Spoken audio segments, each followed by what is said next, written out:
Yeah, welcome everybody to PulpMX Show presented by Motorsport.com. Fly Racing and Decal Works coming at you. It's Monday night, April 21st, 5:01 p.m. Pacific. Thank you for watching and listening. Tonight is going to be a banger, man. It is just going to be like, yeah. Great radio. I got a couple of my good buddies here as co-hosts tonight. We got to talk about New York / East Rutherford / New Jersey Supercross going on. Some details about the Yamaha LCQ Privateer Challenge race as well. Breaking news that happened today. I put it on social media about that. We're going to have some great guests tonight on the show as well. And another friend of mine from over in the UK will be sitting in later on as well. And this man's a legend in the sport. So we're looking forward to having him talk about everything that's going on with his races and business and more. So 702-586-7857. Give us a call. You want to talk about moto, Supercross, whatever it is. MotoGP was today, actually Monday. They had a holiday yesterday, so they raced today. And lots to get into. Jason Thomas, of course, will join us. Phil Nicoletti will join us, of course, the regulars. But then also calling in Honda HRC fill-in rider Dean Wilson. We'll jump on the line to talk about his 9th in New York. It was a really good finish. Also, season best finish for Dylan Ferrandis from Phoenix Honda. We'll have Dylan Ferrandis on the line to talk about his result and his race and more. And then, as I mentioned earlier, Robyn Walters, a.k.a. Doc Wobbs.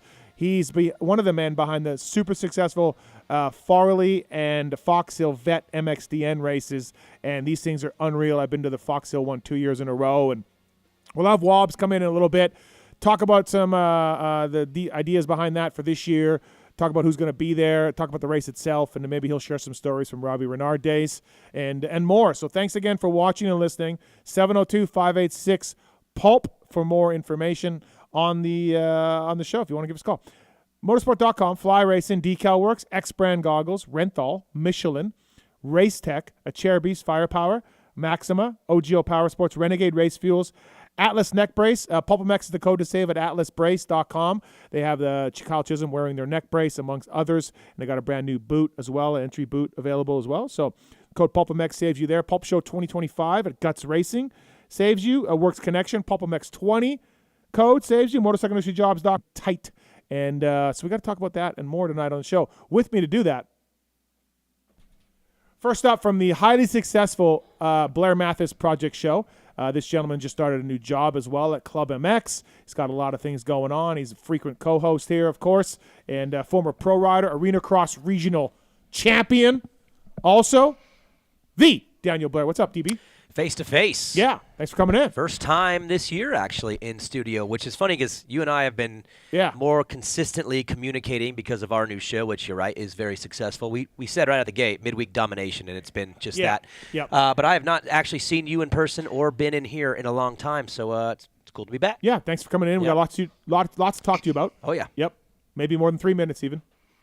Oh, yeah, 5 hours maybe. Yeah, that's maybe. That's a lot more. That's a lot more. I do want. I got some stuff about PulpMX, and Phil. Maybe we'll get into it when Phil gets on the line. All right. But yeah, you two are together a lot more now. So and he's weirdly had a good attitude lately. I don't know if he's sick or something, okay. Yeah. but he's been chirpy. Oh, he's been chirpy. Yeah, he seems happy. It's weird. I mean, again, he might be sick or dealing with something, but he's doing well. So normally people get upset and angry when there's things going wrong in their life. With Phil, you think it's the opposite. Yeah. When things are going really good is when he gets good. I don't know what's going on with him. Again, he's just smiling a lot and happy. Maybe it's me. Maybe it's just me, but he's been very nice, and maybe he'll flip the switch tonight and go back to old Phil. But he has been a pleasant to work with. Nice. Yeah. Okay, and also in studio, another good friend of mine. We go way back. I mean, I helped deliver this man Michelin's first ever AMA national win back in the day with Kelly Smith, and really kind of brought him up through the ranks. And now he's still working at Michelin there, a big sponsor, supporter of our show. And he had some health scares. We'll get into that. It's real private, but we'll get into that and more. From Michelin, Randy Richardson. What's up, buddy? Oh, man, just happy to be here. I wish I was relevant enough to get the cool Supercross guy voice to say my name. Yeah. It was cool. You got Daniel. That's pretty cool. That's a didn't get that. 5 in-studio appearance slot. Really? Yeah, five shows. So we want to count how many times I've been here or no? It's not 5, unfortunately. Oh, really? Yeah. Really? Yeah. I'm sorry. It's been more than that. Too many. I apologize. Yeah, thanks for coming in. Yeah, no, happy to be here. And to your point, pointing out that first national motocross win, I guess similar to Dark Side, man. I just owe my entire career to you. Oh, you know what I mean? buddy. Yeah. There's no way I'd have 34 years with Michelin had I not crossed paths with you, and you put me on that trajectory to success. So I thank you very much. No problem, buddy. Thanks for coming in. Look, man, I know you're hesitant to bring it up, but how is the knee? Well, that's one of two things I was hoping we would not talk about. Okay. The other one being life swap. But my medical, stuff is something that I take very personal, very private, right? Yeah, no, so we can see that. Whether it's a root canal or a colonoscopy or a total knee replacement, that's something that I think I should manage. Sharing that with close friends and family. And you've just completely blown it out, and to be honest, I don't really appreciate it. Okay, so, well, man, I'm really sorry about that because I know you're trying to keep it on the DL. I know this. There wasn't much out there at all about it. No, not at all. And, not at all. Yeah. Not at all. Right. So, okay, well, we'll just move on then. Okay, let's do it. We'll maybe touch on it later. All right. 702-586-7857. Give us a call. Taking your phone calls over there, holding things down in the corner. Upset probably. Now we're like hotels, casinos, that kind of stuff. Okay. Wow. Ooh, casinos. I had pitched him the idea. That he could start doing like sidewalk chalk pressure washing. You know what I mean? Like go around the neighborhoods and find that horrible vandalism that kids have done and just clean that up. Yeah. Try to clean this city up. They call it Sin City. Yeah. And it's a gateway. It is a gateway. To marijuana. It's a gateway. Heroin, drugs. Jail. Yeah. I mean, it's chalk jail. Commercial pools, though, in Vegas could be a rough one depending on the casino. They're nasty. So which casinos are we talking here? Like the fun ones? Yeah, some of the fun ones. Some just like smaller hotels. What was the old famous one that they would always go to after the races that was just pretty bad? At Hard Rock. I forget what it was. I've been to Wet Republic for sure, and I wouldn't get in that pool. Yeah. Because those people who are drinking it all day, they don't see them go to the restroom very often. No. Make sure you're protected before you get into some of those casino pools. I don't actually have to get in is the nice part. Well, you may fall in, and I'm just saying it's not safe. They're nasty. Yeah. I wear protection when I get in. All right. Working the cameras and the YouTube. The Travis Marks. What's up, Marks Dog? Hello, Steven. How are you? Thanks for coming in, buddy. It's my pleasure, as always. Thanks for coming in. Thanks for having me. Appreciate it. Are you going to tell me great job tonight? Yeah, good job. Good job, man. We'll work on it. Dean Wilson, Dylan Ferrandis, Phil Nicoletti, Doc Wobbs, JT, all calling in later. So lots to get into. Look, we'll talk about the LCQ race, too, because Kyle Chisholm's doing a really cool thing. We'll get into that a little bit later. So cool. Look, we all did the math a couple weeks ago. If Chase Sexton wins out, he's going to tie for the title, and he's going to get the title based on the wins. And we all went, ha, as if that's going to happen, right? Well, in Philly, they went through the pack to go 1-2. This weekend, they go 1-2. Big lead over AP in third. Sexton wins again. I still don't think it's going to happen. I just don't. I think something happens. Coop gets a start or, whatever. Like, Coop qualified better than him this past week as well. The whoops really killed Coop. Sexton could blitz him. Coop couldn't. But also, there's not a small percent chance, Daniel, I'll start with you. There's not a small percent chance that he does do exactly that and run the table. Yeah. I'm going in, when you think 5 straight to get it, that sounds unrealistic. Five's a lot. But 3 out doesn't sound realistic. It would still be 5, but right now today I'm looking at 3 and I'm like, man, the what I just saw to him the last 2 weeks. One was beating Coop with him in the shadow right there. And then this one just whooping him. 3 does look realistic now. Yeah. And so now I'm kind of looking at wow, if I'm an odds maker, I'm at least playing into this a little bit more because I'm with you. I just didn't see him doing 5. I don't know if I see anybody doing 5. Something happens in Supercross that doesn't let 5 happen anymore. But the way those last 2 looked, if we just actually go right now today and you say 3 more with the way he's riding right now, knowing where we're going, I mean, you at least got to play around with the idea that this really could happen. Absolutely. For sure. Look, there's still long odds for sure, but they could do it. Yeah, and to your point, having won those 2 past ones in 2 different ways, right? With pressure and then just walked away from, he should feel comfortable in either of those scenarios this coming weekend, right? So and this coming weekend is the unique one because I think you go to Denver and Salt Lake, and Chase is going to be great there. He always has. Now, Coop was good in Salt Lake, too, back in the residency. Yeah. He was good. Yeah. But Denver, you could almost give that to Chase. He's unbelievable there. Mm-hmm. This weekend's the weird one because it's a new place. We might get some rain too. Yeah, I saw that. But new venue, no history. Yeah. Cooper now has 2 weeks to stew on how things went, so you never know what he'll be like this weekend. Yeah. But this weekend, to me, really does change the odds. If Chase gets another one, I'm feeling pretty good about 2 out. But this is the one for me that I would need to be convinced. Win one more, and I'm kind of on board. Chase is traditionally better in the second half. Coop's a closer, though. We're going to have East Coast dirt this weekend, but we had East Coast dirt the last 2 weeks. Yep. The whoops were the difference this weekend. Absolutely. Chase, back-to-back whoop section. Now, Coop was good in practice, good in qualifying, all of that. Once they broke down, I talked to Coop after the race in my post-race thing, and he's like, dude, I couldn't do it. Couldn't get it.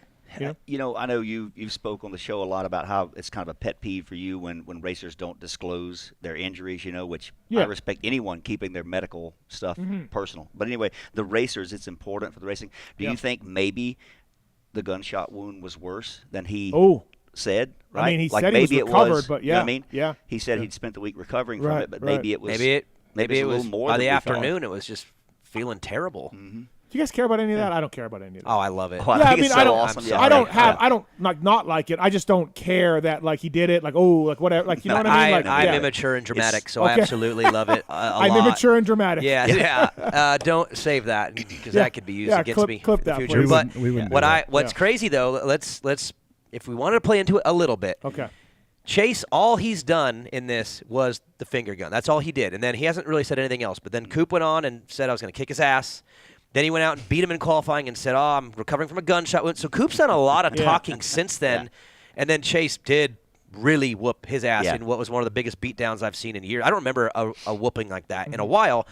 So, but the good thing with Webb is he's a very realistic person. He did say he had to eat the humble pie. He took it. He's not going to sit there and act like he didn't throw it out there. Yeah. I think he's more dangerous now this week because he just got humbled up pretty bad. So that's why he'll be better in Pittsburgh. He told me, look, after Philly, I was mad because I thought it was there for me and I could have closed on and I couldn't make it happen. He goes, this week? Nothing. Yeah, I didn't have it, But it also seemed, too, like Coop may have used up his best stuff in qualifying because he was so on it in qualifying. And I almost felt like, man, don't use up all your angst because when he is insecure and doubted and all those variables, that's when he's dangerous. And he's going to that night program probably feeling a little too good about himself. And I think he may have got a little caught off guard. He's got a week to let that fester, right? Yeah, so and point this coming Saturday he's night. His most dangerous when he's bad in qualifying or bad in his heat. He always comes out in the main swinging, and he was a little too good during the day. He was a little too good in his heat, and then the main, I mean, he just got yanked. He had to watch it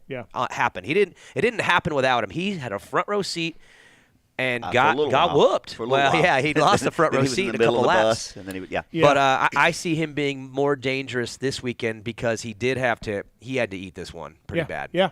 Let me ask you this, Daniel. We talked about this a little bit on the review show with JT, and I didn't get JT. He didn't answer this the way I wanted to. He's not capable. So let me ask you. Okay. So Webb's weakness was whoops, and it was more West Coast big whoops, ones that don't break down, ones that stay good all day.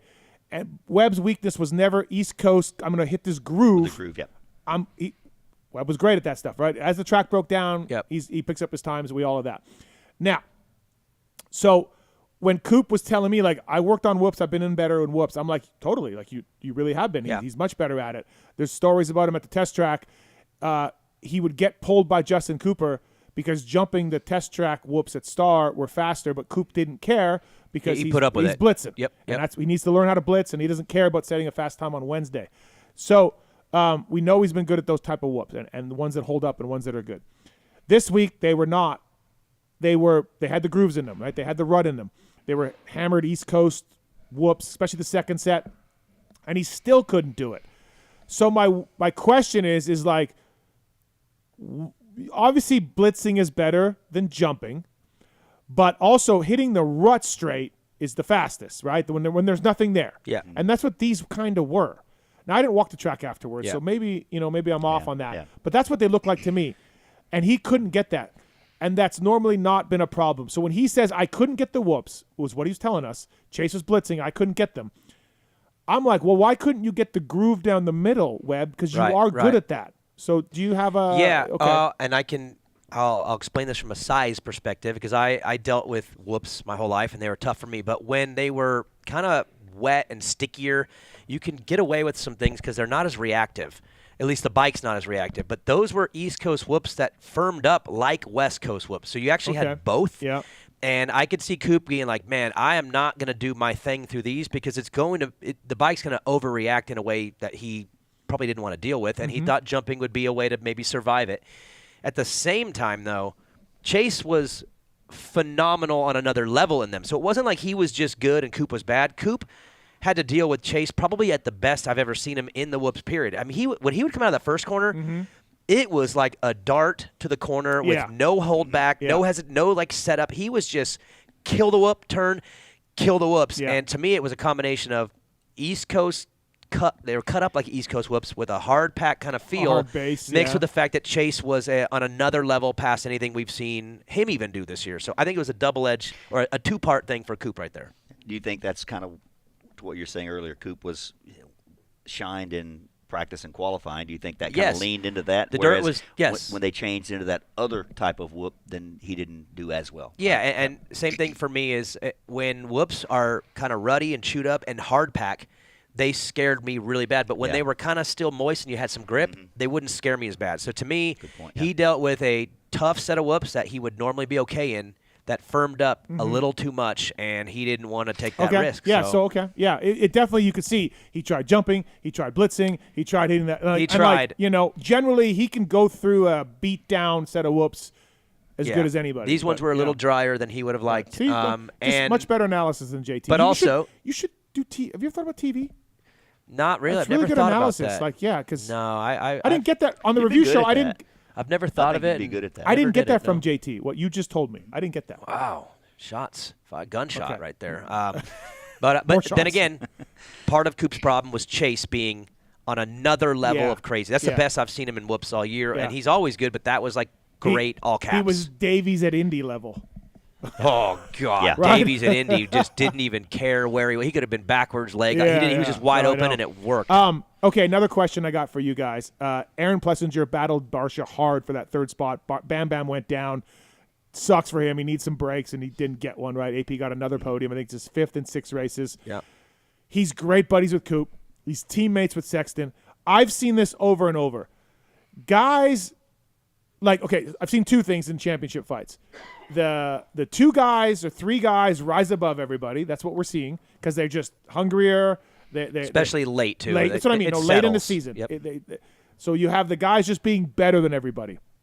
That's one thing. 2, you have guys that are like AP that are like, I'll let them settle it. Like I'm gonna put up a fight, but not really. If he gets me, he gets me. I'm not knocking him down. Yeah. I'm not, other than Anderson and Barsha, who are honey badgers, generally speaking, and this even goes back to the RC James days, like Timmy, those guys don't.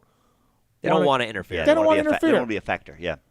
I kind of think AP holds the wild card in this thing because if he does, he's been great at starts. He can take off. Now, if he took off with a lead and got caught, I do think he would let them go without too much. He's not stuffing the shit out of Coop or Sexton to get it back. My point being is I think those 2 are, because of those reasons, I think those 2 are going to go 1-2 the rest of the way. I really do. Unless, of course, this weekend is a total mutter. And then AP wins it. Yeah, whatever, yeah. So we talked about this on our super popular and successful show last week on what role AP would play. Yeah. And I agree with what you just said. If he gets up front and he has a chance to win it and get that bonus check and get that win to his name, he is going to take it. But if he ends up in an exchange with one of them, I could see him being like, I am not going to go ham on you guys now. That's where he would probably say, all right. But I think he's on the gate going for the win, and he could care less about them. You guys be behind me. Well, listen, if he got the lead and then stretched it out to 5 seconds, he's not going to let them. Or if they sit in the shadows or whatever. But if they start throwing it in on him, I don't think he gets into an exchange with them because you're right. If they catch him, he's not going to do anything One's crazy. A friend, one's a teammate, so he actually has a real reason to stay out of this thing. And honestly, I can't see anybody else, maybe J. Coop, but I can't see anybody else right now getting in the way of those 2 guys. Kenny's wounded, No. Kenny could if he was 100%, but. And he might, depending on if he gets a good start and it works out a little bit, but even he won't have the physical ability right now to fight with them. So I could see them going 1-2 also, but AP is he's got me inspired where if it all lines up right, he'll go for the win and the money and the win.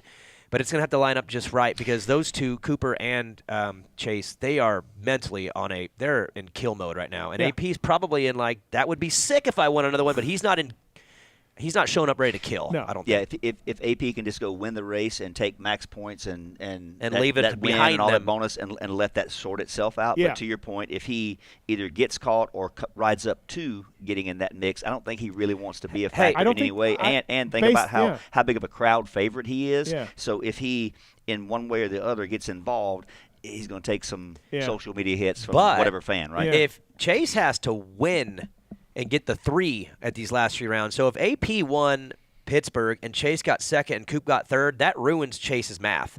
So to be honest, because then there's only a 2-point gap between second and third. So if this weekend goes AP, Chase, Coop's back in kind of a little bit of control mathematically. Yeah. So and then AP would screw Chase over in that. So, but I think he would have no problem screwing him over that way if he just goes and wins the race. It's not his fault if he just goes and wins the race. Which again, with some weather, I agree, but I'm not sure he can. But maybe weather, yes, but we can't count on that. But we should check in with Weeds. He's really good at calling whether or not it's going to be a mud race for the weekend, early in the week. He's loves really to do big on that. Yeah, no, absolutely. It's fun though. It has made the end of this thing fun because usually by mid-April I'm kind of like, God, even the year Chase won, Eli had it mathematically in a safe spot, so I was already a little checked out on the points. But I'm really into the 450 championship now because mathematically, I have to be. It's there's a real reality that we go to Salt Lake and it could be a winner take all. Yeah, and that would be rad. We haven't had one of those in a long time. So. And then we'll talk about 250 East as well. That one's good. Hammaker took the win, 3 points up now on RJ, and those 3 are getting separated as well. Good job for Colin Park, by the way, fourth in the points. Yeah. But those 3 guys are taking off right now. So Daniel Blair brought to you by the folks at Decal Works. Ron, a great guy down there at decalmx.com. Factory Red Bull KTM using their graphics, Husqvarna Off-Road as well. They'll design anything you want. They'll put the Bobindum. They put Bobindum on your graphics? Sure, Steve Mattress. Okay. I guess just pronounce it however you want to. We'll put Bobindum on the graphics. That'll be great. They'll also put your number on it. If you say you're number 69, you put the number on it if you want. Or load up your front fender with as many logos as possible. Yeah, you can do that too. They'll do it. You can put Darth Vader and Yoda having a lightsaber battle on their front fender, no problem. They'll do it. They will do what you want. DecalMX.com, the code PulpMX25 is the code to save with those guys at Decal Works. So please check them out, and they'll send you a proof. They'll design anything you want. Appreciate those guys coming on, and they're bringing you Daniel Blair tonight from PulpMX. Daniel Blair. PulpMX, man. Still a little weird to say that. It is weird. I'm still like when I wake up every morning and I walk outside and I'm there, I'm like, really? This really did happen? Yeah. And it has, and it's been a wild couple weeks, but like a perfect couple weeks, to be honest. Like a match made in heaven for me. We need to get Kiefer in here to talk about your home life, though. What about my home life? Well, because you're not at home. You're staying at club, and the wife's at home, and the kids. Hey, man, you beating off? I have a weird wife that way. When we started dating back in 2001, like within a week of starting dating, I went to Guatemala for a month for racing. So she knew right out of the gate, oh, this guy travels, he goes away. So we've built our entire relationship off of me being gone. And when I'm home a lot, we kind of don't get along as well. Not because of me. I like her all the time, but she don't like me all the time. So when this opportunity came, she was like, yeah, it's been 3 months of you at home. Take it. Okay. Yeah, I've only been actually with you and sharing a room since Friday, but I can see her viewpoint on that. Yeah. I can Randy see what Maggie's so point is. we get along better when I'm actively. Randy gets it. Yeah. Also, by the way, Ethica, love the guys at Ethica. PulpMX20 is the code to save with Ethica, whether it's underwear or sweatshirts, hoodies, T-shirts, all of it. Socks are great.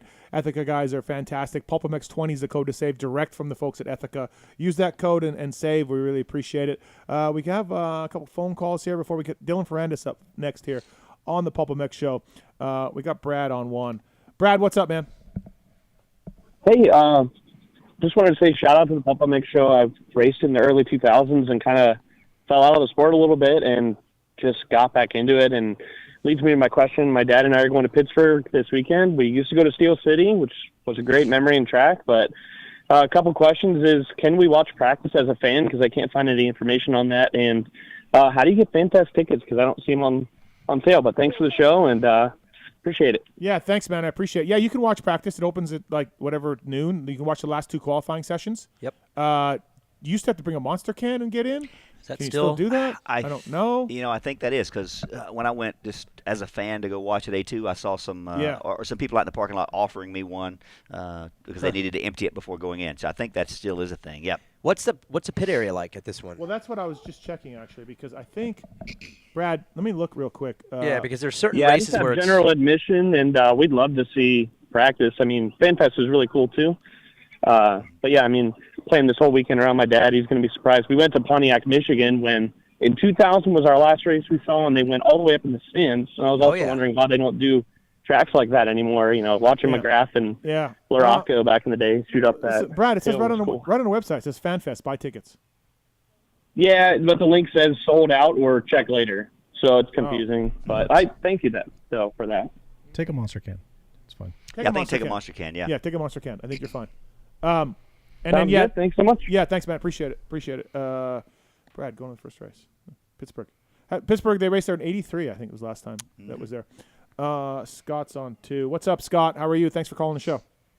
Good. Thanks for having me. I have a quick couple of things.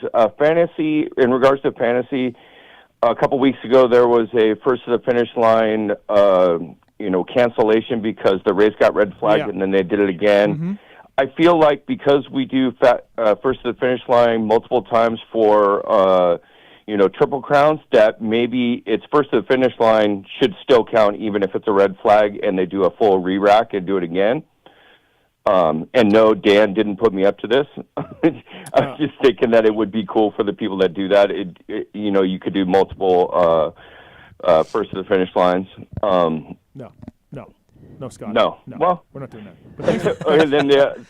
All right. Well, try one more thing, just for the LCQ race, which is another thing. Yep. But what if not this year, but in a future year or whatever. But what if you did it where you handicap the whole field like you do your normal fantasy one, and then whoever scored the most fantasy points would win the most money? You know what? I did ask Marks about one time doing PulpMX Fantasy with this LCQ challenge, and I guess like Marks was saying, it's a lot of work. Yeah, because you don't want to take a time away from working on that new app either. No, exactly. Right? So he's exactly. focused on that, getting that dialed in. And priorities, right? Well, also, so the guys at Feld, they give us a whole. I think it's either an old arena cross scoring or it's amateur scoring.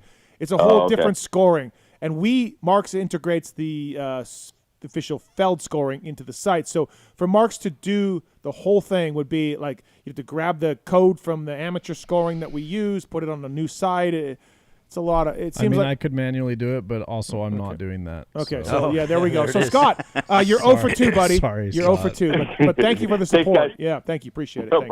problem. Really appreciate it. Scotty Winterstrom's on 3. What's up, Scotty? How are you, buddy? Scotty Winterstrom. Scotty. What's up, guys? Hey, how are you? Doing great. Yep. First time caller, long time listener. Thanks. What's up, buddy? Doing good. I have an idea. Mm-hmm. Obviously, I wasn't at East Rutherford, and I'm not going to be at Pittsburgh. But obviously, when I saw what happened to Jerry, and a pretty bad deal, obviously, I had an idea. And it's awesome that you put Chiz in there, because Chiz is going to raise a lot of money for him, because Chiz is the king of LCQs.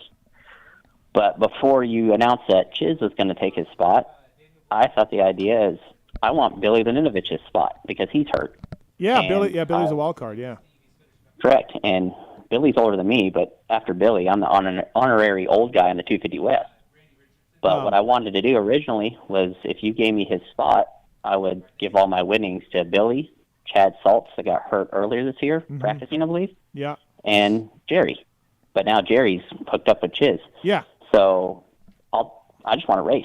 I haven't rode a 250 at altitude in a very long time. Yeah, nobody wants to do that. It's a 200. Well, Scotty, I'll think about I'm it. only 150 pounds. I appreciate it. It's a nice offer. Yeah. I did fill Billy's spot already, but okay. Yeah, I will take it into consideration. I got one more spot to fill on the gate. So, but thanks, man. I appreciate it. Very nice of you to do that. Yeah, awesome. Yeah, no worries. Let me know because I'll be there anyway. Yeah, I got to figure it out this week. So, thanks, Scotty. All right, man. Y'all good night. Thanks. Appreciate it. That's Scotty Winterstrom. Nice gesture. Nice by offer. him. Yeah, trying to help and out. we'll talk more about like Chiz giving up his spot here in a little bit. But we got our first guest on the line. He had a season best finish in East Rutherford / New Jersey / New York. Brought to you by OGO Power Sports. Go to OGO Power Sports website. Punch in the code PULP15. Save with those guys, whether it's a 9800, whether it's a backpack, carry-on bag, 4-wheel carry-on bag, 2-wheel, whatever it is, any kind of bags. The guys at OGO Power Sports got you covered. A lot of racers using OGO, including this gentleman as well. And definitely use the code to save at OGO Power Sports, PULP15 code. From Phoenix Honda, still in Ferrandis. What's up, man? How are you? Good evening. All good, thank you. Yeah, thanks. How about you? Yeah, I'm good. Thanks for calling in tonight. Thanks for the time, Dylan. I appreciate it. Hey, 13th to 5th for you this weekend. You've been riding better. Good job, man. How was the main event for you? Yeah, thank you. It was not ideal because I felt good all day, but I had I just messed up in the practice. I had a little confusion with Chase in the last qualifying. Like I did my very best lap of the day, and I jumped on him in the very last corner before the finish. He was going for a lap, and he didn't look back, and I jumped like literally on his wheel, and I crashed. So I had not a very great sorry, not a very good gate pick for each race. Then I messed up the start in each race, and bad gate pick for the main. My start was terrible, and but I don't know. I was just trying to do what I do every race, trying to ride the best I can, and start passing guys, especially after the whoops. I was skimming the whoops where everybody was jumping, and passing guys lap after lap, and I tried to stay strong, but the track was very, very challenging physically. I mean, the fitness is not my strongest point this season, but this race was very, very demanding, and I was tired, but I just tried to, make it and stay consistent every lap, and and the P5 is very good. The second time I do P5 this season, I did in Seattle, so that's. I mean, today we all know the 450 field is gnarly. Doing a P5 is very difficult. I can tell you that it's very, very hard. So I take it. I would like to do better, but for now, I think it's great for me. Yeah, I noticed your whoop. I noticed you blitzing the whoops, and I noticed was it Seattle or Indy? You were also one of the only guys blitzing to the end, and it got you. It got you one time, but you were just like you refused to jump, man. It was impressive. I think it was Indy. Was it Indy? No, it was Seattle.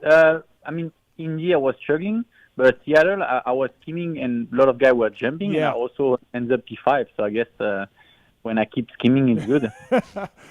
We were talking about that because if you watch the race back, that's where Chase was really pulling Coop, right? Coop just couldn't nail those things at all. The second set, were you able to Were you able to keep blitzing on that second set, or did you eventually have to give up on that one? Because that second set looked gnarly. Never jump it. Really? Huh? Okay. Yeah. It's they were so hammered, so beat down. So Daniel Blair here was talking about it earlier. They kind of kept their hard base, is what he was thinking a little bit. Like they didn't end up being a total East Coast whoop. Is that correct? Do you think? I would say they were East Coast, so they were not as bad as Indy, for example. Yep.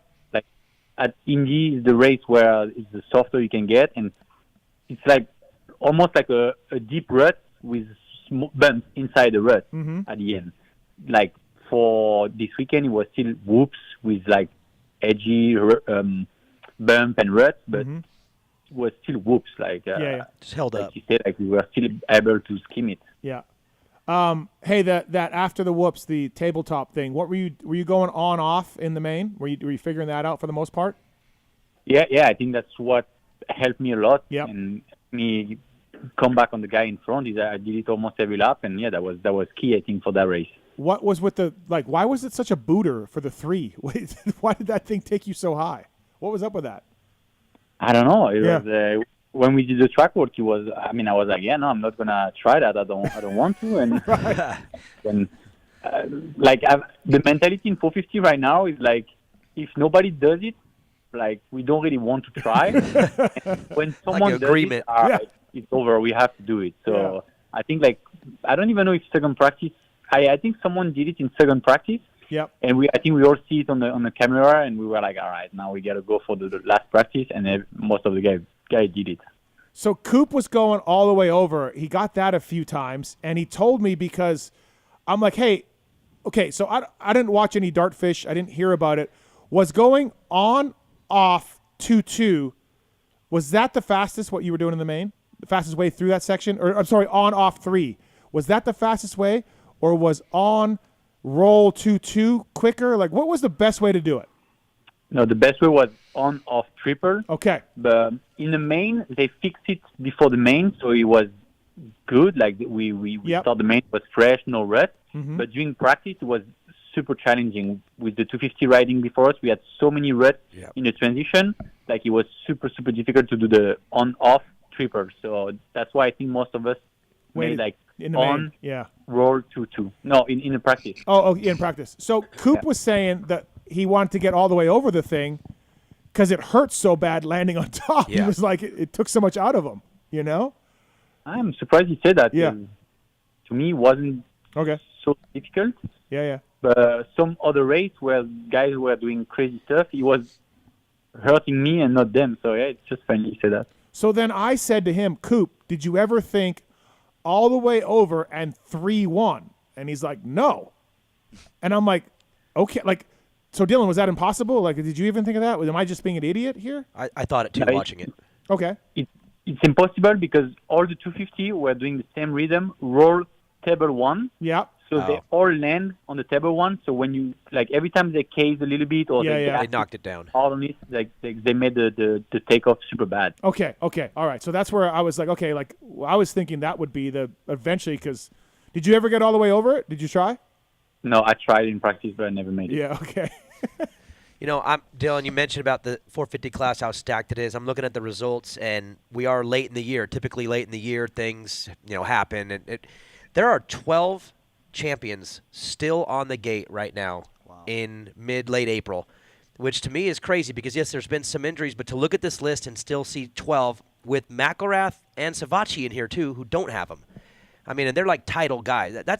That's insanely stacked at this point in the championship, and I don't remember the last time we've had it this way. It seems like normally at this point it's beat up, but this is a really deep field of champs late April. Yeah, that's for sure. It's, like I said, I race it every weekend. It's crazy. Like if you get a bad start, it's over. Like you have zero chance to make good. So it's very, very challenging, and that's what the sport is going to now. Is like the rookie are coming sooner, and the older guys just stay longer, so it makes the field so stacked, like you said. Mm-hmm. Dylan Ferrandis here on the PulpMX show. OGO, powersports.com. Pulp15 is the code to save with the guys at OGO. And Dylan, so I talked to you a couple weeks ago about this, and you missed a few races, got hurt, came back, took a little bit to get going, but you are now you're qualifying better, your main events are better. You're 100%. You got to be feeling a lot better than you did earlier this year. Yeah, for sure. I am. I think I'm at the best of this season. Yep. And like you said, some crash, some small injuries, some also getting the bike. Like it was still a new bike for us also, the new Honda. And even if I felt good on it all year, like you can always improve a little bit. And every racer, every rider, every team are improving the bike. So if you stay where you are at A1, it's hard to compete at this time of the season. So at some point we upgrade the bike. I got some upgrade also from HRC. So I think that's why I'm getting better now. Yeah, you didn't get the fill-in ride, but you did get some parts. So that's cool. They kicked some stuff down to you. That was awesome. Yeah, for sure. It's great. But at some point they were talking about letting me ride the bike. So. Yeah, when you say that, anything after that is not a really. It's less. It's less. Yes. Yeah. So yeah. Hey, we had Darren Lawrence. We had Darren Lawrence on the show last week, and I was kind of asking him about, I thought the 2025 would be better for Supercross because of the stiffness of the chassis, and we saw how good the boys were outdoors on it. So I just assumed, like, hey, man, they're going to hit Supercross with a much better bike. And then we saw them struggle a little bit. Jet was better before he got hurt. Hunter got better before he hurt. But let me ask you, Dylan, you rode both bikes. Like, did you notice 2025 issues in Supercross at all as to what they were noticing? Did you think it would be harder to get adapted to that bike, or has it been better for you, the transition this year on that 25? So I'm the complete opposite. Like last year when I jumped on a Honda, I was like expecting great thing, and I was very confident on it, and I was like, wow, in Supercross it was quite challenging, not that easy, you know. And the new bike, day one, like I was like, that's the bike, like that's really the perfect bike. Wow. And I mean, for me, the new Honda has been awesome all year, and it's just like to me, it's the most effective and easiest bike I ever raced in my life. Like the way when I ride Supercross with this bike, like the way I feel is just awesome. Like of course, like when you push 100% and you want to like try to gain this small tenth of a second in a lap, like you put yourself in a difficulty and you put the bike on the extreme. But when I do my moto and when I want to try something or whatever, it's just so good. Everything works so great on this bike. And I mean, when I hear what they say at HRC, like the lower stuff, I just don't understand. Like, I'm surprised. I thought it was good. Like, I kind of know what they did to it too, and I was like, this is gonna be a great Supercross bike. Yeah, that's what I thought going in. And because we saw they race with the welded frame, the extension on the front to stiffen it up last year. So you're like, okay, Honda did that and more to the chassis. They stiffened up the rear shock area, and I'm like, okay, it's gonna be a great bike for Supercross. And then, not so good.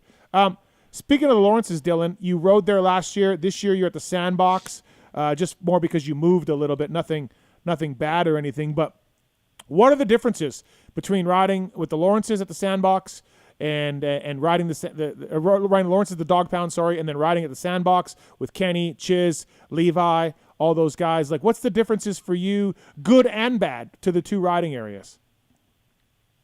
I don't know.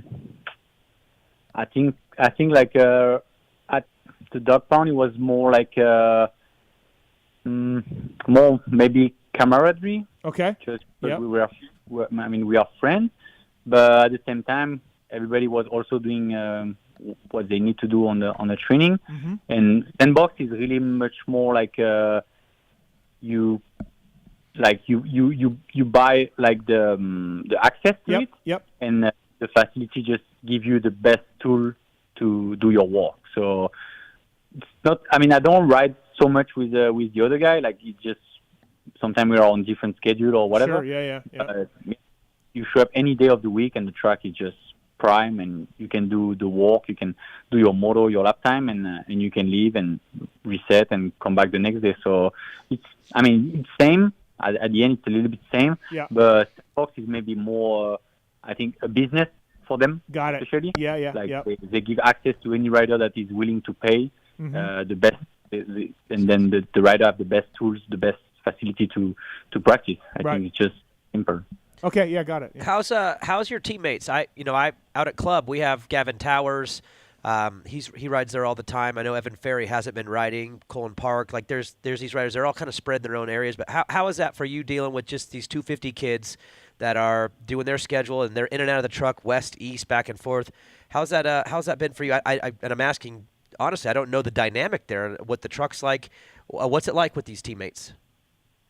I think it's good. I think we have great relationship. I don't have problem with anyone, and we I try to bring some fun, the best I could every race. So no, everything's fine, and every weekend I have a different 250 teammate, but it's fine. I think there's a good vibe in the team. I don't really see them a lot because, like you said, they all practice in different area, and so I only see them at the race. But no, everything is fine. We have really a great group of people in the team, and I don't know if I'm doing good or not, but I'm always trying to give. If I have an advice, I try to give them, and they listen or don't listen, whatever. But I can for sure. I like Tower. He seems like a good kid. He tries hard. He's doing pretty well. Getting better. Yeah, getting Park better too. I feel like between Dylan and Towers and Park, there's a lot of success. Like, the team is doing really well right now. Yeah, we maybe when I arrived last year, I bring my experience of what a race day should be, and maybe I think it helps all the team. because they had only 250 riders, so 450 is more extreme. Like you really have to be prepared for 17 rounds in a row. So I think this brings a lot of experience for the team, and yeah, I think that's why this season everybody is doing better. And yeah, I mean, you see Cullen in 250. He did a P3 in the mud. Last race he did P4. Like I mean, it's awesome. Like for a private team, it's great result. And even Gavin, like he's been improving every weekend. I mean, I think we're doing a good job. Ziggy from Factory Connection, you've long been a big supporter of him. You really like everything that he does for you. Of course, he's doing more stuff with Ducati. Do you see less of Ziggy now because he's got Ducati stuff going on, or is it as much help as always and everything else a phone call away? Yes, unfortunately, I see him less at the track, that's for sure. But I mean, he's still always there when I need, and he was at East Rutherford, and yeah, always have his phone available for me. So no, he's a great guy. But yeah, for sure, his business. I think his business first is taking him a lot of time, and then yeah, probably the move to Ducati and all the thing he has to do. I'm not really aware of what he does with them, but I guess yeah. He's taking a lot of time, and also the family. Like he's been out of the home for so many years. Like I think he don't want to leave too much and too long the home. Yeah, I think there was no secret, Dylan. Like by the end of Yamaha with the new bike, with the KYB guys that were helping you, you couldn't sort of find a real comfortable place on the Yamaha with the KYB stuff as much as you'd like. And then, Ziggy did your stuff later in the year at Yamaha, from what I understand, and you really liked it. And now, of course, you stayed with them. Is it safe to say, like, whatever philosophy Ziggy sells out to, whatever he believes in suspension, I'm guessing you believe in that also, right? You're a fan of that also? Yep. Yeah. I can agree on that, but it's not always like I'm gonna say yes, but we had also struggled. Like last year, we had to build complete new setup for me, and like this year we have to again change for the new chassis. So it's not always easy. Like we had some struggle, but yeah, I mean now they know me pretty well and they know what I like, and yeah, I think we're doing a good job. Like I mean, you cannot finish a top 5 in 450 if you don't have good chassis, good suspension. So I think that proves that they're right and they do a good job. Yeah, it just seems like. I don't know. If you go to another team, you may just still keep using Ziggy, right? Like, I feel like this is a thing. I don't know. I mean, I don't know. Okay. I'm not sure if every team will allow me to come with my your own guy. Yeah. I don't know. Speaking of that, is your contract up? Are you up for next year? Or Yeah. Okay. Do you want to stay where you are, or still talking to people, or how does it started already? That kind of stuff. Honestly, I haven't really talked to anyone about that. I've been just focused on racing, and so far I have not talked to anyone about the future. I don't know. Honestly, I don't know yet. Yep. Have you started motocross stuff yet? Any motocross testing? No. How come? Are we worried or no? I mean, no. It's just that we didn't got the parts we wanted for motocross. Okay. And, no, the week are so short, and we had some upgrade, like I said, the last couple of weeks. So we wanted to focus on making sure these upgrades were good for the race, and just didn't start practicing motocross yet. Dylan Ferrandis here on the PulpMX show, presented by OGO Power Sports. Pulp 15 is the code to save with those guys. And Dylan, a couple more questions before we let you go. And again, good ride, man. 13th to 5th. It was impressive. It was a really good job. You've been riding well lately. Do you ever see yourself going back to Europe? Any MXGP stuff? Like you're at 29, 30-ish, somewhere around there. Do you ever see yourself going back? No, I don't think so. I like too much Supercross to leave it. Do you still follow them, the GPs? How much do you? Yeah. I don't follow as much as when I was there, but yeah, I try to watch every highlight, and I still follow. Okay, yeah, interesting. Yeah, my question was kind of a follow-up to that. Dylan, I remember talking to you in your first couple of years over here and adapting to the U.S. and just the food and the living. all these years later now, like how's life like away from moto? Like what's life like? Are you happy? Have you fully connected and adapted? Because I just remember our conversations years ago when he was just getting here. But how is life now? I think everything is pretty good. We have a really very great life here. Everything is almost beautiful, I could say, but just the food. The food is a big struggle, but it is what it is. That's the only bad point. But other than that, no. Honestly, we're super lucky. Where we are in Florida, it's the best, and we really enjoy the life here. We actually thinking about when I say we, my wife and I, we are actually thinking about getting our citizenship. So that would be another step for staying in the U.S. forever. And yeah, what do you mean by the food? Like the quality of it, or just like the stuff they use in the food, or like what do you mean? Yes, the quality for sure. Okay. But not the quality like good or bad. It's more the quality that like how we affect our body. Like just the food make us affect us different here than in Europe. Okay. And the taste is just like you're gonna take two very similar ingredients and in Europe and in here, and it just tastes different. But for you that you are used to that here, you're gonna say, oh, it's way better than Europe. But for me, because I grew up in Europe, I'm gonna say the opposite. So it's just that. Yeah. Well, I think if you like watch some documentaries, like the U.S. food system, like it's not as high quality. No, we're a little degaff over as here, Europe sure. Or even Canada. Like I'm from Canada, right? Our beef standards are a lot higher than the U.S. Like and again, I'm not trying to get political, but I think the U.S. the grade of food is not as good as high as other countries. Is that right, Dylan? In America? I don't know. I feel like I've read that or watched a documentary on this. I mean, I'm not a doctor or a dietitian, but I don't know. I can answer that, but for my taste, it's different. That's for sure. And to me, my home food is better. But everybody will say that, I think. Yeah. But have you tried Zaxby's? Zaxby's is pretty solid over here. That's maybe me moving to the south. Is Zaxby's a Florida thing? I don't even know if they have it there. I just know they have it by me, and it's a delicacy where I live. What about Zaxby's, Dylan? I don't think he likes Zaxby's. No. I don't know. Hey, do you still have like a super expensive cat? Yes, we do. Okay, so what's the deal with the cat? Why is it like is it like exotic cat or like I don't know. I just heard you spent. Yeah, Dylan's got a really like a very high end cat. So it's the cat breed is Savannah. Savannah. But okay. Actually, like so one of his parents is a serval, which like is it's another animal. Like it's not a cat. It's right. A serval. Yeah. It's a different type of cat, and so they just breed a serval and a Savannah together. Okay. And we got the baby, and so it's very close to the serval, which is like a wild cat and a very tall cat. So yes, a big neck, right? Wide. A big neck on those things or something? No, it's just tall, long legs. Legs. And so does it act like a normal cat, or is it like different?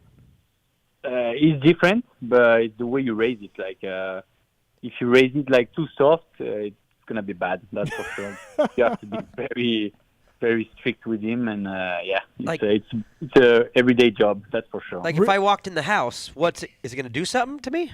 No, not. Okay. Everything is fine, but if I don't raise him that way, be bad. So like a little wild. If you don't raise it right, it's a little wild, is what you're saying. Wow. So it's got to be disciplined. Yeah, dude. Someone told me this cat was like huge dollars. Dylan has. I'm like, what? Because I mean, we just got cats from the shelter. We don't have like a. Yeah, say mine was from Pound. Right. And what made you get into this? Was it your wife, or like is this something like? How'd you get into this to get a cat like this? I don't know.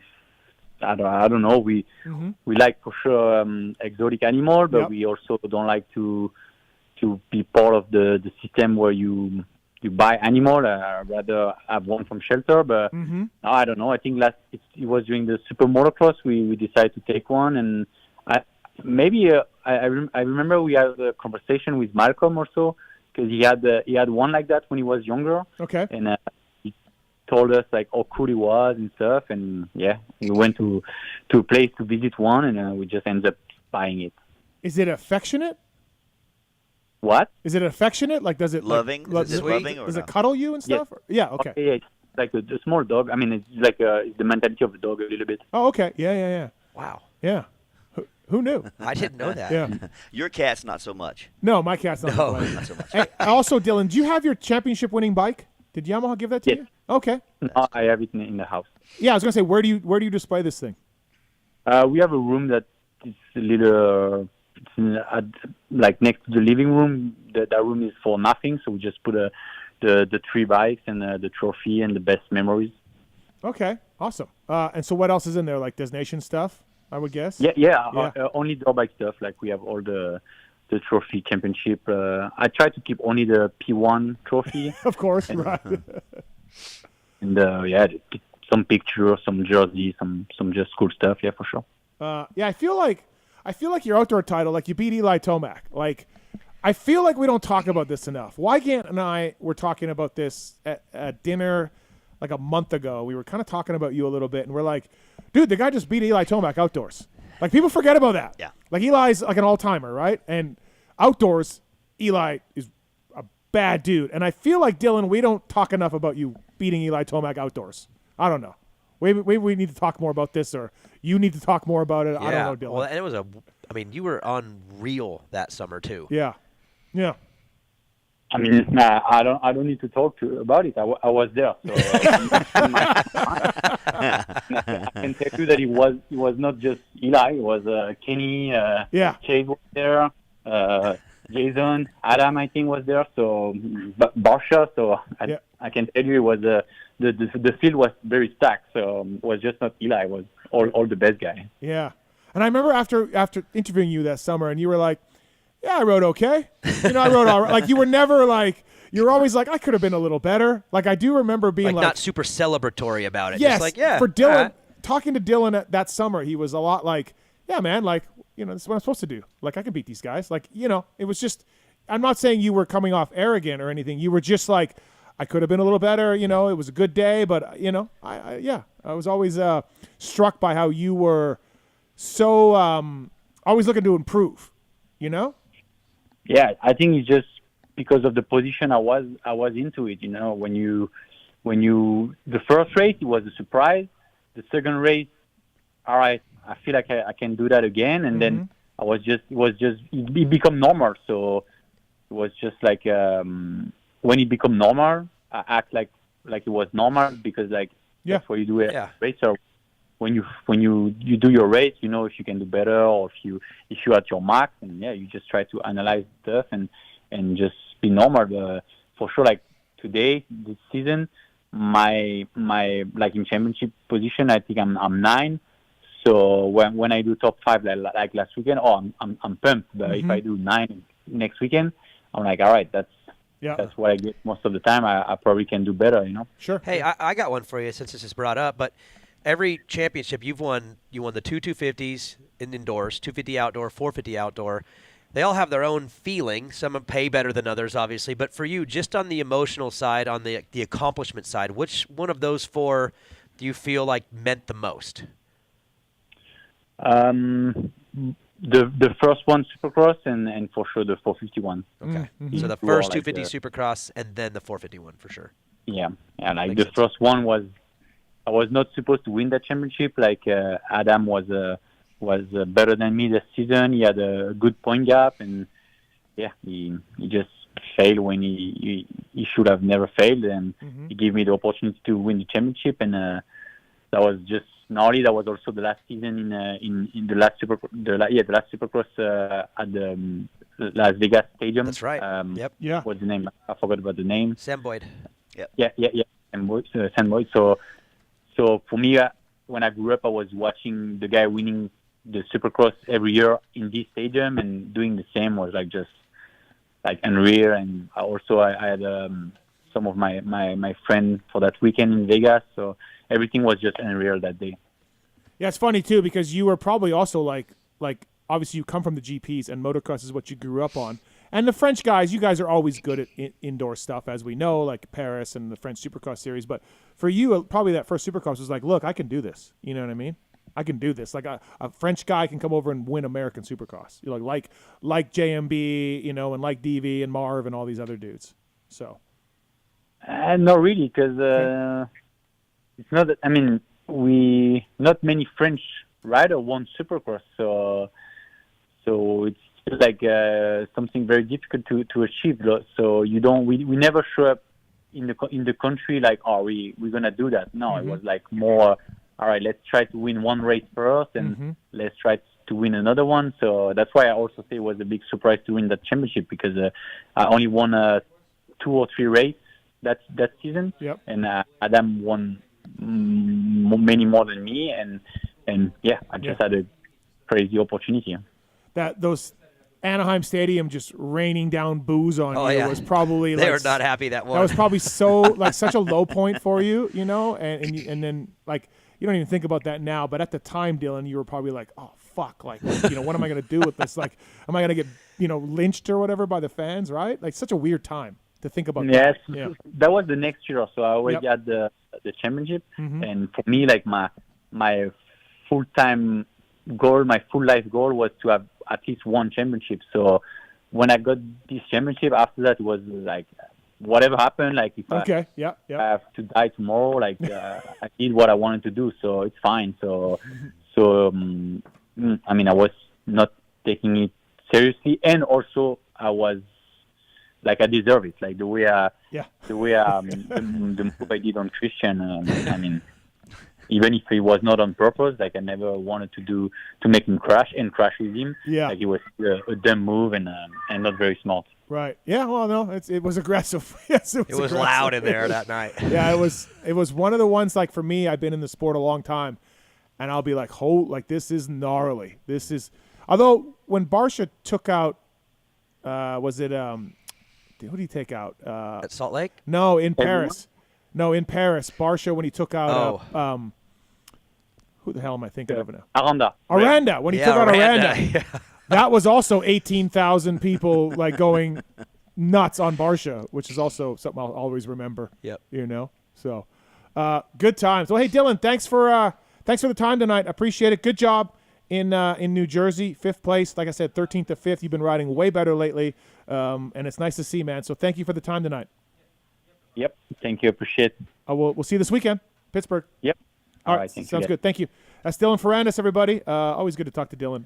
He never sticks around after the races, or very rarely. I talk to him every now and then, but he is one of those guys that just gone. So you go to the truck and his interviews are always so honest. It's no matter what it is, he just tells you the truth. He'll disagree, he'll agree, he'll come from another angle. But if you come at him at a post-race interview with an angle of what you thought or what you he'll tell you what it really is. He'll be like, him. No, and then tell you. Yeah, something. and I remember that from him in the early days when he got here. Is he was just so honest and transparent about it, and he wouldn't play into whatever say what maybe needed to be said for political. He was just honest, and even in this one, he ended it right there and said, that was a dumb move, I deserved it.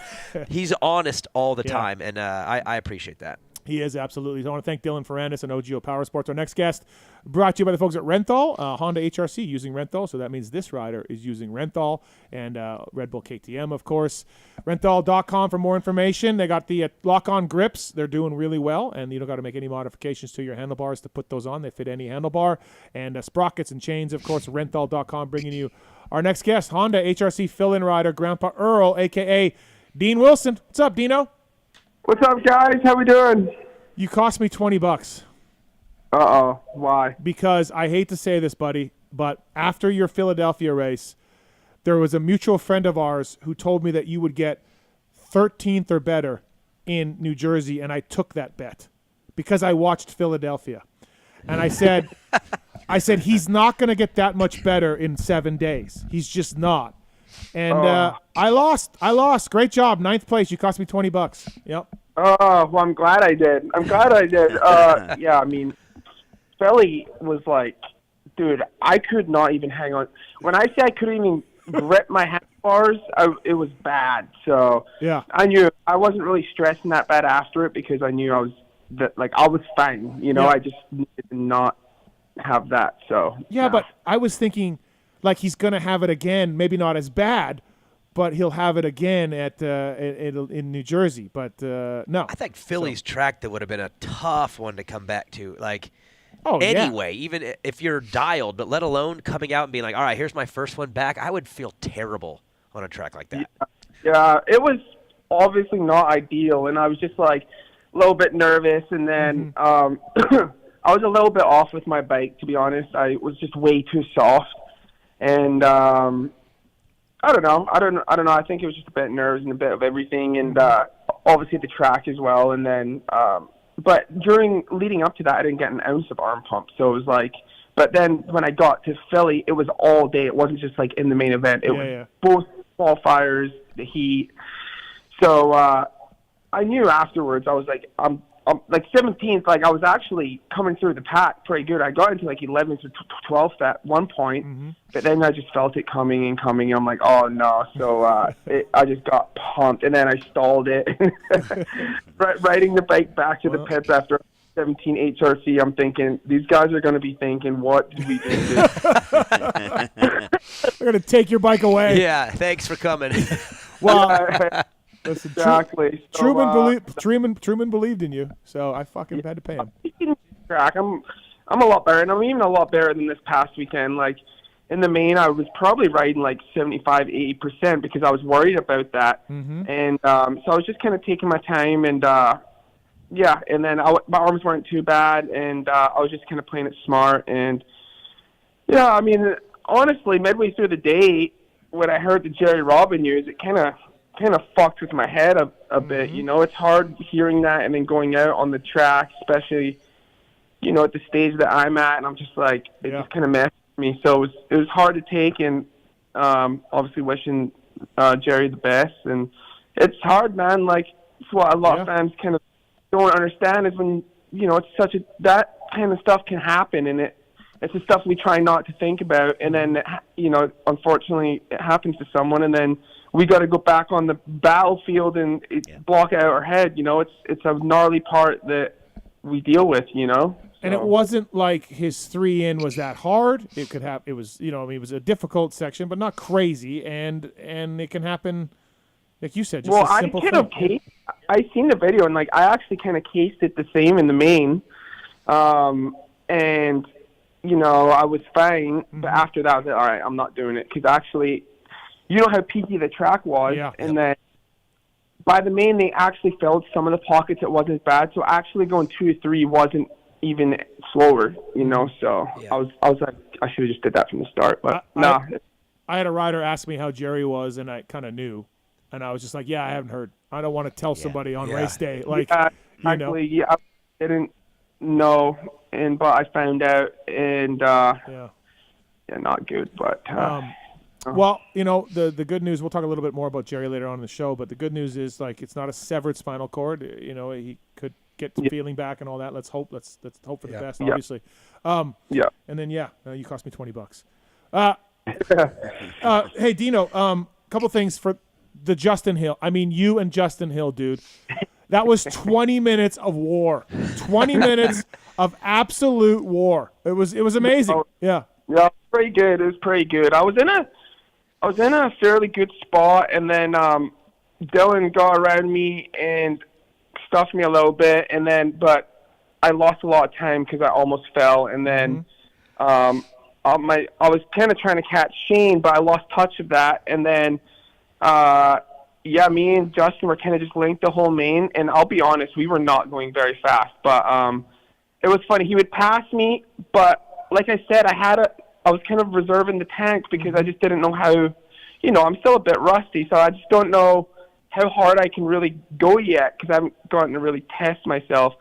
So I was, he passed me, and I had some in the tank, so I'd pass him back, and then. It was 2 laps to go. He passed me over the finish, and then I was really good in that first set of whoops. I was still skimming them, and then I come in, I skim them, pass back, past them, and then in the corner, I'm like, woo, screaming out. I'm like, this is like pretty cool. And I don't know, he's just a good dude. So we had fun. Yeah, it was a great battle. I was watching, like, obviously, once Sexton started pulling away, I was watching Barsha AP. They were going at it. And then I was watching you and Hill. I was like, those are the 2 spots that I'm watching right now because it was all balls out on that one. So we just talked to Dylan, and he told me he kept skimming the whoops, even the second set. He's like, I skimmed the second set the whole time. I'm like, wow. Second set was beat. That's where I went wrong. I was really good in the whoops all day. Like, that was my strong point. And in the main, I skimmed the first set, no problem. I was really strong there. And then the second set, I could have skimmed, but like I said, I was just trying to be smart. I didn't want to make a dumb mistake where, like, I just lost balance or hit, because they were kind of righty. Mm-hmm. So I didn't want to just, sometimes you can lean right and just go into the heat. I just didn't want to do something dumb. But if I could have skimmed those, I would have gained a lot more time because the first whoop was really tall. So when you tripled in, it was like, instead, when you skim and you just lost on top of that thing. Right. And I should have skimmed them, but I didn't. But that would have been I think that's where Chase was killing it as well. So I was capable of that, and I was just playing it smart. So I did a little podcast with you when it first was announced, and you told me if I don't get a start on this bike, I can never get a start. That's what you said on the podcast. Yes, and Whiskey Throttle actually did me pretty dirty because in the heat race, he was standing right in the first turn, and God, dude, I came into the first turn about second last. Because my chest popped up. The video's so bad. So anyways, in the main, I was just like, all right, only thing I'm doing in this one is I'm keeping my chest down. That's all I'm focusing on. Like, sometimes my chest will pop up, and then it's done. Yep. So I kept my chest forward, and I kind of had a hole in my gate, but it wasn't too bad. Colt Nichols was next to me, but he had a massive bomb hole in front of him. Mm-hmm. So I came out, and my start was decent, and I think I was top 8, which was, that's like a whole shot for me. Yeah, that's not bad. So, no, I actually feel like I can get a start, though, and that's something that I don't usually feel like I can get a start, and I genuinely feel like my goal is to be in the top 5 off the start. That's the start from there, but I definitely have a good feeling because I have the bike detuned off the start, and I think if I could do the start properly and not have it detuned, I'd rip the start, but when we were testing starts and testing mapping, I was just a little inconsistent with all the power, Right. So, but the bike is amazing, like engine-wise. Like, if you do the start properly, there's no reason that I shouldn't be up there off the start. Yeah, Dean, I just watched that video on their social, and it's a bad start, dude. It's not good. Ready, look at this. Yeah. And it's fast, and it goes into slow motion, and I couldn't find you at first. And then I was like, oh, there he is. Exactly. The good thing I was on the inside, and it was that awkward first turn. Came out like probably 10th, and then my gosh, that rock? Even a rock almost hit the camera, but how is it? You have a lot of experience in the sport now. You've ridden different things on 250s, 450s. How is this thing overall? Just the bike, the team, the vibes. Again, you've been in a lot of places, good and bad. What's this whole experience like now, even though it's only been a couple weeks? Man, it's just been awesome. Like, the whole team's just really cool, and like zero pressure, and it's just awesome. The bike's really good. We're having a lot of fun, and I think the funniest and best part was after the race, Lars and Cam, you would have thought that Hunter just won a main. Like, they were so pumped with my 9th place, like over the moon. And I'm like thinking in my head, they've went undefeated seasons, one over this 9th place. It is freaking hilarious. But I think that's all they want out of me is, top 10. And I think they're pumped that, like, at least I raced the whole main. And then I think they were also pumped, like, when Justin would pass me, I'd pass him back, But it's been awesome. It's been really good. And I don't think they expect a lot out of me. I think top 10 is where they want me, and it's been really good though. It's like I said, just the first race Philly, I was just too soft, and I could feel that, so we changed a few things, and I feel like I got my bike in a pretty good spot now, and hopefully I'm in A practice this weekend too, so we can we were talking about that. We think you should be by now on our review pod, because you know what, 17th at Philly, I probably deserve to be in B, but the first qualifier, the track actually wasn't too bad. I qualified 8th. I think I was like 4/10 off of 4th, so I was right in the mix. I'm like, okay, sweet. Like, I'm I'm right there. And then the second qualifier, dude, our track was just gone, and that was terrible. And then I was pissed. I'm like, okay, I need to be in A practice. Yeah, you're 26th in points. They go off qualifying time / points, top 22, but then they also fill in with injuries like Jet and Eli, and unfortunately, some other guys are hurt. So Jason and stuff. So they kind of go off like, they'll fill the spot. In? Yeah, You think we're in I now? think he's in. I think he'll be in. Yeah, based on. Well, I'll see it, but I'll see it because it's just funny. I was talking to Christina at AMA, and I was like, "Come on, Christina, get me an A practice." She's like, "It's top whatever in points." And I'm sorry, Christian, but I threw Christian under the bus. I'm like, "But Christian did 1B practice, and he's in there." Yeah. And then I got her in a bit of a pickle. She's like, "Oh," she's like, "I'm gonna have to look into that." Yeah, that's normally what they do is first race back from injury for top factory riders. They go and B practice the first race, and if they have any kind of finish, any kind of decent qualifying speed, they're in A practice the next week. So maybe he's right. That 17th at Philly, they're like, give us one more week. Yeah, they're just like not sure. They're like, dude, you really went backwards in Philly. Let's wait again. You're good now. Dean Wilson here on the show, brought to you by renthal.com. Check them out. Mountain bike parts are available in power sports dealers as well as nationwide. Really cool website. We do have a phone call for you, Dino. 702-586-PULP. You got a question for Dean Wilson. Here's Chip on 2. What's up, Chip? What's your question for the Dean Wilson? Hey, I told him I was going to try to think of a good one for him, and I just got to thinking, where does this season rank for you kind of in your career, like with getting to go do the UK Arena Cross and getting to do the factory Honda thing? Like, obviously you've done some cool stuff, but like this season with how you've done your gig, where do you put this? I don't know, man. It's been really enjoyable. The only thing that hurt me was like doing the UK Arena Cross was a lot of fun. I had an offer with Quad Lock. I didn't have an offer. Yariv asked me if I wanted to do the Supercross again. I was like, honestly, man, just 17 rounds. It's just hard to make it the whole thing healthy. Like it's gnarly. I was like, I want to do a little bit of a world tour. It'd be cool to race the UK Arena Cross, do that, come back and do 5 rounds. And obviously, with how everything's worked out and being on HRC, it's like, man, it's just been awesome. It couldn't be any better, But what hurt me was when I was racing in the UK, I wasn't practicing at all. So, I really only got about 3 proper weeks on the bike before I raced Philly. So I'm just still building myself up. Like, I've done everything I can. I've put myself through the absolute ringer to get to where I am, but it just takes time to build those 20-minute motos, and I've been doing them at home, in practice, and I tell you what, they hurt, but I think I'm just going to keep getting better, It's just I'm catching up. But overall, though, it's been such a fun experience, and getting to travel internationally and race, and it's just been a lot of fun. And the whole HRC thing, how it came around, and unfortunately, the Lawrence boys got injured and the spot opened. But it's just kind of funny how it all happened, because I was when Jet. I've already told the story, but when Jet got injured, I messaged Lars, like, hey, if the spot's open, that would be really cool.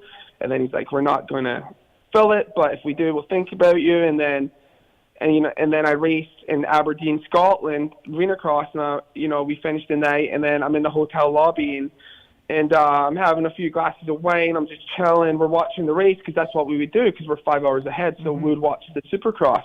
And all the boys, and we're watching the Supercross, and then Hunter gets hurt, and obviously we didn't know the extent, and we're like, oh man, maybe this may actually happen, It was crazy. So it was just crazy. I'm kind of sitting at a bar across the ocean and then thinking I might be on the track on that factory HRC. Maybe I should put this glass of wine down. It was just so funny and ironic how it all happened, but it's been awesome. It's been a lot of fun, and I've been enjoying it. So it's been really good. Thanks, Chip. Thanks for the call. Appreciate it. Yeah, good deal. Thanks. Dino, do you see yourself for 2026? Do you see yourself putting together another program like this? I mean, obviously not HRC Honda unless it can happen again. But do you see yourself doing that same kind of thing?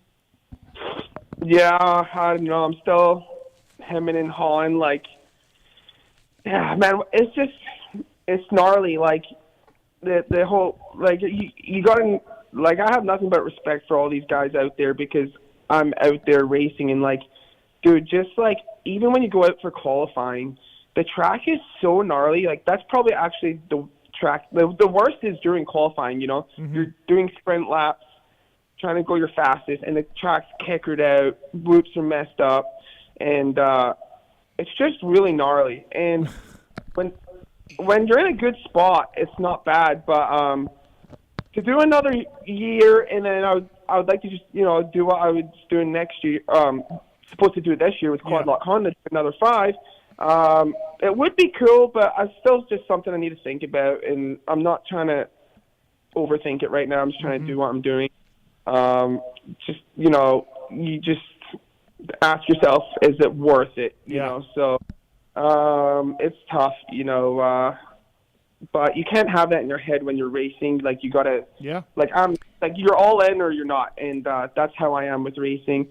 So I don't want to make a rational decision, but it's definitely on my head where this could be my last 5, and maybe in midsummer I'll be like, you will be, 100%. Dirt bike racer. You like money too, Dean.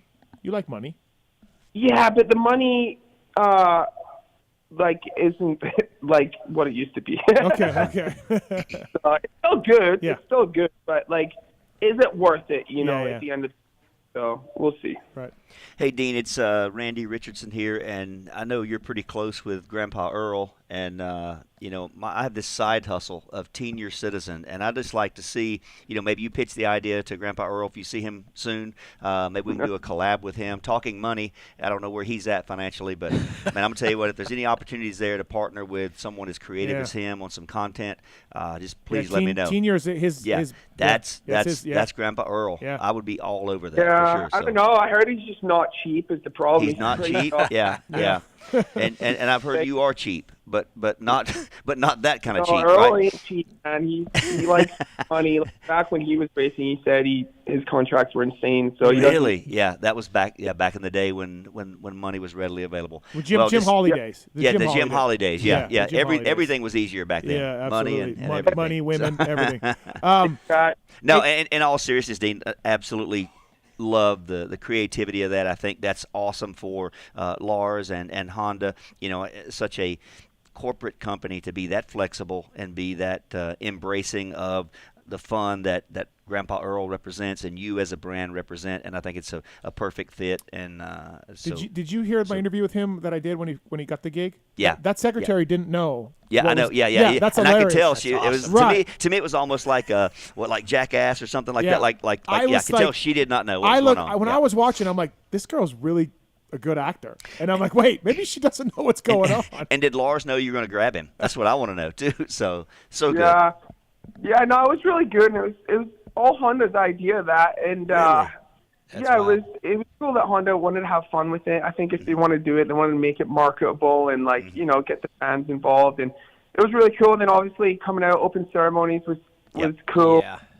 Yeah. We had a lot of fun, and then I went and just absolutely plonked it. So if you want to do open ceremonies this weekend, I said no. I was like, yeah, it's all fun and stuff, but dude, I want to do well. I don't want to be looked at like, oh, I'm just being a jackass. No, I really want to do well. So I was like, yeah, we'll hold off on that for now and let me just focus on my racing. So, no, it's cool though. It's just a bit of fun and at the end of the day, the kids love it. Every fan that comes up, he just loves it, and it's what it's all about. Stoking the fans out and having fun with it, and might as well enjoy it. While we're doing it. So, question for you: you're at the Sandbox. You're riding the Sandbox. Lawrence's. The Lawrence's. Okay, all right. I thought you were at Sandbox for some reason. I don't know. Okay. No, so they've been awesome over there, and Dazzy's been really good too, and it's just got a good crew over there with Burner and Colin Parks there, and just all the boys. So it's good to do motos with them, and no, it's been good for me. All right, before we let you go, we got our weekly pulp correspondent on the line as well. He's retired, and maybe you will join him, maybe you won't. But it's Phil Nicoletti. Philip. Hello, fellas. How are you? Dino. Hello. Dino's on the line. Good job for Dino. Oh. Phil, 9th. No, I'm sure if you were a media guy, you would have saw his fucking battle to the death with fucking Justin Hill. Yes, it was great. It was honestly the best thing to watch at the last half of the race. Yes, it was awesome. Like me and my sister were sitting in the stands. I was having a beer, and we were just watching Dean and Junior Hill fucking go at it, dude. Fuck, it was intense. You know? Yeah, dude. I really appreciate the positive and nice comment from you, Phil. It doesn't happen often, but like. No, it was really nice that you came over to the pits and seen me while you were there. You just fucking. I don't know if it was because your hometown race, so you were just busy with, media obligations. But I won't forget that. So he never came by, Dean. He just didn't bother. Yeah. Didn't even see him once. Yep. Yeah, I posted a picture on Instagram and Dean blew me out. Like, it's mid-race. Like, he's checking Instagram because he's a social butterfly. And I'm like, dude, sorry. No, it was during the break. And I said, I said, see you, buddy. Dude, I was already in the stands having a beer, dude. I just was a fan. I was the first Supercross I went to. I didn't even make it there for practice. Steve, when did you see Phil at the race? But what was the earliest you seen him? Oh, it was before the night show. It would have been 4 o'clock or whatever. Yeah. Okay, I'm gonna let it slide because he says I just got here, and I was like, this fucker's lying. No, because we were. So he's got this thing, Dino, where he hates the media, even though he's in the media. He hates the media because he says from the press box we're all just. It's all easy and we just talk shit up in the press box, which some of that's true. So I knew he was going to New York, Dean, and I'm like, well, Phil's going to be up there in the press box any moment now to just destroy Kellen and Lewis and I and whatever. And honestly, Dean, he never showed. I was like, wonder if Phil's even coming. Yeah. So because Dean's what Phil did, though, it is cool, man, just to sit in the stands and just enjoy it. It's. When you sit in the stands and watch the Supercross, though, you do realize you're like, damn, this is a pretty damn cool sport. It's like it's like such a different perspective than when you're racing. No, I agree. I think it's one of the best. I mean, for me, just to not have. I mean, I still have anxiety watching because I know what the guys are going through, and I'm like looking at some of the transitions out there, and I'm like, fuck me, dude. Yeah, You're butthole watching. I know, but no, even when you're injured and stuff, and you're watching, you're just like, fuck, this sport's so gnarly. Like what Phil says, you'll see you can read the track, you can read the whoops, and you're like, just you kind of see more than what a normal fan would see. So it's actually kind of cool, different perspective. Dean, did you get the on-off in the main? They made it a little easier. Some guys were doing it. Did you get the over and then 2-2? Yeah, I was busting that every lap. I was pretty good there. Like I said, I was doing that triple in after, but I was taking too much time to set up to do it, where, like I said, I should have just cut the corner and double tripled, which was the safe route. And then everything else, I was all right in the beginning of the main, those step-ons before the finish line. I was just jumping on, off. But then by the end of the main, the left side of the finish ruts were, super gnarly. Mm-hmm. And so then I was going over. I don't know. I wasn't real great in that section because that's where Justin passed me. But how many times did you guys watch Hymas's Ghost Ride on the film in the semi-lounge? Oh, yeah. No, I watched it a few times. It was lucky to jump off when he... For sure. Yeah.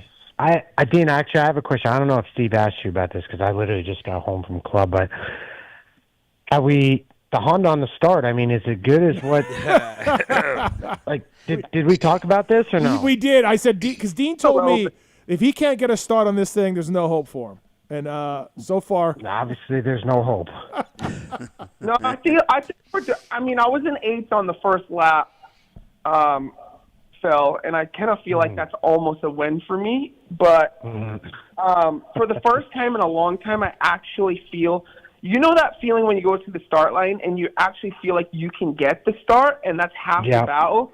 And I genuinely feel like if I just do the start properly, I will get a good start. Like, because I was next to Chase, and he had a obviously good gate pick, super good gate. I had a bit of a hole, and I still came out somewhat decent in the main, but my heat race was atrocious because my chest popped up, and then I was literally second last in the first turn. But I do feel like I can get a good start, and like I want to get a good start, and that is just half the battle. There's so many things that went to start gate questioning, where now I know I can get a good start. I just need to do it properly. So, and so I told them that I have my power detuned off the start because it's just a little bit more consistent. And Hutch, I talked to Hutch, and he wants to give me more power because, like, if you have the full power and you do the start the way you should do it, then you're going to get a really good start. Money. Yeah, but it's when you fuck up, it's hard to control it. Yeah, it's just I'm inconsistent with it. So, but the way the gearing is on this bike, like the second just pulls like hell. So, so that's my goal. I told them my goal is top 5 off the start. We'll go from there. But I genuinely feel like I can get a good start, and that's half the battle. Yeah, well, I don't know. Helen Keller could pull a fucking whole shot on that bike, so I don't know what the fuck you got going on over there, buddy. Well, we got 3 races left. You got it. Yep. No pressure on the starts, but yeah. You got two races at altitude. Yeah. You know? Yeah. So Yep. That'll be good. Got to figure it out. Well, good job, Dean. 9th is really good. Like I said, you cost me $20, but that's fine. I was happy to pay it because it was a good job by you. So, Truman's always scheming a way to get money, eh? He's good at dude. that. Yeah, he's got your ass. Hey, let me quickly tell you the story of Truman. This is fucking Truman's life in a nutshell. Thursday we go to dinner. My buddy has a meat distributor. He's my dear friend, and he hooked us up with this restaurant in New York City. We go there. We're expecting it to be comped because that's how the guy does it, because he sells meat to these restaurants.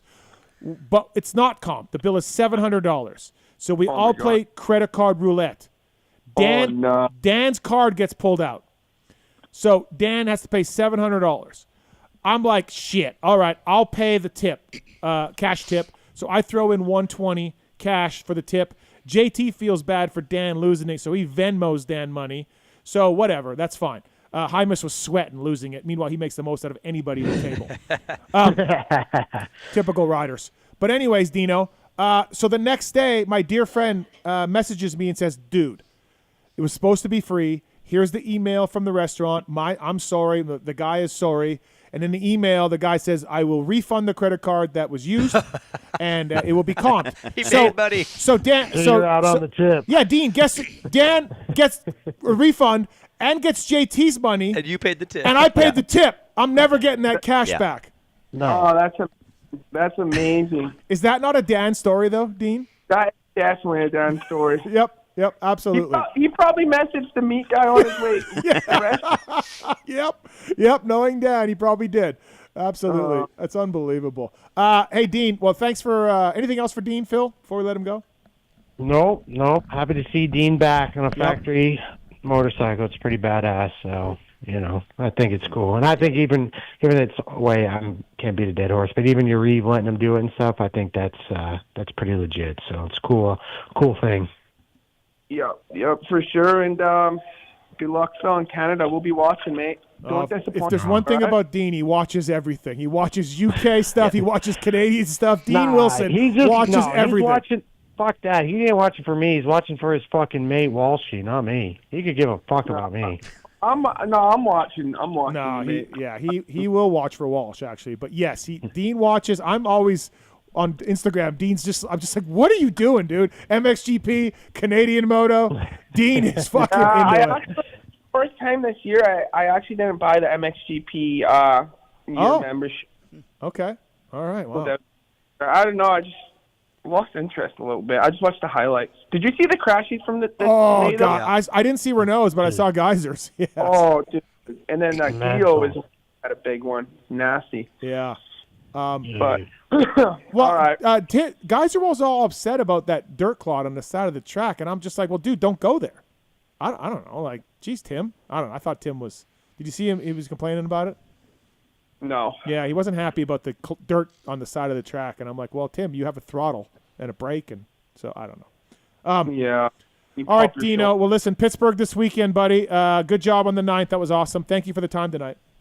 No worries. Thanks, guys. Have a good night. All right, see you later. See you, Dean. That's Dean Wilson, everybody. Brought to you by Renthal and brought to you by FCP Factory Chassis Parts. It is the Phil Nicoletti. So, Daniel, do you want to say anything to your rider, or do you want to maybe talk to him at all, or? No, I just think his attitude's been good lately. I feel like my first day there, he was a certain way. It was a little negative day one, and since then it's been positive, smiley, happy, jokey, and I want to know if you're okay. I think I'll probably be happy and easy to get along with when I retire too. Maybe that's what retirement's good for Dean. Yes, Juice. You could have retired 15 years ago, Randy. You know, come on, dude. Did you hear about Randy got a knee replacement? Did you hear about that? There you go again. I did hear about that. Yeah. And you like a new man. New man. He needs his other one now done. His other one's the problem.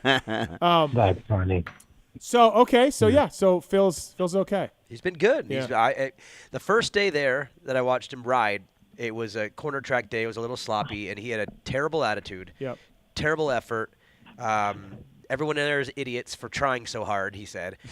But then since then, I've seen effort and trying and like focus and pushing and smiling, and it's been a complete turnaround since that first day. You're the general manager. You should tell the kids that the corner track's meant for technique, not to go fucking balls to the fucking wall, man. They were going for it. All of them were. They were going for it. I'm like, dude, why don't you go for it on a fucking Tuesday when we're on the main track? You know, like, it's fucking ass backwards. He was literally taking every outside to just stay away from anybody. And every once in a while, someone would come in hard, and I was like waiting for the one who was going to accidentally get him. These fucking kids, dude. Fucking corner track heroes nowadays. Did you notice, Phil, when I put my video up, I made sure you were in almost every clip, just going as not slow as possible. Whoa, dude. I know. But I hate fucking corner tracks anyway. I think they're a waste of fucking time, but there I was. Out there fucking doing it. Tell Jeannie Carmichael that. Ricky was raised on corner tracks. Tell her. Yeah, well, I mean, that's why my corners suck. A couple things, Phil. Did you get much blowback or pushback from a little bit of harsh criticism on Michael Hicks last week's show? Did you? No. Okay. Moving on. Why would I get criticism? Just, you were a little harsh. That's all. I wasn't harsh. You asked me about it. You agreed. I do. I'm just saying. I got a few DMs saying, Michael Hicks is awesome. He's a great dude. I said that. I said he's got a lot of talent too. I mean, what the fuck else more do you want me to say? Okay. I'm just asking, buddy. Second of all, I wish I had a camera, and I don't know the deal is, but I wanted to really film Brandon Haas negotiations with Phil on like the garage rate. Yeah. Because he's not on the team anymore. He's renting a garage, I assume, and he's riding there.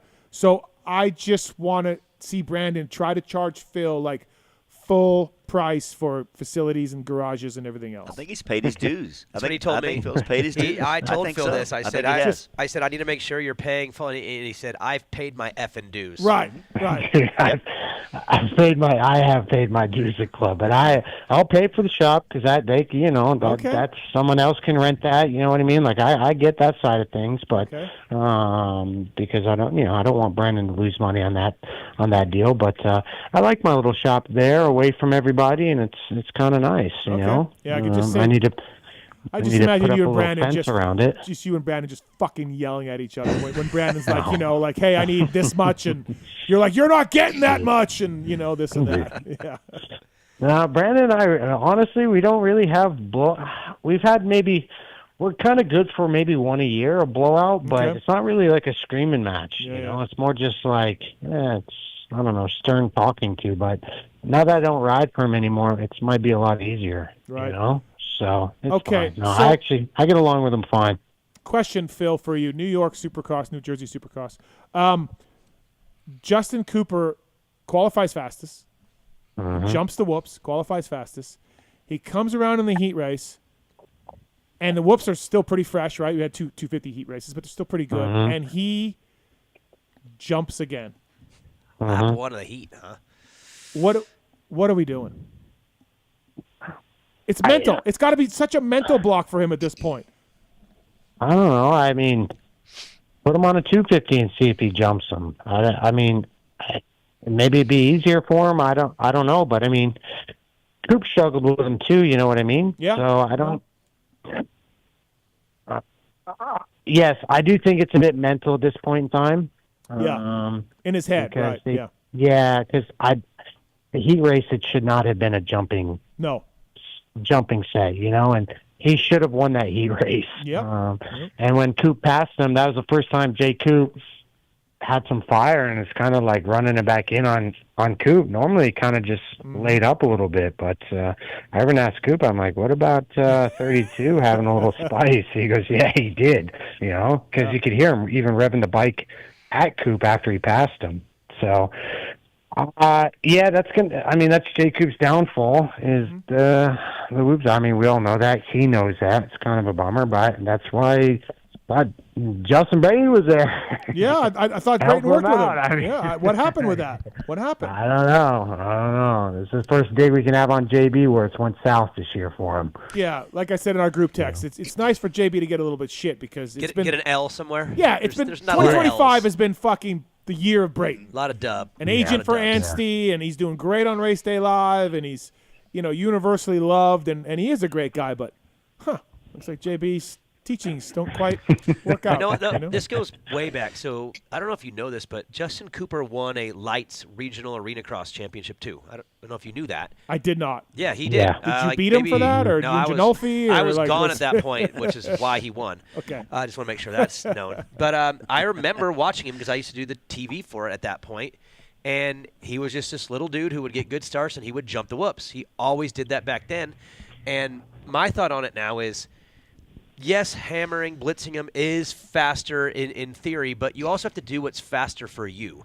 And if he can jump faster than he can blitz, then he's going to go to the jump because it's faster for him. Now, that's like more of a weekday, maybe a boot camp off-season thing to fix, but it's hard to fix it mid-season and then make the decision that I'm just going to stick to this because it's the right thing to do when he's faster at jumping. So my thought is it's not as much of a mental thing as it's a calculation. He goes, if I blitz these, it's going to be 5.2 seconds through, and if I jump them, it's going to be 5.1, and I'm going to do 5.1. That's what I think. Because that's how I was. As a littler dude, I would calculate. If the whoops were good for me to blitz, and I knew it was fast, it was. But if I knew the math was bad, I would jump because it was faster for me. Play to my strengths, and that's what I think he's doing. But he's so talented enough where he can still skim them for 3 laps and be okay and be better than he is jumping for 3 laps, just enough to give himself some sort of chance. But you don't even give yourself a chance to even try it, you know? Yeah. So like that would be a pre-race decision that he was just going to do that from the beginning. I bet it wasn't decided in the corner before. I bet it was decided on the gate. I'm going to jump him. You remember that old THQ Supercross for video games that they used to do where they used to fucking slap the open face helmet on, goggles, and like they duct taped his hand heading toward the ramp? Yeah. Do you remember that commercial or no? Yes. Yeah. Well, they need to do that to Jay Coop during practice. Just duct tape his hand at like half throttle and just send him into the whoops until he figures. Because you can't jump at half throttle. Yeah, you cannot jump at half throttle. You are fucked. So just say even quarter throttle. Just send him in there and just let him feel it out, dude. You know. It was something else for sure. Phil Nicoletti on the show, brought to you by FCP Factory Chassis Parts. Christian Craig's running the engine hangers now, by the way, over there at Star Yamaha. They got the race cups as well. Their best known performance for the engine mounts that improve traction, handling, and feel. And they're looking for dealers as well at fcpracing.com. Bolt-on parts drastically improve handling, race cups, and engine mounts and more. Check them out. They offer the works level chassis parts for the stuff used to be available on Works Bites only. And I know because I was a factory mechanic and we had offset races and you couldn't make them. And now FCP is. And PulpMX 25-chassis is the code to save at fcpracing.com, bringing you Phil Nicoletti. Philip, I talked to Coop after the race. Big post-race interview, by the way. I tracked him down. And he said, he said the whoops were it. And once he realized he couldn't figure it out, he said he couldn't get the groove right. And then we saw he couldn't get anything else as far as blitzing or jumping right. He's like, that's it. I had to settle for it. And honestly, he was like, he's the better guy. Coop wasn't as mad after Philly. He really accepted it. It was the whoops were the race. I talked to Frankie Layton today for a little while, and I'm at that level and Coop's my boy, but to get beat by that much is kind of crazy. I mean, that performance that Chase had from a rider standpoint was like godly, Him hitting that second set of whoops, how he would just send it in there, plant his bike, and it was 2 seconds a lap, it felt like, for a long time until about 6 minutes to go. I thought Chase looked so comfortable. It came to a point where I'm just like, he's so comfortable, he's going to make a mistake for, falling asleep at the switch, and maybe that's what Coop was maybe thinking would potentially happen, but everything just went right. Like, I was really amazed at Chase's riding. We all know how badass rider Coop is, but to have one set of there was 2 sets of whoops, but Coop really wasn't that bad in the first set. To lose that much time because of one set of whoops around that entire track is like kind of crazy. Seemed to make the rest of the track good for Chase too, like probably a mental thing where he knew he was killing those, and I bet everything else felt good because of it. And Coop probably a little bit the other way. Yeah, if you look at the sectors, Chase was faster in a lot of sectors too. It was one of those things, and Phil, you've probably had this where, say, a tougher section, even for you, I'm not making fun, but the jumping, the rhythm, if you're doing something big and you're like, I got it, the whole track feels really good then because that thing is out of the way. And Coop probably felt that everywhere a little bit, knowing like, God, this guy's killing me. It probably ruined everything. Where Chase was going through him and going, everything is better. Or you're thinking of the whoops the rest of the track, and you can't even go. Yeah, you're just thinking like, this fucking guy's got me. I can't figure this out. And like I said too earlier, Phil, like Coop's usually good at the rut down the middle, and he mentioned to me that he couldn't even get that right. No, because I think there wasn't a big enough rut in the middle because the whoops held up enough to where that didn't really happen.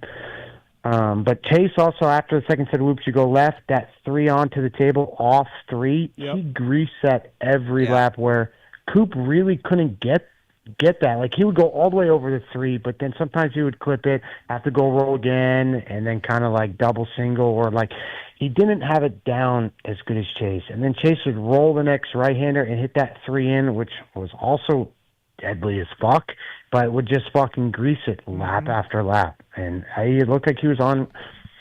That was a Chase that we all expected to ride for 20 Chase. Plus 1. Well, even like getting onto the start straight away and everything was flawless. And remember, he doesn't like the bike. He wants to maybe leave.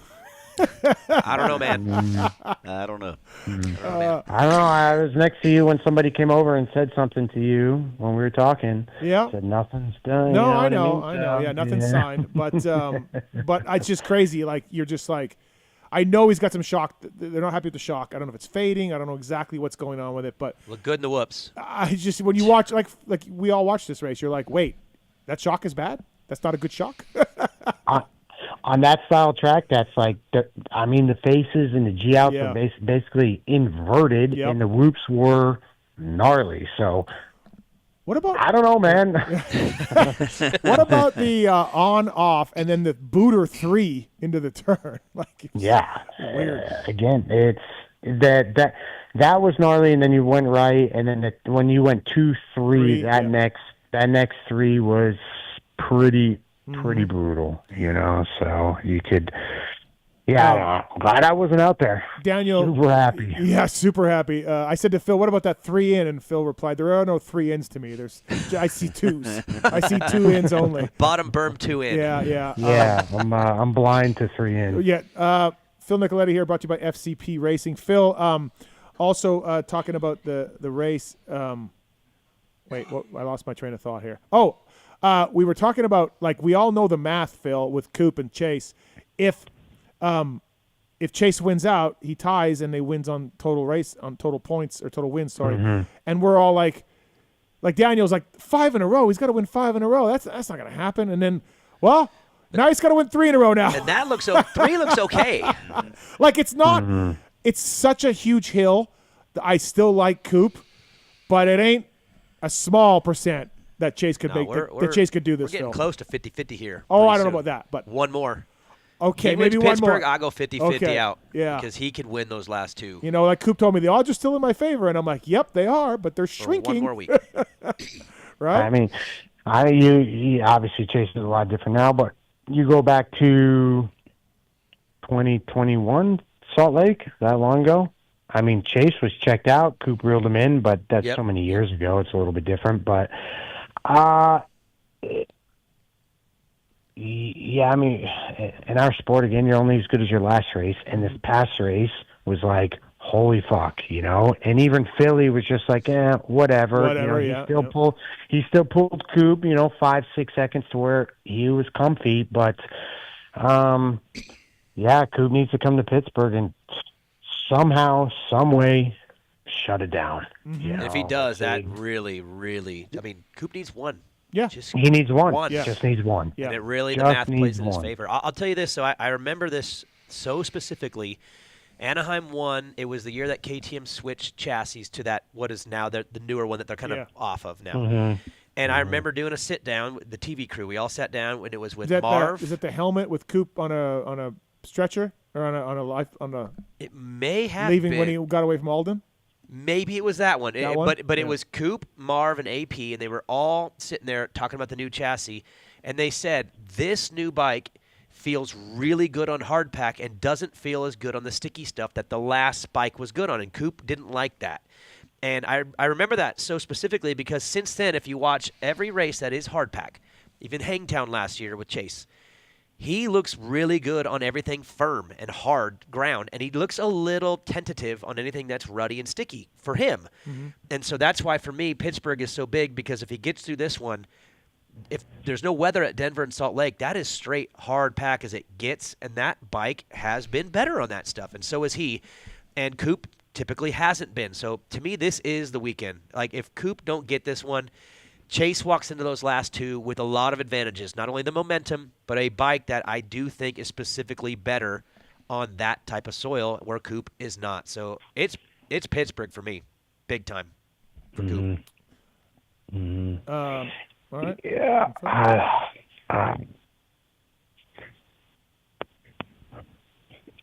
Nope. Yeah, I'm not sure. I don't even. Yeah, it has to be in Pittsburgh because I think Denver, Chase will be good, and I think Salt Lake City, he will be good. But again, I'll go back to it. Coop isn't a slouch at Salt Lake City. No. But the way Coop played MetLife the first 3 laps, that was the hardest I think I've seen him go the first 3 laps in a main event in a long time. Just the first couple corners, he was 3rd, 4th off the start, and the way he tried to pass Shane in the second corner and get up to Chase because he knew that he couldn't allow Chase to get away. And when Chase broke him, like, I don't think Coop's been broken like that ever. No. So even his face after, like, when he's mad, you could tell the mad face. Yeah. It was more of a oh wow. Yeah, face. he gave there was a little bit of shit talk about the gunshot wound and all that. But after the race, when I talked to him, Coop was straight up like, "Hey, I got beat." Yep. He gave praise to him, which I respected because I think the mental side of trying to get in his head kind of backfired a little bit, and it kind of, the bullets ricocheted and hit him, so it's kind of they did. So now it's I kind of come back and rethink of what they can do. But is there a potential chance Chase can go win the next 3? Yes, but again, can Chase?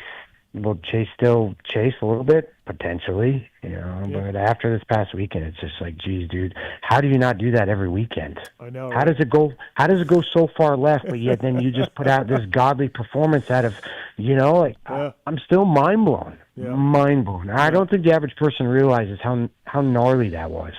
No, you're right. All right, let's get some phone calls. First up, hometown guy this weekend, Nash. Gentlemen. Didn't see you this weekend, Nash. Didn't see you. Bummer. I was here, there, everywhere at Aquí Allí, Todo el Mundo, as the Spanish say. I was all over. I saw Big James. I was fortunate to see Knowles and Mitch and a couple other people. It was a good time, good race, as we all know. Randy, always good to see the smiling man from South Carolina, hardest, fastest man in Piedmont. Thanks, buddy. With the legend of Daniel Blair. Daniel, always a pleasure. Thank you. And Phil. What up, Nash? Buddy, always good to hear your voice, your insight, your truth, your honesty. And Steve, I think I got something on my career counseling desk for Phil. Okay. Yeah.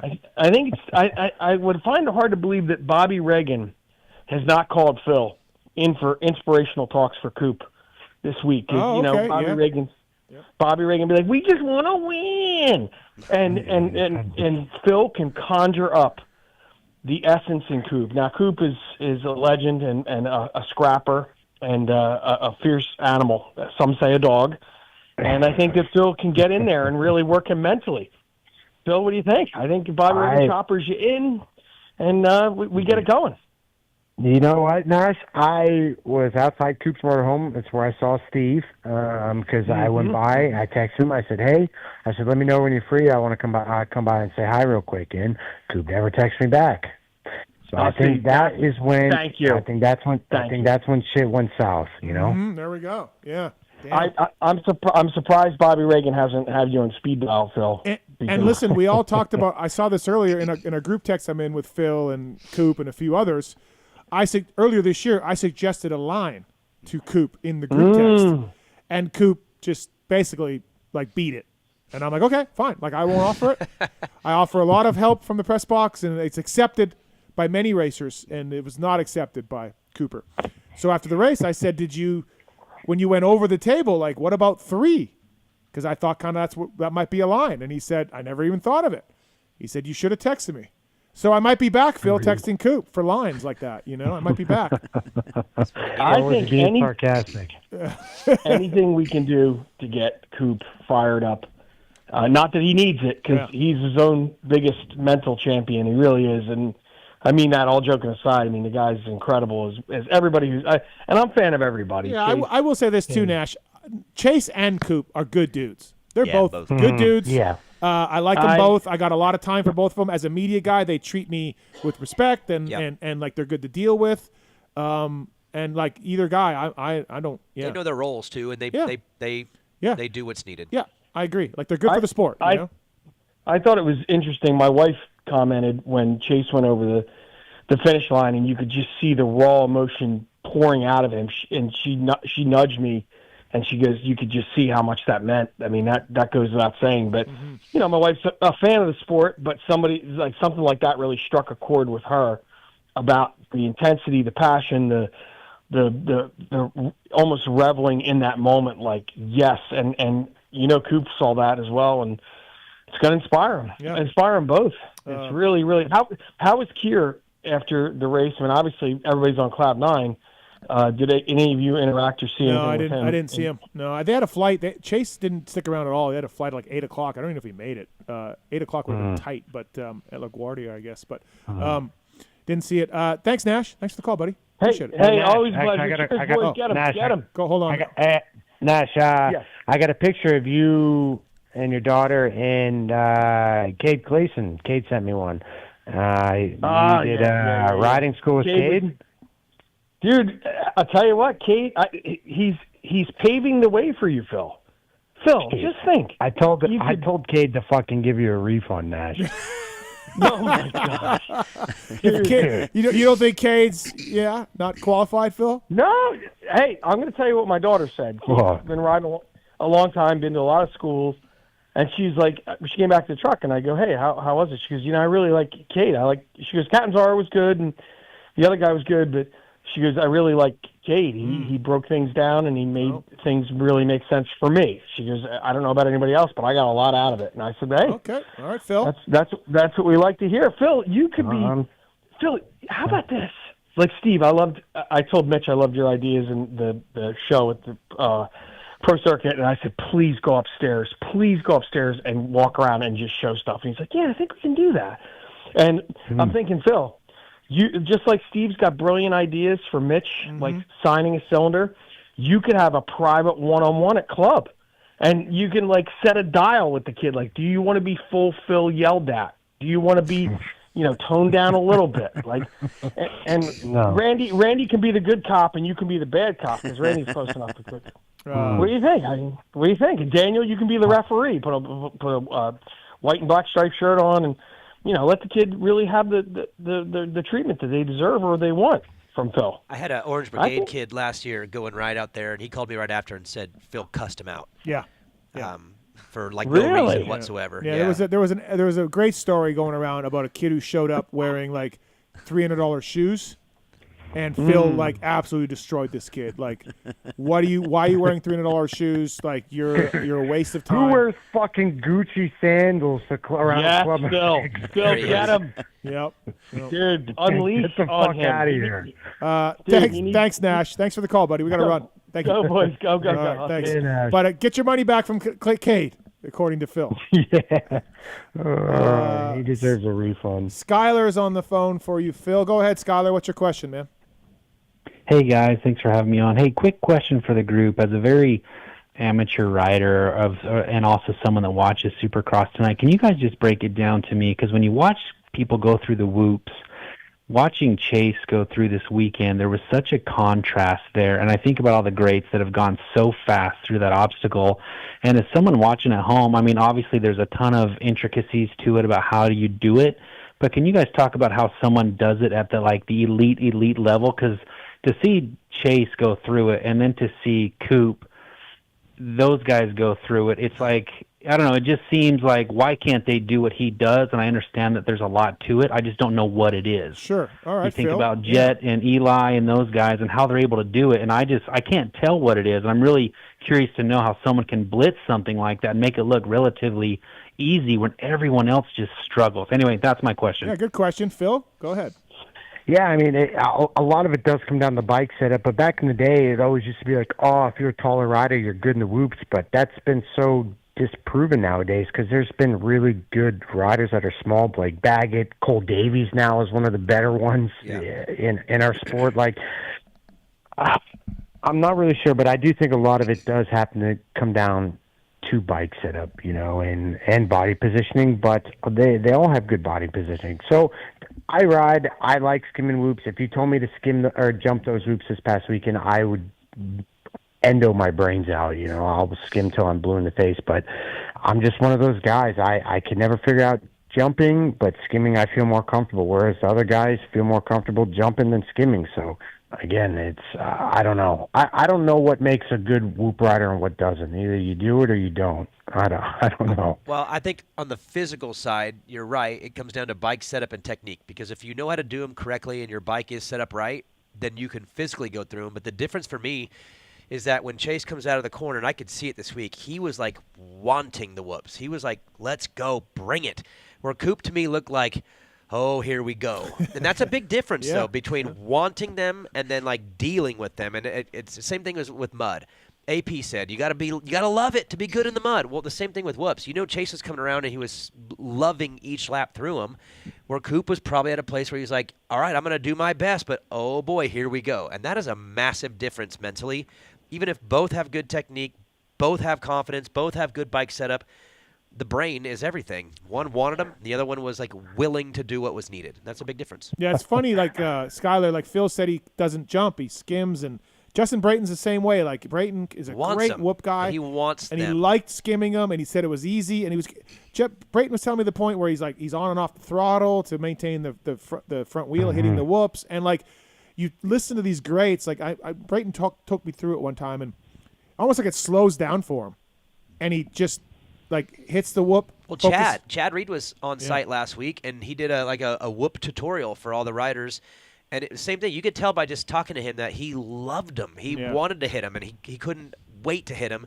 That's a different place to be than being willing to do what's needed to go through him versus like actually wanting them. There you go, Skylar. Thanks for the call. Hey, I appreciate it. Yeah, no worries. Hey, well, just on a caveat on top of that, if it's more of like a mental thing, and these guys are like the best of the best, it's hard for me to wrap my head around like it's desire more than anything. Like, wouldn't those guys look at that and go, man, Chase is killing this. Like, we want this. I don't know. It's just crazy to think that it's more of desire to do it versus technique and bike. Well, he trusts himself more. Yeah, but I don't know. I mean, like, Danny, you could say, oh, yeah, you love the mud, you love whoops, but you can say you love them whoops all you want. You come around that corner, you're like, I love them, I love them, I love them, and then you look at them things, you're like, I'm fucking out, dude. You can trick yourself, you can try to trick yourself until they come up. Yeah. Yeah, until you're in the other lane, the whoops, or the other side where the 3-on was, and you're like, how the fuck did I just get here? But Chase, I could see him in the corner. When he would come out of that left, it was like, he would lunge. He couldn't wait to get to him, and that's a big difference. Thanks, Scholar. Thanks for the call, man. Appreciate it. Thank you. Yeah, thanks, guys. Have a good night. Thank you. Before we let you go here, FCP bringing you Factory Phil Nicoletti. The Devin Simonson, like 2 operations on his wrists, and like, look, I know there's been some injuries in that coast and everything else.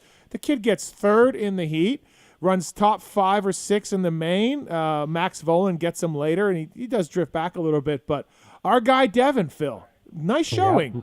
Yeah, he did awesome. I was pumped for him. So he's a good kid, and it's hard. And I don't even think he should technically be out there, but he knows that he has a chance on a good bike to go do it finally, and that just shows he's got a lot of willpower. And I don't know, Whiskey Throttle posted a video of him on the start of the main, and it's just like, you can see that he wanted to get a good start too. So I was stoked for Baby D. That was awesome. And he rides really good. He's got good style. He's fluid. I was pumped for him. Yeah, it was really good opener for him, and I was happy for the kid because he's been through a lot.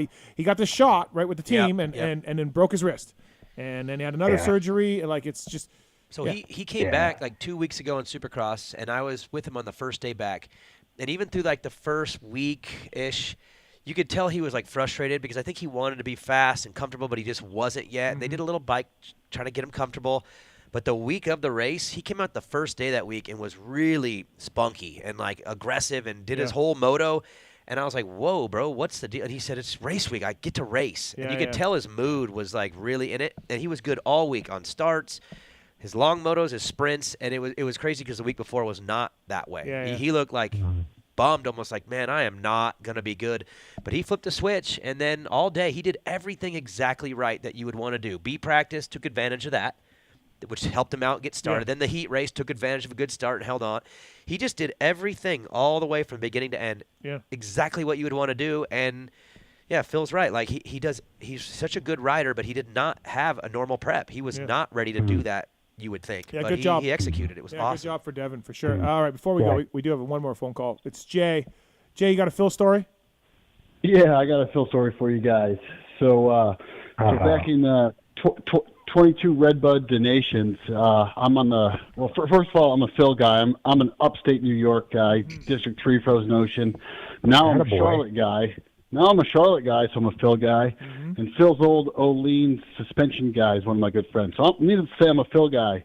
So the Monday morning 6 a.m. flight from South Bend back to Charlotte after the donations, my seat is next to Phil Nicoletti. And I sit down, and I turn to him, and I say something about dirt bikes, and Phil goes, I'm not talking about fucking dirt bikes to January. And he pulls his hoodie over his head, and we don't talk the rest of the flight. Nice. Wow. Nice.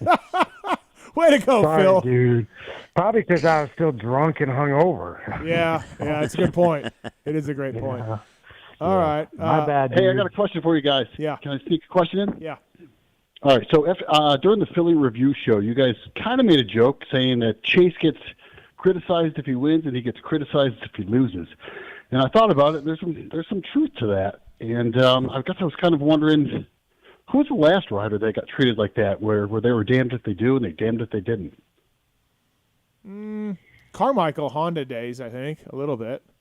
Or right out of the gate. Yeah, Honda, like first year. Yeah, Honda. I remember definitely Ricky couldn't win with the fans, right? Either way, there was some of that going on, but Chase does have it kind of weird. Like when he does great, it's well because, and when he does bad, it's like ha ha. Like he really does have it probably the harshest from the fans. For as good as he is, like I feel like Jet and Eli and Coop have bigger fan bases than Chase. I could be wrong. There's no way to measure this, but I do feel that way, Daniel. Yeah. You know? And it seemed like it's always been that way a little bit, and it probably goes back to the titles, because of the 251 with Faulkner, and then the Eli. I mean, Eli is such a legend, and then to have that happen in Denver, Chase gets a little bit of a stink from that. Yeah, and then the outdoor title. And the outdoor title with Jet. Yeah. So, and I've never felt like that's fair because you have to be in it to win it, and he's in it. He's built to take hits, and he takes hits. Yeah.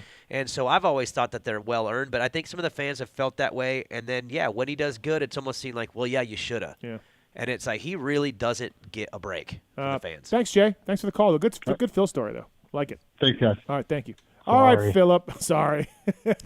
All right, Philip. It's 10:10 back east. Are you still testing, or how are we doing? We riding tomorrow? Yeah. Yep. I had a long test day today, so another one tomorrow, and then do some motor stuff Thursday, Friday. So, All right. And then I'm done. Next Monday, Phil Nicoletti in studio with the Martin brothers. That'll be good. That's going to be I don't even know what's going to happen. I don't know what's going to happen. Well, Mart survived Boston Marathon today, so he'll be there next Monday. So it's good. Yeah, fantastic. All right, Phil. Well, thanks for the time, buddy. Appreciate it. Thank you. All right, thanks, boys. See ya. Later. That's Phil Nicoletti, brought to you by FCP Chassis and MTX brake pads. Randy, today on the mountain bike ride, MTX brake pads, how'd they work?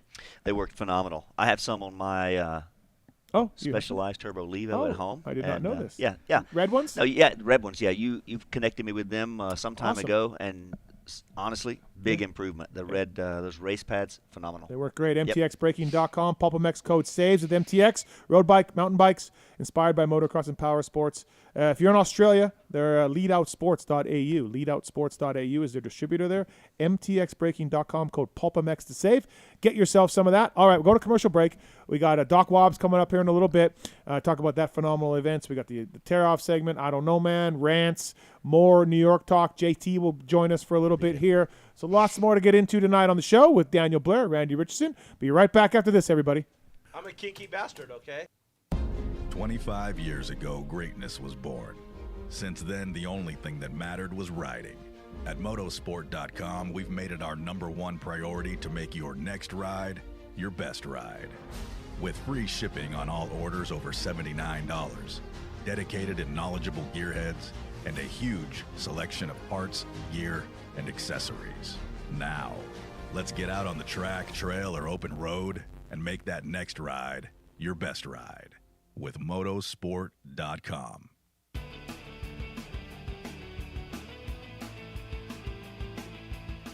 You likely know Racetech as the suspension and engine tuner of choice for the world's fastest privateers. But what you may not know is behind the scenes, Racetech is the trusted source for many OEMs and factory teams throughout the motorcycle industry. For nearly 40 years, Racetech has been producing high-performance suspension and engine components and services right here in the USA. Racetech doesn't just specialize in motocross. In fact, they have many off-road, hill climb, flat track, road racing, and supermoto championships on the mantle as well. Not a racer but want to smooth out the ride on the street or add some performance to your Harley? Racetech offers a full line of suspension solutions including industry-leading built-to-order G3S custom shocks. All Racetech products are 100% guaranteed to exceed your highest expectations. Don't wait. Experience the Gold Valve Advantage today by logging on to racetech.com. Don't forget to mention PulpMX when ordering for a discount.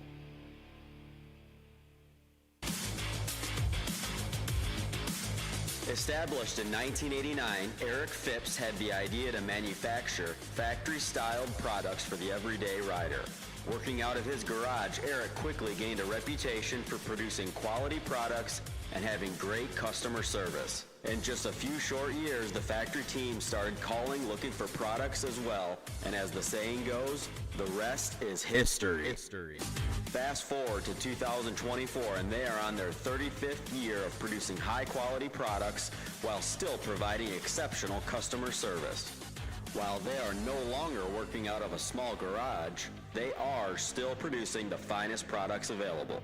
Teams like HRC Honda, Star Racing Yamaha, HEP Suzuki, Phoenix Honda, BarX Suzuki, AJE Motorsports, Solitaire Yamaha, and countless privateers still rely on the same quality products that are available to you too. Products like their Pro Launch Start Device, radiator braces, skid plates, clutch perches, and tons more continue to be a staple in the pro pits and amateur scene as well. Check all they have to offer for your ride at WorksConnection.com. Use the code PulpMX20 to save 20% off your order. With over 80 years' experience manufacturing power sports pistons right here in the USA, Wiseco has evolved into a full range of performance components for dirt bikes and other power sports machines. Whether you ride a 2-stroke or a 4-stroke, Wiseco has a variety of pistons from reliable forged replacements to the performance-focused Racer Elite series. Wiseco offers race-proven components for the rest of your engine, too. From garage buddy engine rebuild kits, clutch and valve train components, USA-made Racer Elite connecting rods, and their CB4 thermal protection line. Wiseco is proud to be a technical partner with Factory Honda HRC for the 2023 Supercross and Motocross, driving professional-level product development that gets passed down to you. Visit your favorite online or local dealer or wiseco.com to find products for your machine. Factory Chassis Parts was founded in 2018 with one goal in mind: to offer the highest quality works level upgrades to the average rider. With the success and popularity of FCP engine mounts, we're excited to announce our latest chassis item, the FCP Race Cups. Offset steering races have been used by top motorcycle professionals to adjust the geometry on race bikes for years. Now, Factory Chassis Parts offers an impressive way for you to experience the same improvements in handling and traction by changing the rake, trail, and wheelbase of your bike. Whether you ride the track or trail, these bolt-on parts drastically improve the comfort, cornering, and experience on your motorcycle. Check out FCPRacing.com to view the entire product line and learn how to improve your bike today. PulpMX25-chassis is the code to save. Maxima Racing Oils was created for world-class racers who challenge the limits of possibility. Their demands on equipment drive us to look beyond conventional ideas and to exceed industry standards. It's in our DNA to identify problems, formulate solutions, and execute at the highest levels of competition. Case in point, the championship-winning Factory Kawasaki race team, longtime Maxima partners who extensively use Maxima throughout the bike. Maxima's USA-made products exceed JSO requirements and can be used in all motorcycle brands: Kawasaki, Honda, Yamaha, Suzuki, KTM, Husqvarna, and more. Maxima Racing Oils. Experience the difference. Visit MaximaUSA.com for more information.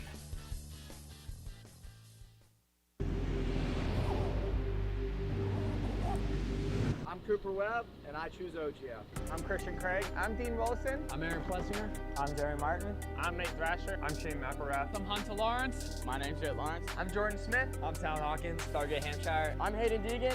I'm Colt Nichols, and I choose OGO. And I choose OGO. And I choose OGO. I'm Tom Biala. I choose OGO. And I choose OGO. And I choose OGO. I'm Jiren Ferrandis, and I choose OGO.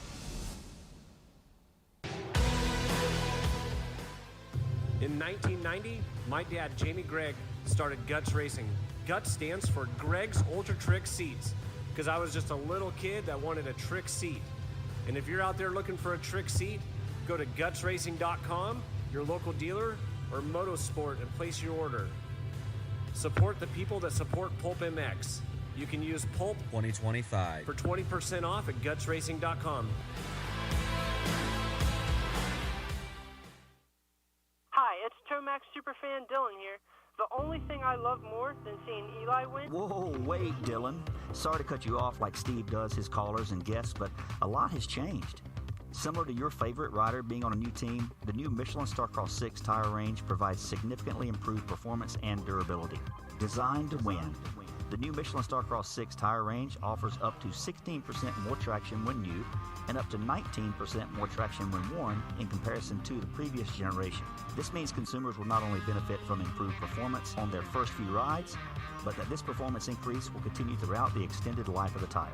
Michelin is a legendary innovator in motorcycle tire technology, and thanks to Michelin silica technology, the Michelin Starcross 6 tire range provides up to 11% more durability than the previous generation.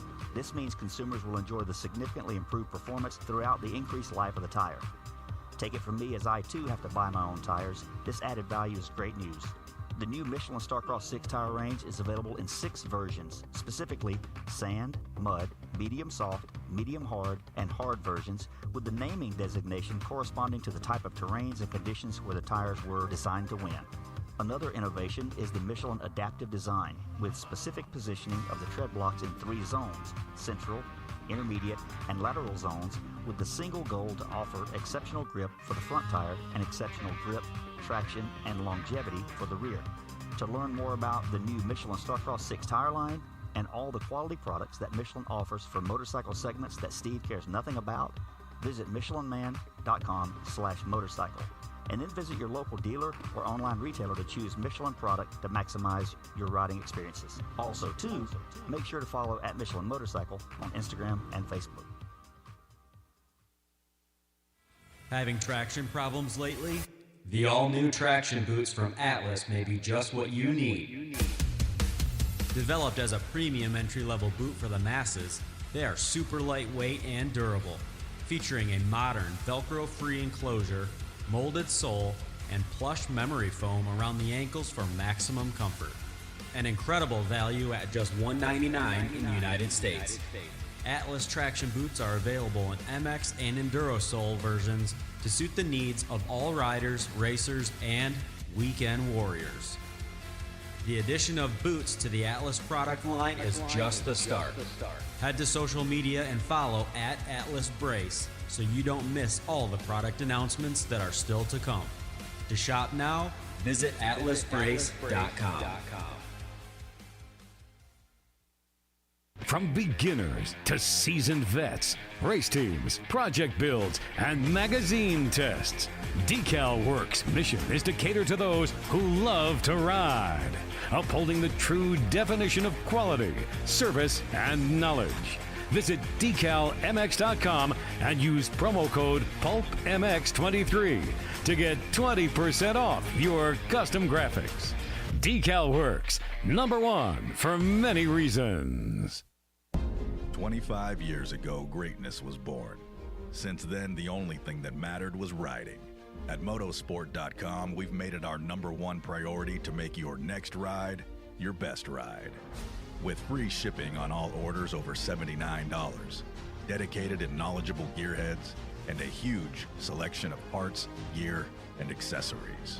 Now, let's get out on the track, trail, or open road and make that next ride your best ride with motosport.com. Maxima Racing Oils was created for world-class racers who challenge the limits of possibility. Their demands on equipment drive us to look beyond conventional ideas and to exceed industry standards. It's in our DNA to identify problems, formulate solutions, and execute at the highest levels of competition. Case in point, the championship-winning factory Kawasaki race team, longtime Maxima partners who extensively use Maxima throughout the bike. Maxima's USA-made products exceed JSO requirements and can be used in all motorcycle brands: Kawasaki, Honda, Yamaha, Suzuki, KTM, Husqvarna, and more. Maxima Racing Oils. Experience the difference. Visit MaximaUSA.com for more information. Hi, it's Tomax Superfan Dylan here. The only thing I love more than seeing Eli win... Whoa, wait, Dylan. Sorry to cut you off like Steve does his callers and guests, but a lot has changed. Similar to your favorite rider being on a new team, the new Michelin Starcross 6 tire range provides significantly improved performance and durability. Designed to win. The new Michelin Starcross 6 tire range offers up to 16% more traction when new and up to 19% more traction when worn in comparison to the previous generation. This means consumers will not only benefit from improved performance on their first few rides, but that this performance increase will continue throughout the extended life of the tire. Michelin is a legendary innovator in motorcycle tire technology, and thanks to Michelin silica technology, the Michelin Starcross 6 tire range provides up to 11% more durability than the previous generation. This means consumers will enjoy the significantly improved performance throughout the increased life of the tire. Take it from me, as I too have to buy my own tires, this added value is great news. The new Michelin Starcross 6 tire range is available in 6 versions, specifically sand, mud, medium soft, medium hard, and hard versions, with the naming designation corresponding to the type of terrains and conditions where the tires were designed to win. Another innovation is the Michelin Adaptive Design, with specific positioning of the tread blocks in 3 zones, central, intermediate, and lateral zones, with the single goal to offer exceptional grip for the front tire and exceptional grip, traction, and longevity for the rear. To learn more about the new Michelin Starcross 6 tire line and all the quality products that Michelin offers for motorcycle segments that Steve cares nothing about, visit michelinman.com/motorcycle. And then visit your local dealer or online retailer to choose Michelin product to maximize your riding experiences. Also, too, make sure to follow at Michelin Motorcycle on Instagram and Facebook.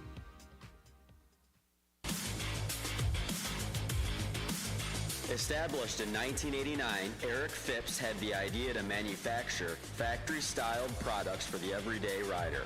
Working out of his garage, Eric quickly gained a reputation for producing quality products and having great customer service. In just a few short years, the factory team started calling looking for products as well, and as the saying goes, the rest is history. Fast forward to 2024, and they are on their 35th year of producing high-quality products while still providing exceptional customer service. While they are no longer working out of a small garage, they are still producing the finest products available. Teams like HRC Honda, Star Racing Yamaha, HEP Suzuki, Phoenix Honda, BarX Suzuki, AJE Motorsports, Solitaire Yamaha, and countless privateers still rely on the same quality products that are available to you too. Products like their Pro Launch start device, radiator braces, skid plates, clutch perches, and tons more continue to be a staple in the pro pits and amateur scene as well. Check all they have to offer for your ride at worksconnection.com. Use the code PulpMX20 to save 20% off your order.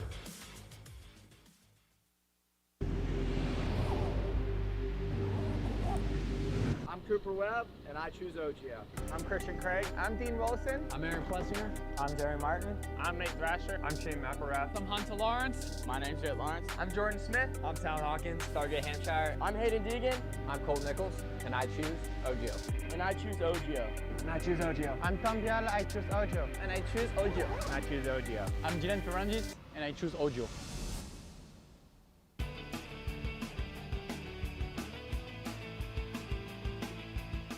You likely know Racetech as the suspension and engine tuner of choice for the world's fastest privateers. But what you may not know is behind the scenes, Racetech is the trusted source for many OEMs and factory teams throughout the motorcycle industry.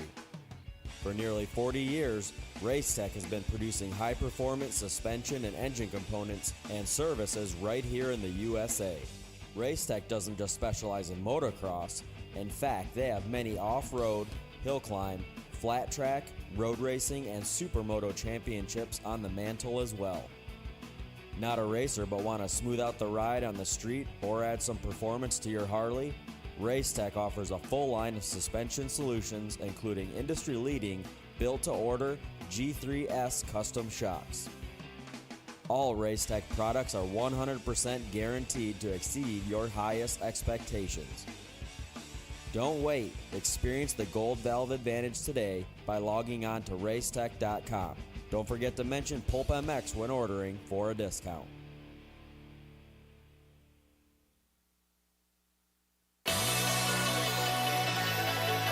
Factory Chassis Parts was founded in 2018 with one goal in mind: to offer the highest quality works level upgrades to the average rider. With the success and popularity of FCP engine mounts, we're excited to announce our latest chassis item, the FCP Race Cups. Offset steering races have been used by top motorcycle professionals to adjust the geometry on race bikes for years. Now, Factory Chassis Parts offers an impressive way for you to experience the same improvements in handling and traction by changing the rake, trail, and wheelbase of your bike. Whether you ride the track or trail, these bolt-on parts drastically improve the comfort, cornering, and experience on your motorcycle. Check out fcpracing.com to view the entire product line and learn how to improve your bike today. PulpMX 25-chassis is the code to save.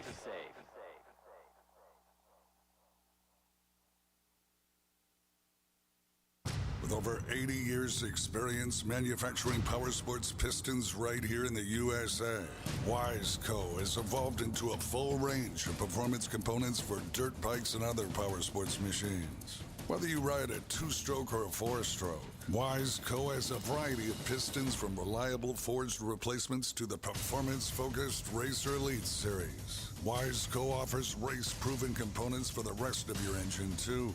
From Garage Buddy engine rebuild kits, clutch and valve train components, USA-made Racer Elite connecting rods, and their CV4 thermal protection line.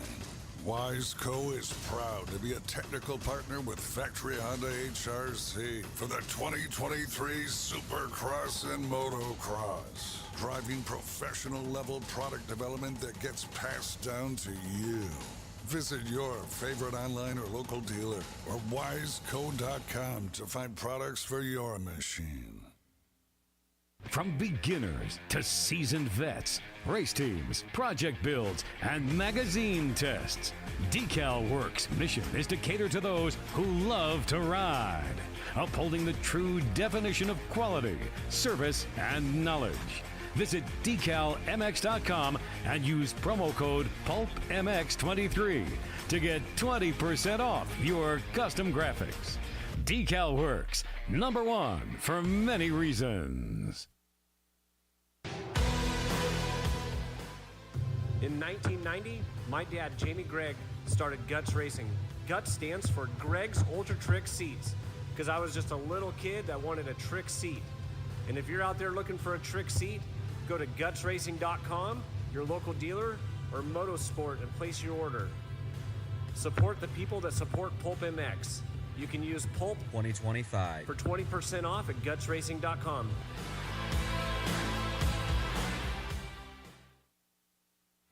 Having traction problems lately? The all-new traction boots from Atlas may be just what you need. Developed as a premium entry-level boot for the masses, they are super lightweight and durable, featuring a modern Velcro-free enclosure, molded sole, and plush memory foam around the ankles for maximum comfort. An incredible value at just $199 in the United States. Atlas traction boots are available in MX and Enduro sole versions to suit the needs of all riders, racers, and weekend warriors. The addition of boots to the Atlas product line is just the start. Head to social media and follow @AtlasBrace so you don't miss all the product announcements that are still to come.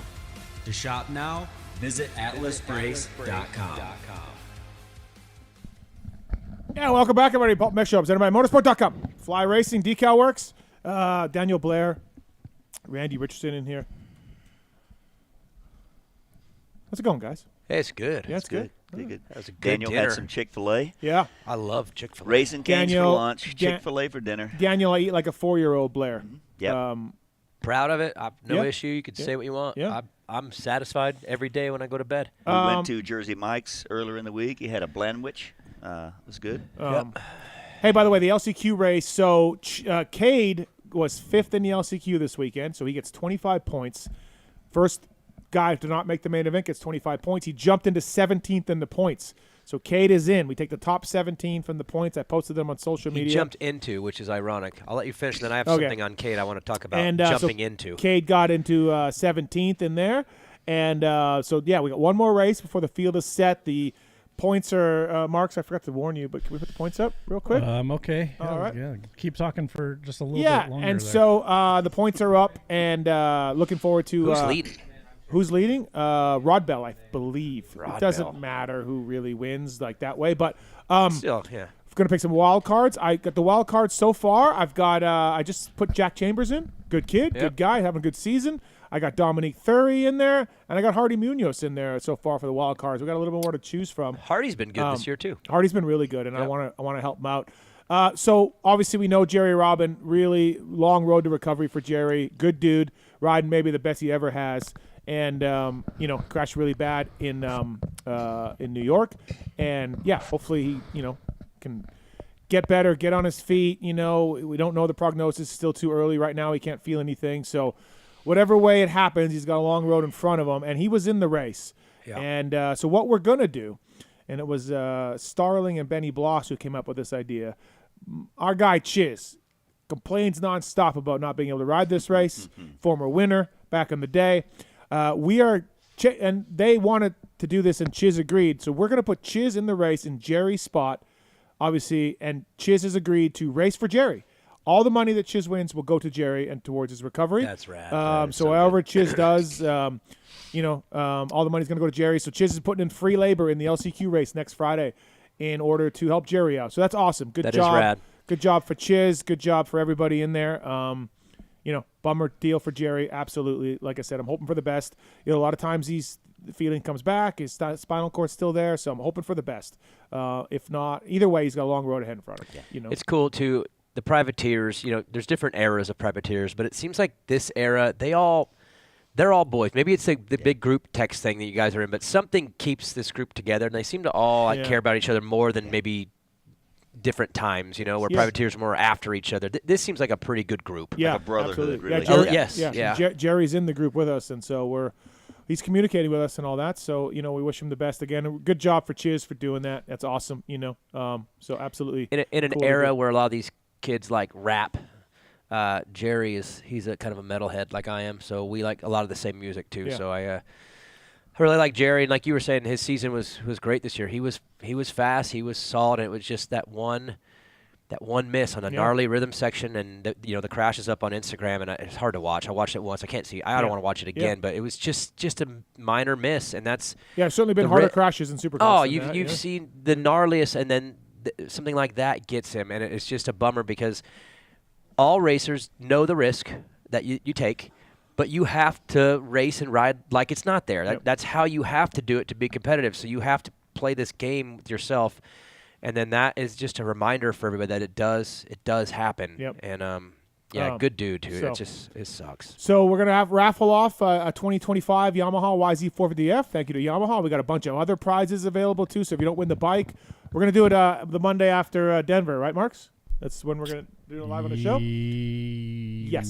Yes, okay. Yes, we are. And randomizer. Yeah, he's got his big randomizer there. And buy the raffle tickets, support the privateers. All the money goes to those guys. And we're going to still hook up Jerry via Chiz. So it's awesome news. By the way, the 7 o'clock hour brought to you by the folks at Acherby's, at Acherby's USA on social media. Whether you're simply needing a new fender or you want to personalize your bike, Acherby's is there for you. Real cool website. The Volans are a big part of Acherby's, and obviously DB, those are your people there. Kiefer, big fan of the fork guards. Fork lug guards. Fork lug protectors, fork lug protectors, yes. Absolutely. He loves those fork things. shoe protector, I believe. And at Acherby's USA on social media, they got a really cool website as well where you can punch in your bike and pick the color, and you can see what it looks like. And great plastic. It fits really well. That's the 7 o'clock hour. All right. Fly Racing, flyracing.com. Cooper Webb leading the points, flyracing.com. Dean Wilson, we had him earlier, Fly Racing. Use the code PulpMX when you're checking out direct. So whether it's a kinetic mesh, which is out now, and or the Evo gear, or all the way down to the F16 stuff, looks much improved from last year. PulpMX code saves you at flyracing.com. Randy Richardson, also a Fly Racing athlete. Daniel Blair, Fly Racing athlete. Are you still Fly Racing athlete even though you're at club? I mean, I am. My son is, yes. That's obviously a gray area a little bit at the moment, but I'm like a forever Fly guy. So we'll see how the future is. My son though, he's Fly. He loves his Fly gear. He's really appreciative of JT. JT took care of him. Put his name and number on the back. So JT on the line now. Jason Thomas, what's up, JT? Not too much. I'm gonna have to find Steve for your tweets today. A lot of competitive tweets. Oh, into the ethos today. Stop it! Fine. Okay. Fair. Next check will be noted. Fair for that. There'll be some things written on it. JT, I don't know if you heard, I put on social, Chiz is going to ride for Jerry in the LCQ race, which is really cool. Yeah, it's awesome. Yeah, it is really cool, for sure. I was always kind of like iffy on Chiz doing it because he probably makes decent money racing. But this, I mean, forget the back row, like put him on the front row by himself. Yeah, let him go. Yeah, go for it. Area. Yeah, I hope nobody takes him out. Like he's just doing this for free. So everyone don't take him out. And JT, you're going to help with the podium stuff for the Verb live stream, right? Also, so thank you for that. I'll be there. All right, let's talk to the East a little bit. I meant to talk about earlier. We just talked about Chase Sexton and Cooper Webb. Well, I got accused of shitting on Vial from the review pod, JT. I don't feel like I was shitting on him, but he's not as good as Seth Hammaker and RJ Hampshire. I challenge anybody to say that differently. JT, you did have a couple of kind of snide comments in there. I don't think you were trying to really go after him, but a couple of your comments I think got away from you. Okay. So I can see where that happens. come from. But he's been the third best guy. He really has been. Not all the time. I don't think that's always been true. I would say the last couple of weeks, maybe. But I mean, there were times where he was riding incredibly well this year. I mean, super solid. So yeah, but I just think when it's mattered most after the Foxborough thing, he hasn't been up to it. He rode well at Daytona, but got caught and passed by RJ. You know, he rode. Where else did he get passed? There was another one where he was up front and he got passed. Birmingham? No. Anyways, yeah, like he's been fine. Like he's the defending champion, but I don't know. I don't know how you can say that he hasn't been the third best guy generally speaking. I think that's the problem with the perception, though, is if this was just your standard year 3, he's actually doing really well. Mm-hmm. It's the fact that year 2 he did win the title and grabbed it, and now with the 1, there is an expectation with that. So if you looked at anyone's trajectory, they usually get better every year, and he hasn't been terrible. He's been pretty good. Mm-hmm. But when you have the 1 on the bike, it's just different. So it's almost like winning that championship last year elevated the perception a little bit on him, and now it seems like a fail, when really it hasn't been that bad. I just want to see him win. Yeah. I don't know. Randy, Hammaker, Hampshire, who do you like? The momentum right now, I think Hammaker. You know, I like RJ Hampshire. I like the way he rides edgy, and you know, and you never know what's going to happen. But yeah, with the momentum right now that Hammaker has, I think he will take that. Yeah, and that'd be another number 1 plate on Mitch's truck, right? Yeah. Which is much better than the idea of having someone be able to buy one and put it on there. Okay, right? Fair. Well, I just see Feld selling all these experiences, so why can't we just sell that? You know, Daniel, you brought up insurance would never approve that. What's that? The RJ experience. Oh, yeah. Insurance would never cover that. No. Well, that's the thing. Like, so RJ last year, Salt Lake City, we all know his reputation. We all know what that dude put in 15 perfect minutes with Levi Kitchen in the 1 biggest, second. in the biggest moment of his life. So, yes, people say RJ will go RJ, JT, and I agree. Like, there's still moments. We still have them now. He had one in Philly. But then I look at Salt Lake, and I'm like, hey, he can come through. He can. No, it's part of it. Yep. That is a part of the experience. You're going to be lulled to sleep sometimes, and then someone's going to slam on the brakes, and you're going to fly through the windshield other times. Yeah. Pretty fair.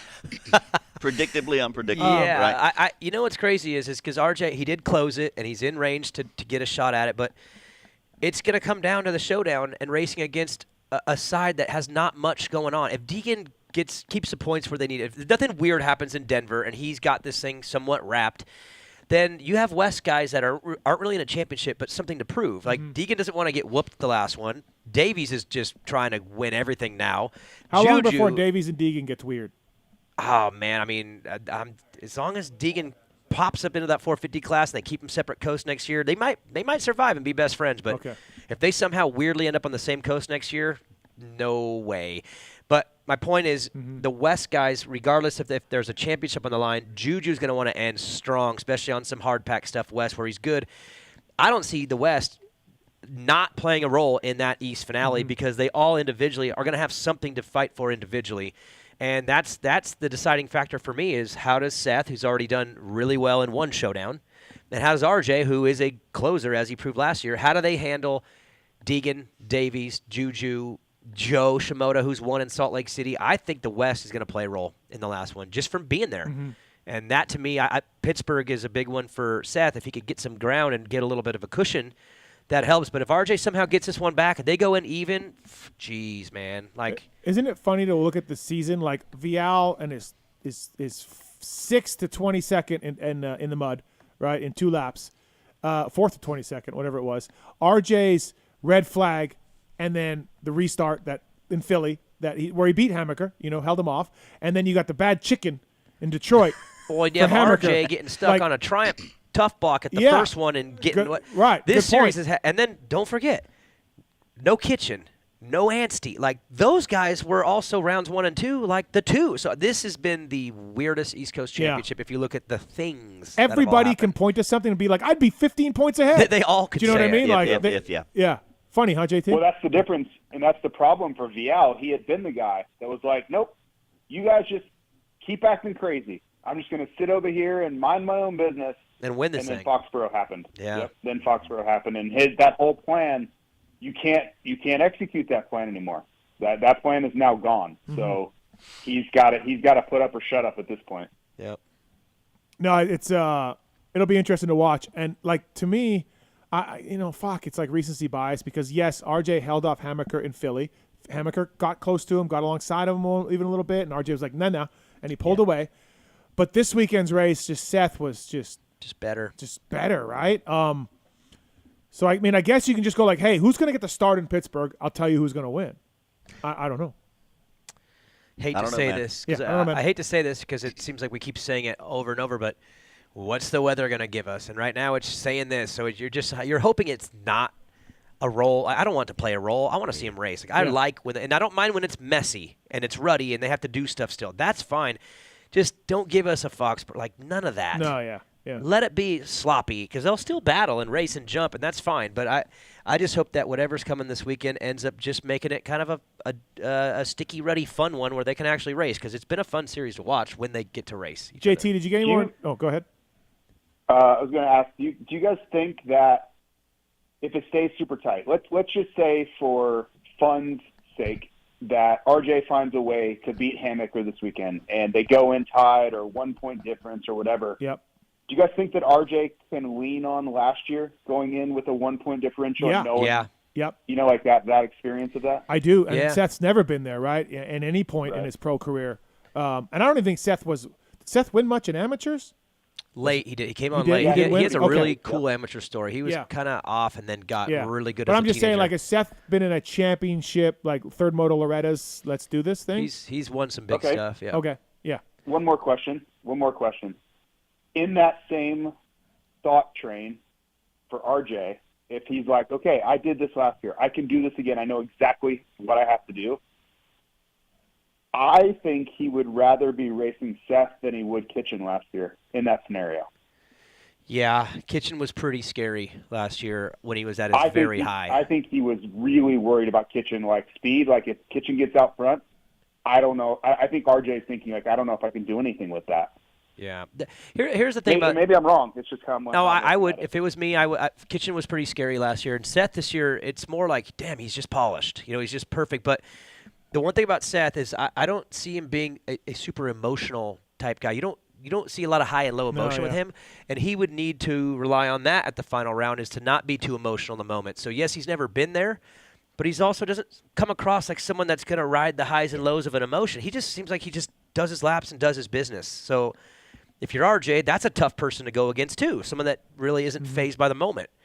So it's good. That's what's great right now. Honestly, this East Coast Championship and the 450s being what it is, this is the most I've been interested in mid to late April when it comes to the championship and the point side of things. Like, we really have two awesome title fights to close out this thing. The West, not so much. Deegan did what he needed to do in that mid part of the season. But, man, between East and 450, I hope nothing ruins it, and we go, oh, well, that one's out of the question now. But as long as we go to the last two with something, like, it's good for the series. Yeah, and listen, as much as I was critical of Vial, he can still pull this thing out. Like, absolutely. Was he down? He could.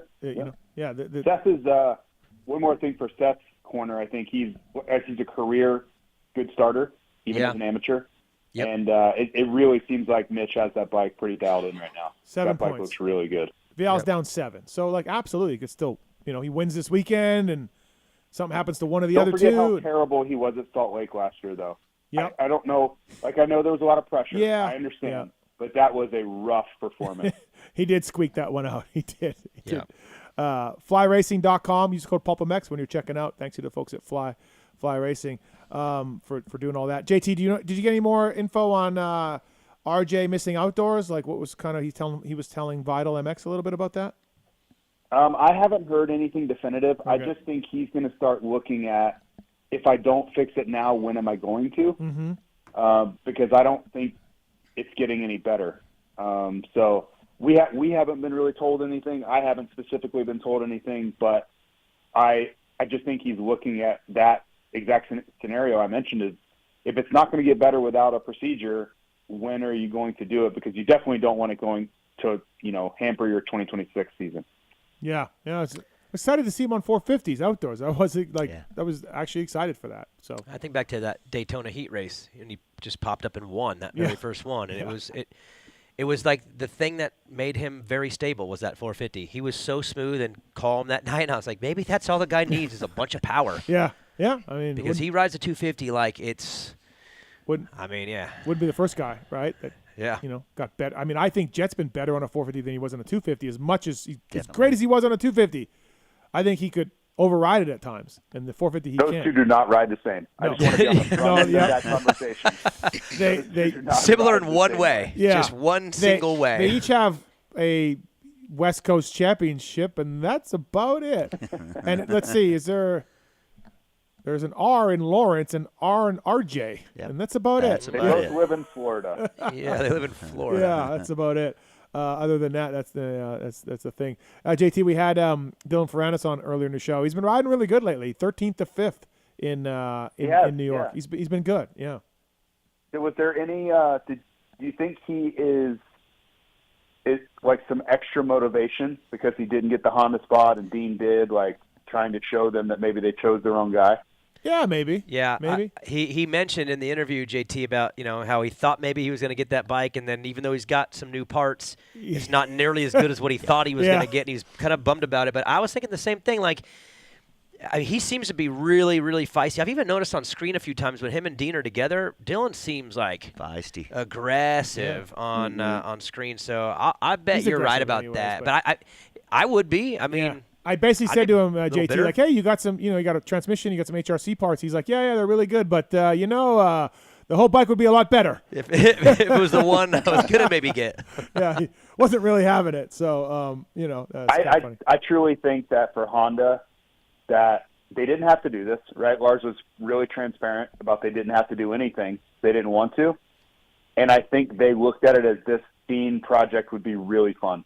Yeah, and I think that was the deciding factor. And that's not taking anything away from Dylan. Yeah. I just think they looked at this Dean scenario as it was going to be a lot of fun to get to do and kind of send Dean off into the sunset. Yeah, they don't. Well, look at Lars is on record. He didn't think about Dean until I texted him. So there is that. Yeah, okay. He did say that. But what's Honda getting out of Dylan's 5th? As great as he rode, 13th to 5th. I'm not taking anything away from it. Well, he's getting it in. They're getting it anyway. He's already out there. Yeah, I know, but I'm saying like if he's on an HRC, like Dean is, the video Randy mentioned earlier, it's fantastic. That video alone probably does more than any result would matter anyway. I mean, everybody loved that. There's not one thumbs down on that video. And Dean is a forever likable guy. And we even talked, remember in his later years, he was holding on to that ride because it was Dean. Yeah. And so to me, when it just all made sense now, I didn't have the Earl stuff and all that. Yeah. I didn't think that was all going to happen, but that to me has made it like 10 times better. Even the opening ceremonies. I know JT's not happy about the opening ceremonies attire. It's okay. It's all good. I mean, you want that gear on when they roll out, but he was. Yeah, it's fine. Like people are going to know that he's wearing Fly. It's fine. Yeah, but to me, it all made sense. And it's Dean. He's likable by everybody. I don't think anyone doesn't like him at all. So, all right, JT, we got a Faulkner question. He's been on hold for a while. Let me see here. Brandon's on 3. Brandon, you still there? Yes, I am. Thank you for taking my call, Steve. Thanks for being on hold for an hour, 47 minutes. But Faulkner question. Let's that's do all this. right. I listen to the show live anyway, so not a big deal. So anyway, my question for you is, after Faulkner's decent weekend, do we still keep rapidly pressing the panic button for him, or should we slow down on it a little bit? I'm going to slow down on it because I talked to somebody who told me that he's not only dealing with, sort of off-season stuff and time off the bike, but he's also got a nerve issue going on. a little bit like. Yeah, I heard you say that on the review pod. So, and then his team I'm manager just sort of curious confirmed if, it. we Right? should wait to see him play it out good for outdoors, or maybe he's just kind of holding back on that. That way he doesn't completely end himself again this year. JT, I'm not pushing the panic button. It's still there. I didn't put it back in the drawer, but after this weekend, we saw life. It definitely helped, and I'll tell you what I think was keeping everyone a little bit calm over there was the reports that he was doing. He was kind of on pace during the week, So if you can go the same speed as the guys that are riding really well and putting in results on the weekend, and you know what he's been through, you just assume that it's going to kind of show back up. And I think when you sign him up to be on that team, knowing the trauma he's been through, you have to know this is kind of coming. Like, you can't just expect him to regain the form he's had after all the craziness that went on last year. So his brain was on the table. Well, just having brain surgery in general, right? Yeah, like, sure. I know you don't love the way that was portrayed or whatever, but just having brain surgery and signing him, you are basically assigning yourself patience. You have to, or else what are you doing? If you're not going to be patient with it, then you shouldn't sign him to start with. And he was he fourth or fifth until the late fall? I think he was fifth. Fifth. He's fifth. So, that's good. That's a good job. Yeah, that's something. And qualifying was better, and too. Qualifying was better. Yeah. So I'm not gonna. I'm gonna put the panic button. I'm not gonna put it away. I'm just not gonna stop. I'm gonna stop pressing it. Well, and I'll admit I was one of the most ridiculously off people coming in. I thought, know who was worse than you? Parabinos. I picked him to win the title, dude. Oh, wow, you were I off was then. the Never mind. most Never off. mind. I was the You were- most off. you were way off. Sorry. But that was pure emotion. I wanted that for him. Bad. I wanted him to come out and be triumphant on the Triumph. And, but I will say, for him, a win this year would be to do every round. He's never done that, I don't think, since maybe his rookie year or something. Yeah. So, in reality, the panic button would be is if he misses any. Like, if he just goes all Supercross, all of outdoor, just gets as many points as possible, takes a breath. He just had a kid, too. So there's a lot going on with him. Go into year two, then maybe we get to see the better version of him again and be up there sparring, but just do them all. That's where I'm at now. The people I talked to at I Triumph mean, if are you not ask Kiefer frustrated. about the kid, that's going to make his season better, if anything, because supposedly home life is everything. Kiefer's an idiot with that, though. Thanks, Brandon. Thanks, man. I'm just kidding. I'm just kidding, but thank you guys. Thanks, man. Thanks for calling. Appreciate it. All right, we got Jeff, what's up, man? What's your question? What's your statement? Well, so my question is, and I heard it on your LVK podcast, and Great I'm show, sure you didn't award-winning show. Yep. It is. I agree. So the question was, before this season, with Coop's achievements and everything, who has the better career?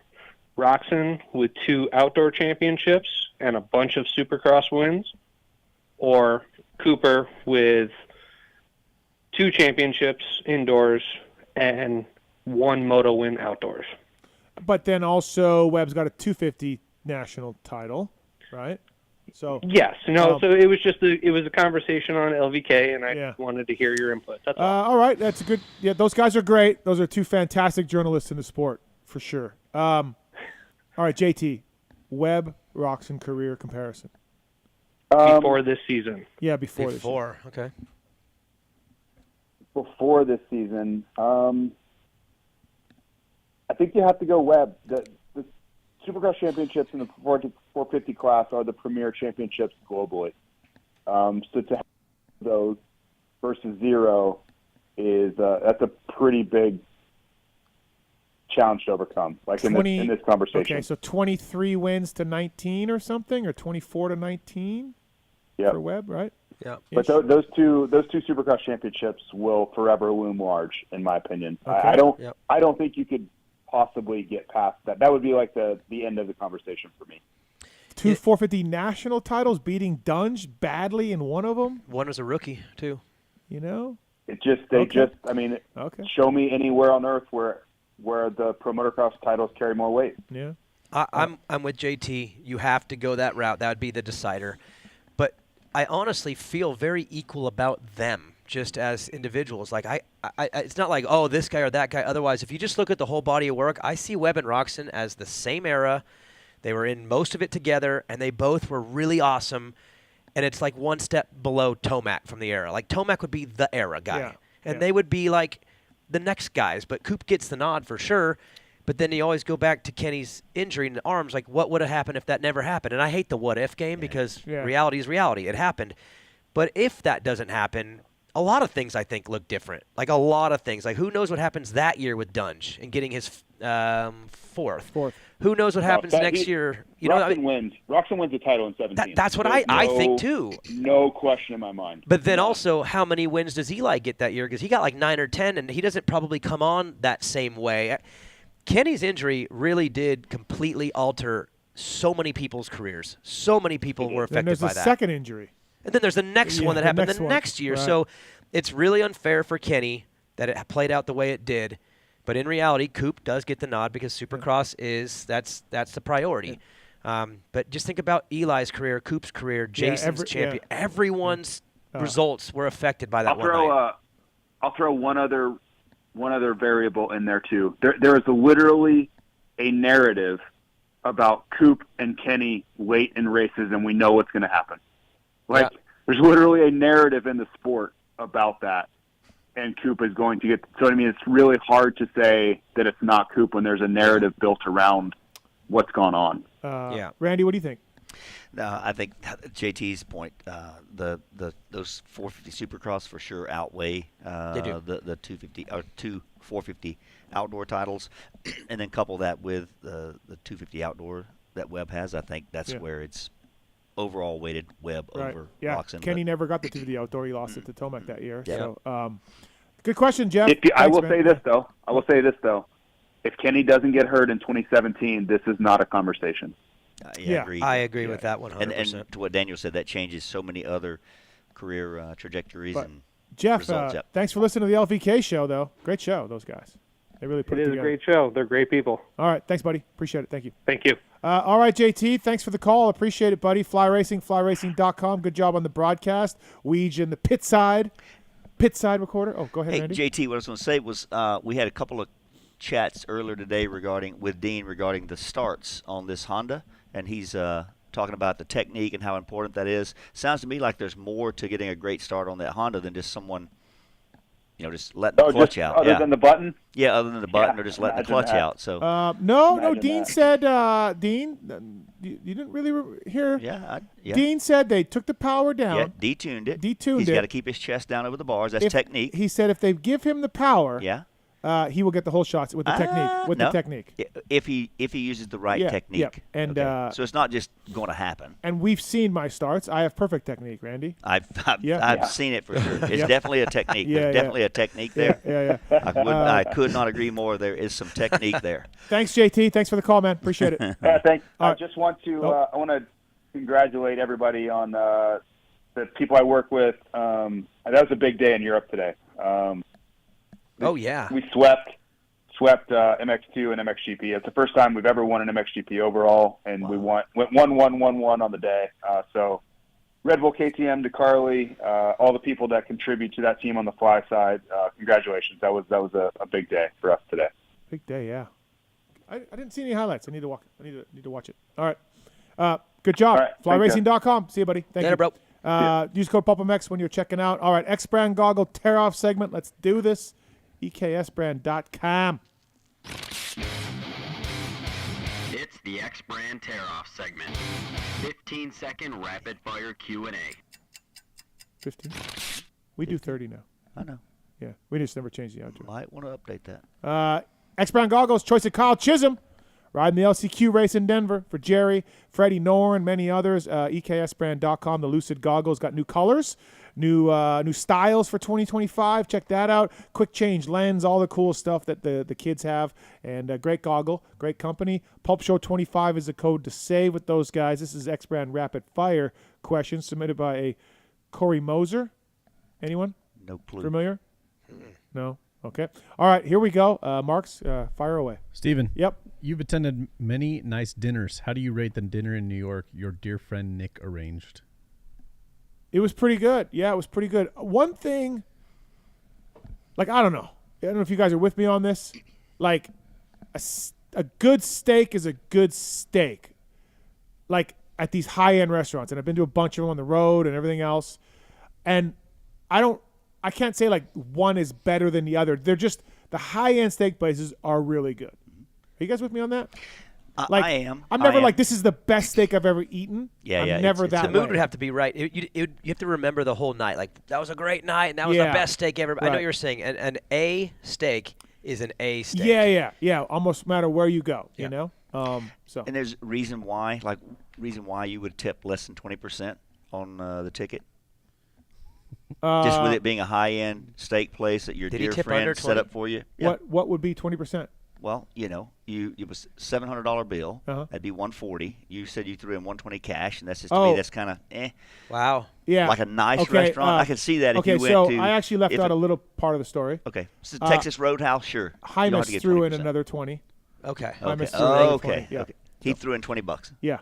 Because so the factory rider. That was all I had. That's good. That's all I had in my wallet was $120. So that's how. Well, if you emptied your wallet for it, emptied the wallet, that's good. So it was. I can't. I'll tell you what. If everybody in Vegas wants to go though, Golden Steer. Golden Steer is the place to go in Vegas. Here, not Golden Corral. No. Different. Is that the road that's going the same way as a strip, but like one road over? No. This is on Sahara, going east-west. Strip is north-south. Oh, okay. And the Golden Steer, it's been there since the 70s. It is the best place in Vegas. Really? Okay. It's amazing. You can't get reservations there, but better than Chili's. Better than Chili's. Okay. Golden Steer. You can't get in, but go. That's what you just said. Well, you got to make a reservation like months out. So you just can't show up.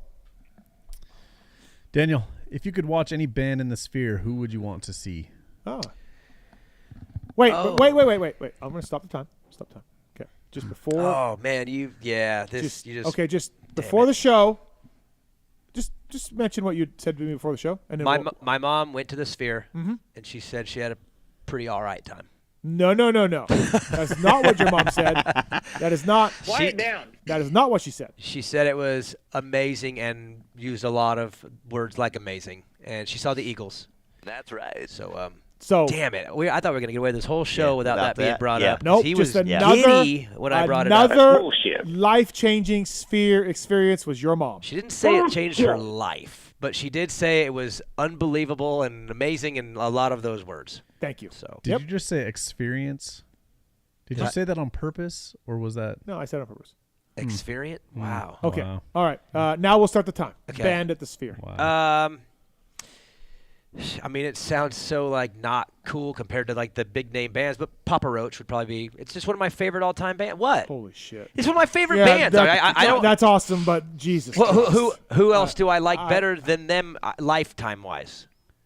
I know you know the singer, and I know you like Papa Roach. I think they would be great at the Sphere. It would be awesome. Okay, fine. No, I would want to see like a whole lineup there. See, I'm more of a lineup guy. I'd like to see 4 or 5 of my favorite bands in there. That's what I would do. I don't have a band that would be worthy of the experience. How about you just say fucking Metallica? Because they're not on that level to me. It would be cool to see them, but I would choose a different band. Okay, fine. Don't you just hate those people that tell you how you need to lead your life and live your life? Don't you hate that? Yeah. You worry about your own favorite band in there. When it comes to the Sphere, I'm an expert.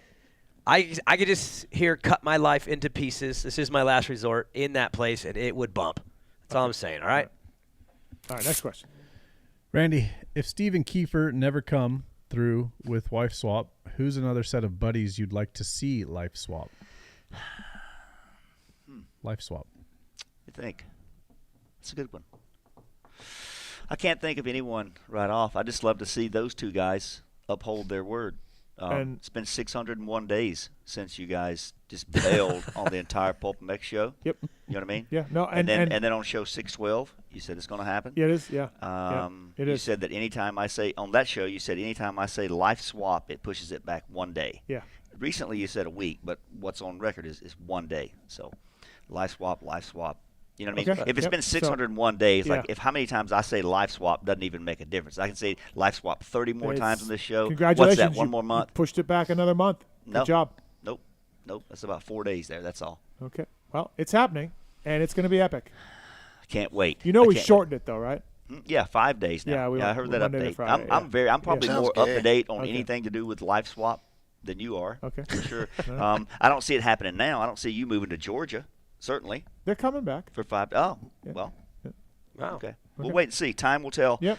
601 Time will tell. days, He who time laughs will tell. last, laughs last. Exactly right. And he who lies in one's own home. Not sure what that means exactly, but Me it either. sounded right. Steve, Yep. who is Pookie's current favorite rider? Doesn't have one. It's sad. She's out, huh? It's sad. I can't remember. She asked a ridiculous question up in the press box, and I don't remember what it was. She's just, listen, man, she was a hardcore fan.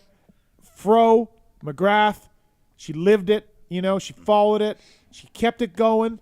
Timmy, all of that. Nick Way, big Nick Way fan. She kept it going. Then it was Adam C. and Cirillo, and hey, man, she had a good run. She had a good run in the sport, and it's over. Adam's F you, dude. Adam's done. She's done.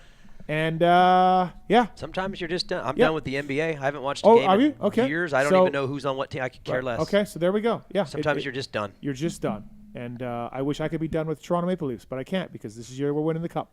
Oh, I love your But, confidence. no, so she was great for her to come to New York. Yeah. She was awesome for her to there, but, yeah. Daytime. Not Like even Kiefer. daytime. Not even daytime. No. Part-time? Yeah. Part-time Pookie. Daniel, you've been to most of the riding facilities. Which one is the most impressive and why? I mean, what? Club MX? What am I supposed to say to that? No, I'll say this prior to being employed there. It is Club. Club, to be honest with you, it's not. Brandon and I have even talked about this. It's not even a facility anymore. It's past that. It's something else now. It's a village. It is what we've been calling it. Kind of is like a campus. It's a development campus. There's homes. There's cabins everywhere. It's full. There's a new 2-story gym going in with glass windows overlooking the motor. Neighbors issues or anything? I know it's in the middle of nowhere, but one day it's suburbs being built or anything like that? Zero. It is nowhere near. It is unbelievably in the best location, and it's really not a facility anymore. And anyone that goes there, their jaw drops. People that were there 2 years ago are like, what is going on around here? So there is nothing like. There's no number 2, really. There's just nothing like it. So facility. Ask me maybe in a year if we grow out of that name, because I think we probably will. But to me, it is the best, and that's prior to employment. Every time I've ever gone there, I've just been shocked. All right.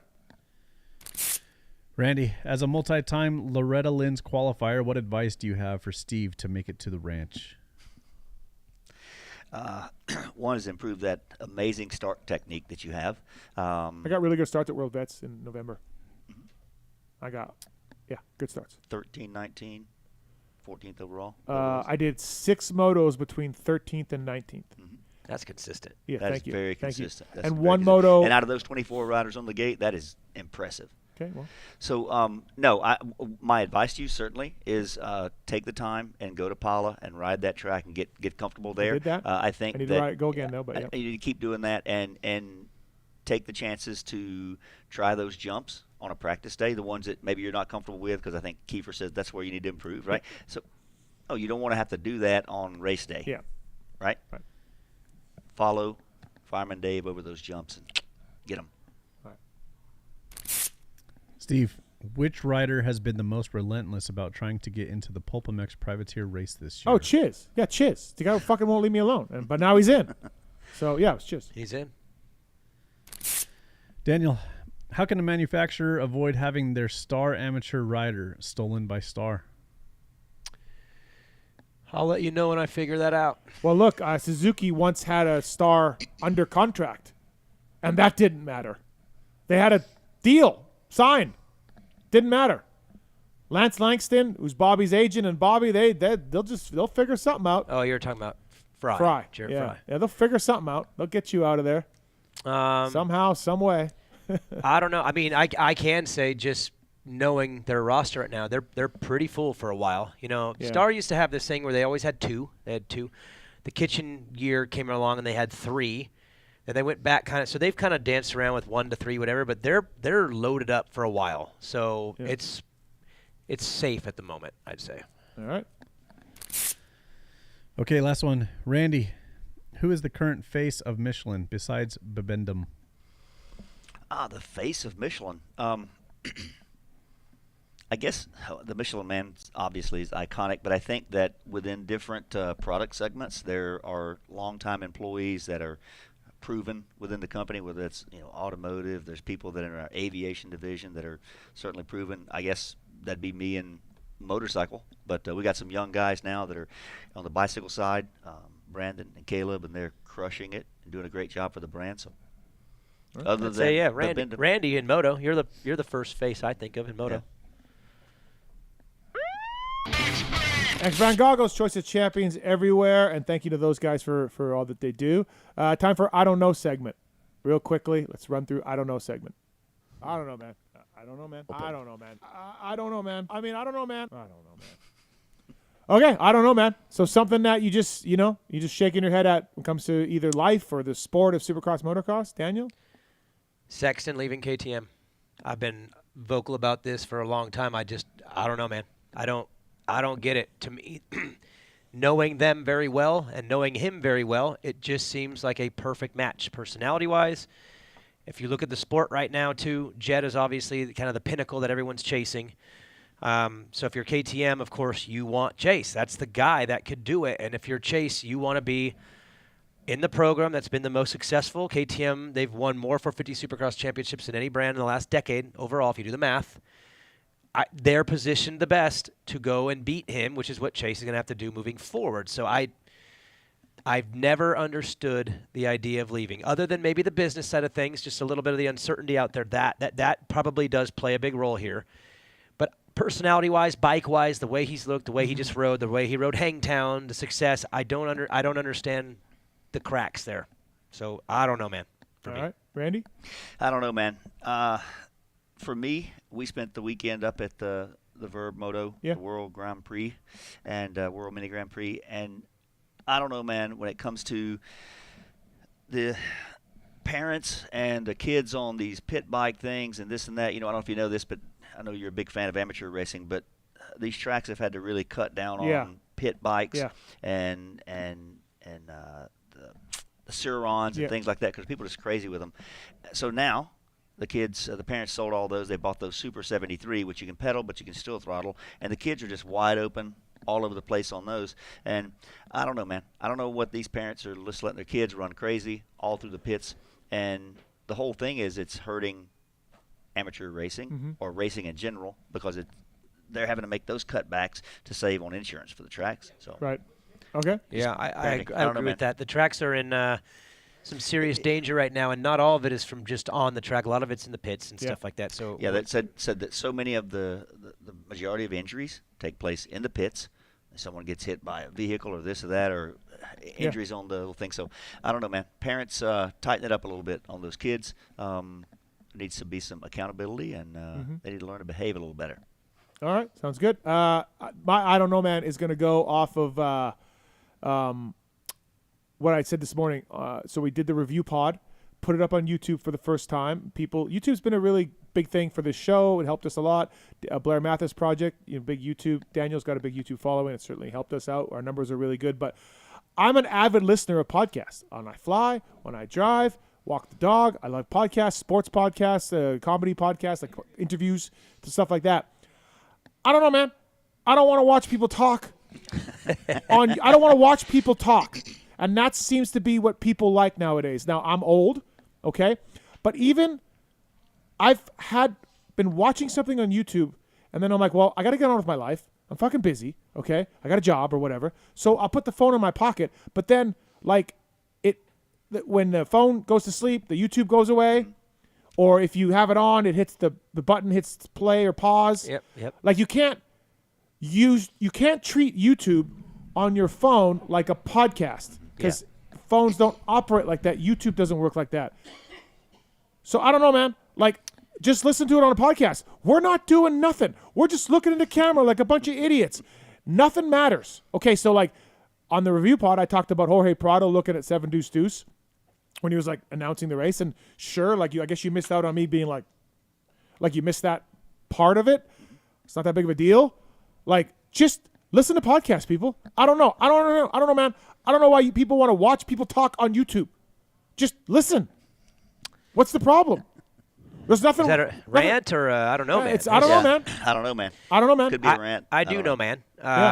It's because YouTube is a different audience. There's YouTube. I will agree with you on that. Yes, and but why don't those people listen to free podcasts? Maybe they don't want to do it that way. Maybe they like to do it on their computers, or maybe I don't know what the numbers are, computer to phone. But I like YouTube because there's the engagement. There's comments. They're fun to play in the comments and get the reactions to things. And no, man, those are toxic for the most part. Those are mostly toxic.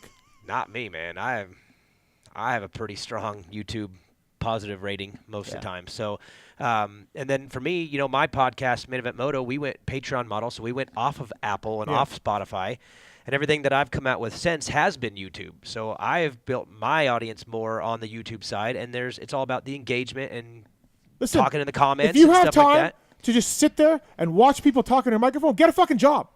Maybe they're doing it at their job. Well, okay. Maybe they're then they should be fired. They should be fired. Okay, because you're not working. You're not working. My buddy one time owned a bunch of insurance offices. He wants all the listeners on the YouTube show to get fired. YouTube off right no. We're at night right now. We're at night right now. It's fine. Not tomorrow. This is live. This is different. My buddy had an insurance office one time, and he decided to monitor his employees' computers. So he put some software on it or whatever, and he was fucking shocked. In 8 hours, his employees were working without browsing something that they shouldn't have been browsing. Not porn or nothing, just browsing ESPN or whatever. Yeah. They were working 2 hours a day. Yeah. And otherwise they were just surfing the internet. Think about being at work and having your headphones in and listening to a podcast, That's or fine. at work when you have that's probably a bigger red flag than having the other tab open. Just fucking listen. Listen to the podcasts. That's the way to do it. Don't watch. It's a different audience. I know. I don't get it. Completely different. I don't get it. I don't know, man. I don't know, man. I don't know why we need color TV. Why do we need color on the TV? Black and white's fine. I don't get it. Why does everyone want to see color? I'm coming at you guys with I'm old and I don't get it. I said that off the top. Comes across that way. But again, I love podcasts. Who wants to watch me look into a camera and be like, hey, Daniel, what do you think is going to, just listen. I don't know. Steve's going to hit me up in a month and be like, dude, our YouTube numbers have gone into the shitter. Yeah, I mean, ever since that show. And ESPN, the same, everyone's got YouTube shows and they're just people talking into cameras. And I just listen. Yeah, like we were talking about earlier, I'll start watching this show live at home. It comes on at 8 p.m. Right. Again, not Michelin's time, on your own time. No, my own personal time. Yeah, certainly. And I'll watch until whatever, bedtime, sleepy, whatever. Or if you go to pee. And then if I got to pee, and then wake up and pee and call in. But but I do that. But then the next day, I will listen to it on podcast and get to about where I remember falling asleep, whatever, and just listen. But I'm more of a listener than a watcher. Yeah. But what I also like is, and we talked about that, is if especially like your guys' show, you see across the top there what the things are, and you can move along I don't care about that one. I can jump to that or whatever. Marks does something with the bookmarks or something. Yeah, that's cool. He's due because for a raise, really. Big time. Big raise. Especially on Pulp, because depending on the guest, Dazzy Lawrence, I would definitely want to hear what he has to say. And on the audio version, you never know where he's at. But I might want to go and specifically listen to what Dazzy has to say, and I can find it on YouTube. I'm going to give all you people who are listeners a little hint. We schedule our guests every 30 minutes. Wow, just trashing his YouTube numbers. So you could just go, you could just scrub to 5:30, to 30 minutes in, scrub to an hour in, scrub to an hour and a half in. That's kind of where we slot our interviews. I just kind of scrub till I hear a different voice.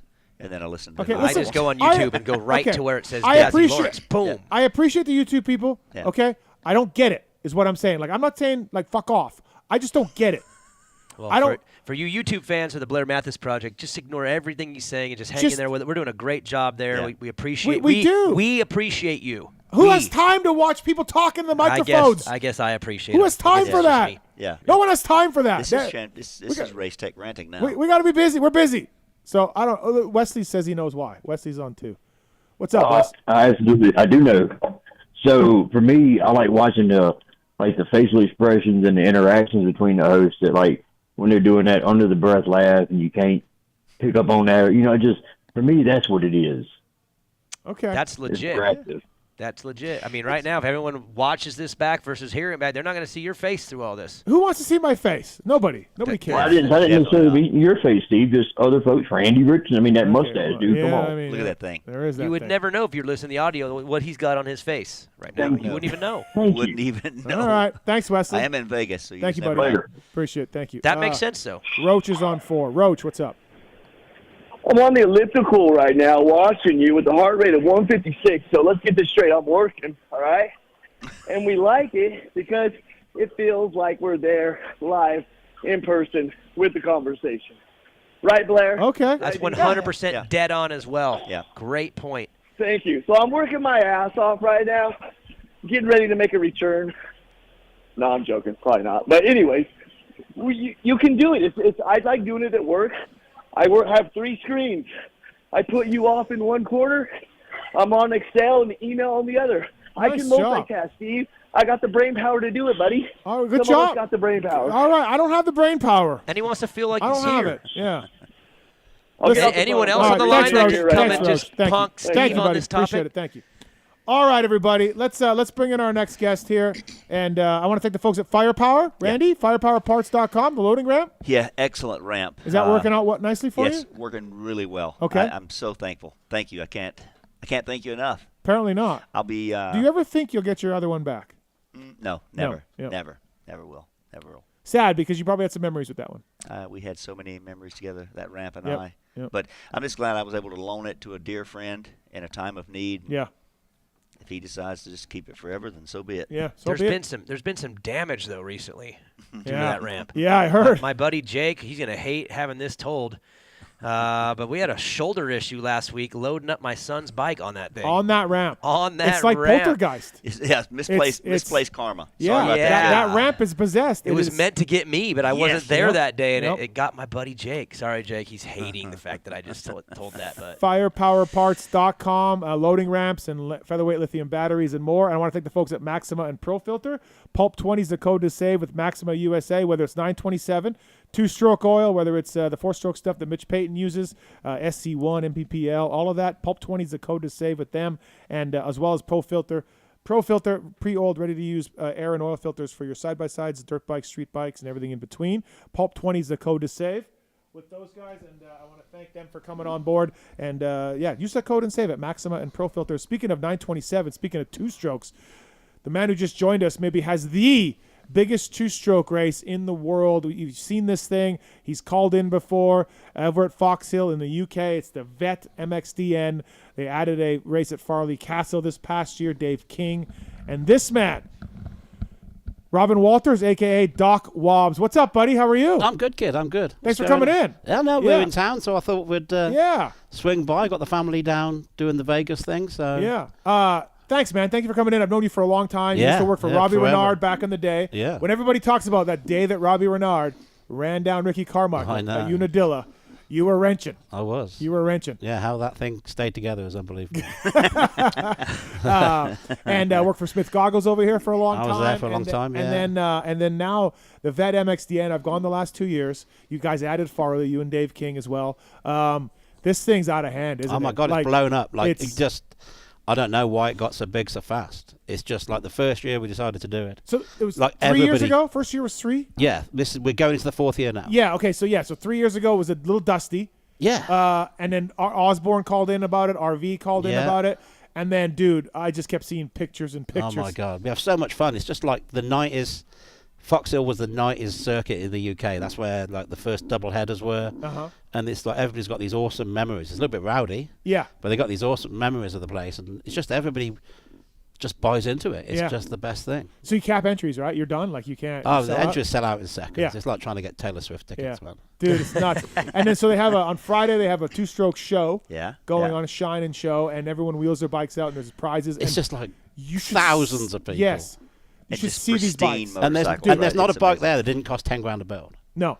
And they are just like the attention to detail people put in is just off the charts. And there's real factory bikes there, like Thorpe's bikes show up, and different guys' bikes show, or real works bikes show up. It's some really cool stuff. It is is really cool stuff, and that's like free to enter, so people don't even have to ride. They just got to come along and show the bike off. And we have sponsors who give away like prizes for each class. I don't get involved in judging because I don't want to be that guy. You know what I mean? Want that pressure, Yeah. Fuck. I don't want to be that guy. You can swear. you can swear. It's fine. How did Farley go for you guys? Farley was real low key. It was mega. I mean, like that was the original OG Vets race for us. Then me and Dave broke off and did Fox Hill.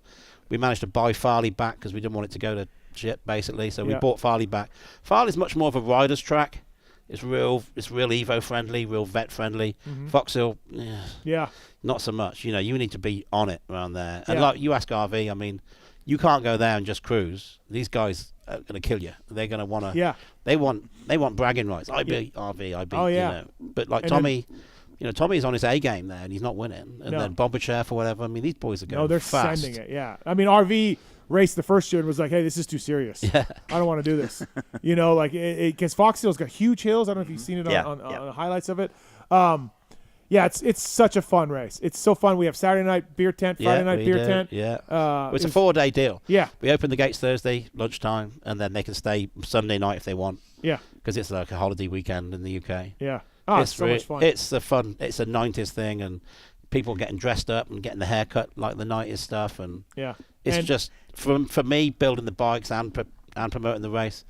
It's just a bit on top. It's just a bit coming at you from all angles. And Randy, you may find this hard to believe as a friend of Mike Brown, but Brownie gets really serious about this race. I know about racing. Yeah, Brownie does. Yeah, wow, yeah. That's weird. I'm surprised. I'm surprised you're able to get him to call you back about coming to the event. That's what's amazing. He is the worst. But he says he's coming. He's coming. And the thing with Brownie, Andy brings him. Andy's got to babysit him. Andy has to babysit him. But think of Brownie. He's going to bring 110%. He ain't going to mess about. No, he's not. No, he's not going to come and cruise. That ain't in the mentality. The guy's got to go as fast as he can, and if something goes wrong, he's pissed. Yeah. It's looking at it from a distance. It is a dream event for me to attend for sure. Need to come, kid. We'll VIP you up. Come on. Can we? I mean, he's senior citizen. He's got a 74 two-stroke. Husky. You don't need to be riding one of those old things. No, not there. Farley. Yeah. Come and have a go around Farley. Farley, we can get you hooked up. I brought Team Canada last year. Worst thing they did was walk the track. The boys were like, "Hey, we're gonna go walk the track." I'm like, "I'm not." And then they walked the track, and they came back, and they're like, "Holy fuck!" Don't look that steep, them hills. They're so steep. They were like Noof. My buddy Noof was like, "Jesus Christ!" Like, these fucking things are big, man.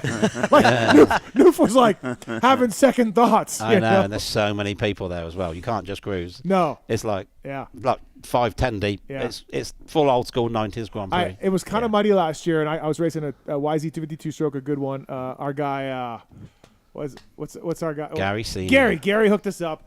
I rode this, so I'm all decked out, fly gear, brand new. It's muddy as shit for practice. We didn't ride. Didn't ride on the Saturday. Didn't ride on Saturday at all. So I go out there and I'm just like, fucking go time. Go down, start, make a left, come around, make a right, make another left to jump onto this thing, and you go.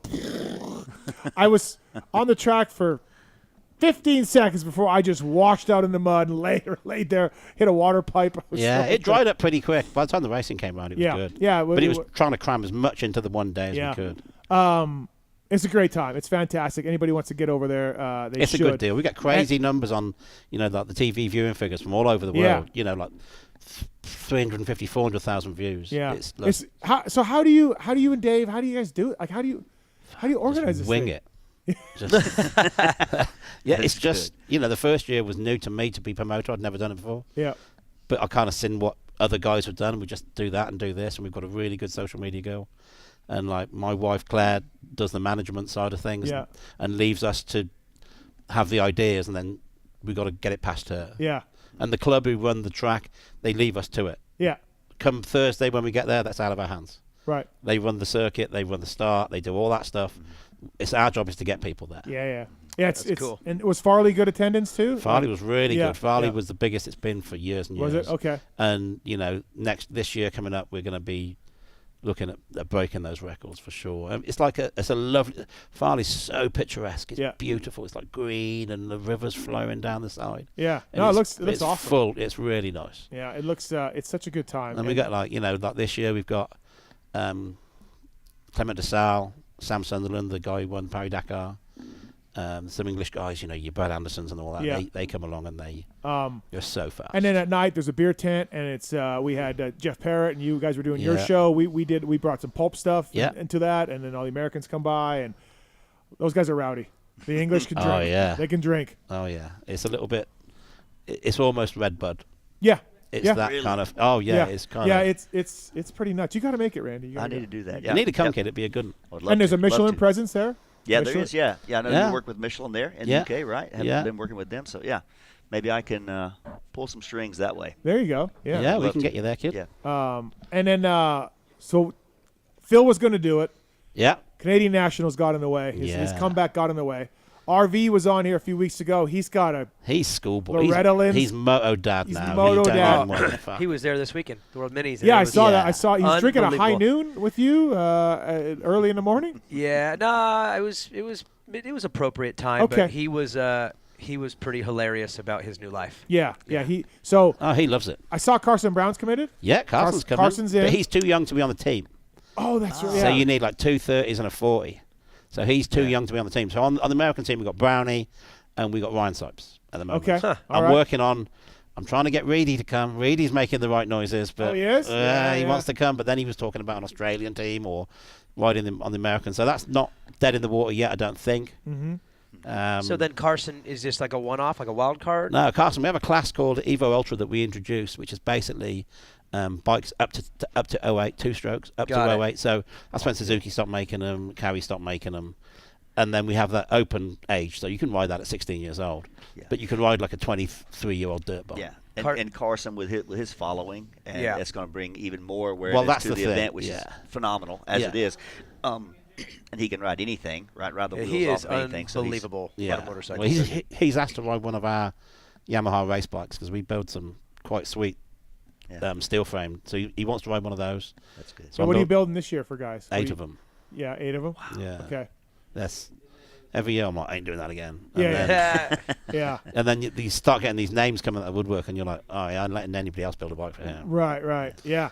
So you're looking for a third American guy? Looking for a third American guy. I was over in the 2-stroke World Championship at Glen Helen the weekend. There's a few things floating about. But okay. Yeah. We'll be okay. We'll be okay. Yeah, but I think you'll be fine. I don't want to jump until Reedy tells me he's out, and if he's out, then I'll start. I'm not saying anybody else. He's gonna want a bunch of money. I know. He ain't good. He's not just coming for expenses. Yeah, you think RV was for nothing? No, I know he wasn't. Yeah. No. The jersey sales and all of that. You have to try and make ends meet somehow. Yeah, no, listen, he told me he made the event. He told me over and over now. He did, in fairness. He was, for the first 3 years, he was an ambassador. He was. I will say, the best thing. The first year I was there, I didn't ride, so I hung out and just had a lot of time to hang out. And they were selling RV canvas jerseys at the concessions, and he was getting a piece of that action. And it was signed. I don't know if you paid extra or if it just came. Anyways, he was like, I gotta go sign a jersey. I gotta go sign. Like he was literally like the ambassador of the event, drinking beer, signing everything. Look, he talks about it like our event. Yeah, like he does. Yeah, he refers to it like it's our race. And I think, how did that happen? I mean, I love it. I love it, but it was kind of. I mean, RV's part of the furniture. It's a shame we're not going to have him this year, but we've got. I think Carson's going to bring a big enough crowd. Yeah, I know for sure. And I know Tommy Searle. We're building a Yamaha for Tommy because Tommy's a Triumph guy. Triumph guy. Tom's a big guy, so he's a big guy in the UK and he's a monster guy. So we're doing a bike build with Tommy on a Yamaha. It won't say Triumph. It won't say Yamaha. It'll look like his team bike. Right. So we're doing that, and that's going to go out on the Monster channels, I believe. Okay. Yeah. And another thing that's really cool is Yamaha, who are a big sponsor of the event, have asked if we can do the bikes in their 70th anniversary colours. Oh, okay. Because it's their 70th anniversary this year. Okay. They've just sent me the pictures, which are embargoed until July, I think. So we're going to build 7 of those. Have them all the same. So the yellow and black stripe, the black stripe on it. I can't tell you that. I can't say. I can't tell you that. But at the end of the day, the bike's going to be black frame, gold rims, black front end, white back end. Okay, yeah. So it's going to look cool, and we're going to have like 7 of those lined up, all different numbers on, and Yamaha are going to put it on Yamaha.com, which for me, I think, is the first time that any restoration firm has been featured on an OEM website. Yeah. So I'm quite much smug about that. So obviously you and Dave are printing money at these vintage races. Okay? Jesus, it costs more than you ever imagined. No, stop it. You can't. I mean, we're not doing it for the fun. Campers for 15 miles. I'm not doing it for the fun of it, but it is. Let me ask you this: your ceilings at your house, are they anything like these? No. Okay. All right. No. Go ahead, Steve. No. Carry on. Okay, so obviously you're printing money at your 2 vintage races, but you got your Doc Wob Imports. You got a titanium company going on. Like, where do you make most of your income? What and also you do the restore stuff. Like you also do that. Stuff, so like, where do you? What's your biggest? I'm just trying to fill my time. Like I used to be, busy in like Easter time in the fall, and now real quiet in the summer, real quiet in the winter. And I kind of wish for those days now because now we're so busy with the events in the summer. The titanium business really takes off in September, October. The race teams that The American teams are all stressing for it before December, and then the European teams, because the first flyaways is Argentina, and the bike's got to be ready by February, so they're all screaming. And of course, they want the whole year's worth of shit in one hit. Yeah. And like we have everybody over there. You know, we've got factory KTM, factory Gas, factory Husqvarna, factory Yamaha, HRC now. And I mean, that's another one I'm quite smug about, is getting HRC on the stuff. Yeah. And you brought me a titanium T-handles. They're selling like you would not get your head around. These are so cool. The amount of guys who are running those. Like Ollie Stone sold into the Supercross pits, I think 60 sets. Did he really? They went 60 riders. Yeah. So where they all gone? Yeah. They've all got them. And we developed those with the pro circuit guys. Yeah. It's just like they got the shorty thing on one end. You don't need them, but you don't need a Rolex either. You know what I mean? But you got one, and they're just a nice thing. They're weird for me because I do have another set that you gave me, and they're weird to tighten because you're used to using a T-handle for 30 years or whatever, and you know that level of weight. That weight. You got to get used to it when you use it. Yeah, those things. When you start, that's the go-to thing. You put that in your toolbox, you'll be searching for it every time you come to take something off. No, Not it's that fantastic. you'll be working on it a bunch, but no, listen, I got things are cool. We I'm going for Loretta's. My bike needs. I got to do chain and sprocket. I got to do a tire. I got to do. I put a recluse in it. Like I've been working on a bike. Yeah, it sucks. You need to work on those jumps. What? Paula. You need to work on those jumps. That's enough. That's enough out of you. Doc Wobbs, by the way, brought to you by the folks at Wiseco. Wiseco's a great piston to use on all sorts of two-stroke stuff. And Wiseco's partnered with Honda HRC as well. Pulp25, code to save at Wiseco. Two-stroke, four-stroke pistons, all of it. They got power sports stuff as well. Pulp25 code works at Recluse as well. I shouldn't probably tell you guys. PulpMX, also sponsored by Wiseco, and they're supporting grassroots racers across the country. I'm sure Doc Wobbs has built a few bikes with Wiseco pistons. Yes, I have. In your day. Yes, I have.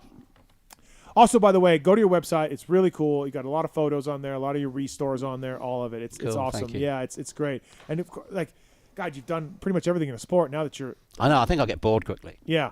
Media guy for a while. Yeah. Goggle guy. Yeah. Mechanic. Yeah. Promoter. Yeah. Restoration. I'm about done. Yeah. Yeah. I do have a fairly short time span before I get bored of shit. So I was gonna say too, and you would be with me on this. I think I did a Race Tech rant on this. But every week we got Legends and Heroes at the Supercrosses. They come out and they set up and they bring old bikes. And some of these bikes are awesome, right? I almost always stop and look because I've built a bunch, as you know. Yeah. And I love doing this. And I'm a child from the 80s and all that. It grinds my gears, Wobbs. These fucking guys, they'll have an 89 CR125 or 250 setup. Looking good, okay? Couple things. They'll put a platinum pipe on it. No. It's just horrendous. But maybe that's all they can get. Yeah. I'll give them that. I'll give them a platinum pipe. I'll understand that. What I won't understand is why you would put an 88 CR sticker on an 89 or an 87. Like, what are you doing? Dude, I don't. Pete, I look at all those bikes and I make a point of not criticizing because everybody's just doing the best they can with what they got. Well, and it's like, if you have an 88, you think you should put an 86 sticker on it? You're just like, yeah, that's what I want? Yeah, but you don't know if you don't know any better than that. Well, if you built the thing from scratch, you know better. If you built it and restored it and made it look nice, you know that's an 88. You ordered parts for the 88. You need an 88. Why do you put an 86 CR logo on the rad shroud? You know what really bothers me? What? Nobody grinds the powder coat off the frames. That pisses me off. What do you mean grinds them off? Well, you know when you powder coat the frame, yeah, you have to grind all the powder coat off all the connection points. Of course. Yeah, of course. I tell people to do that, and they're like, oh, no.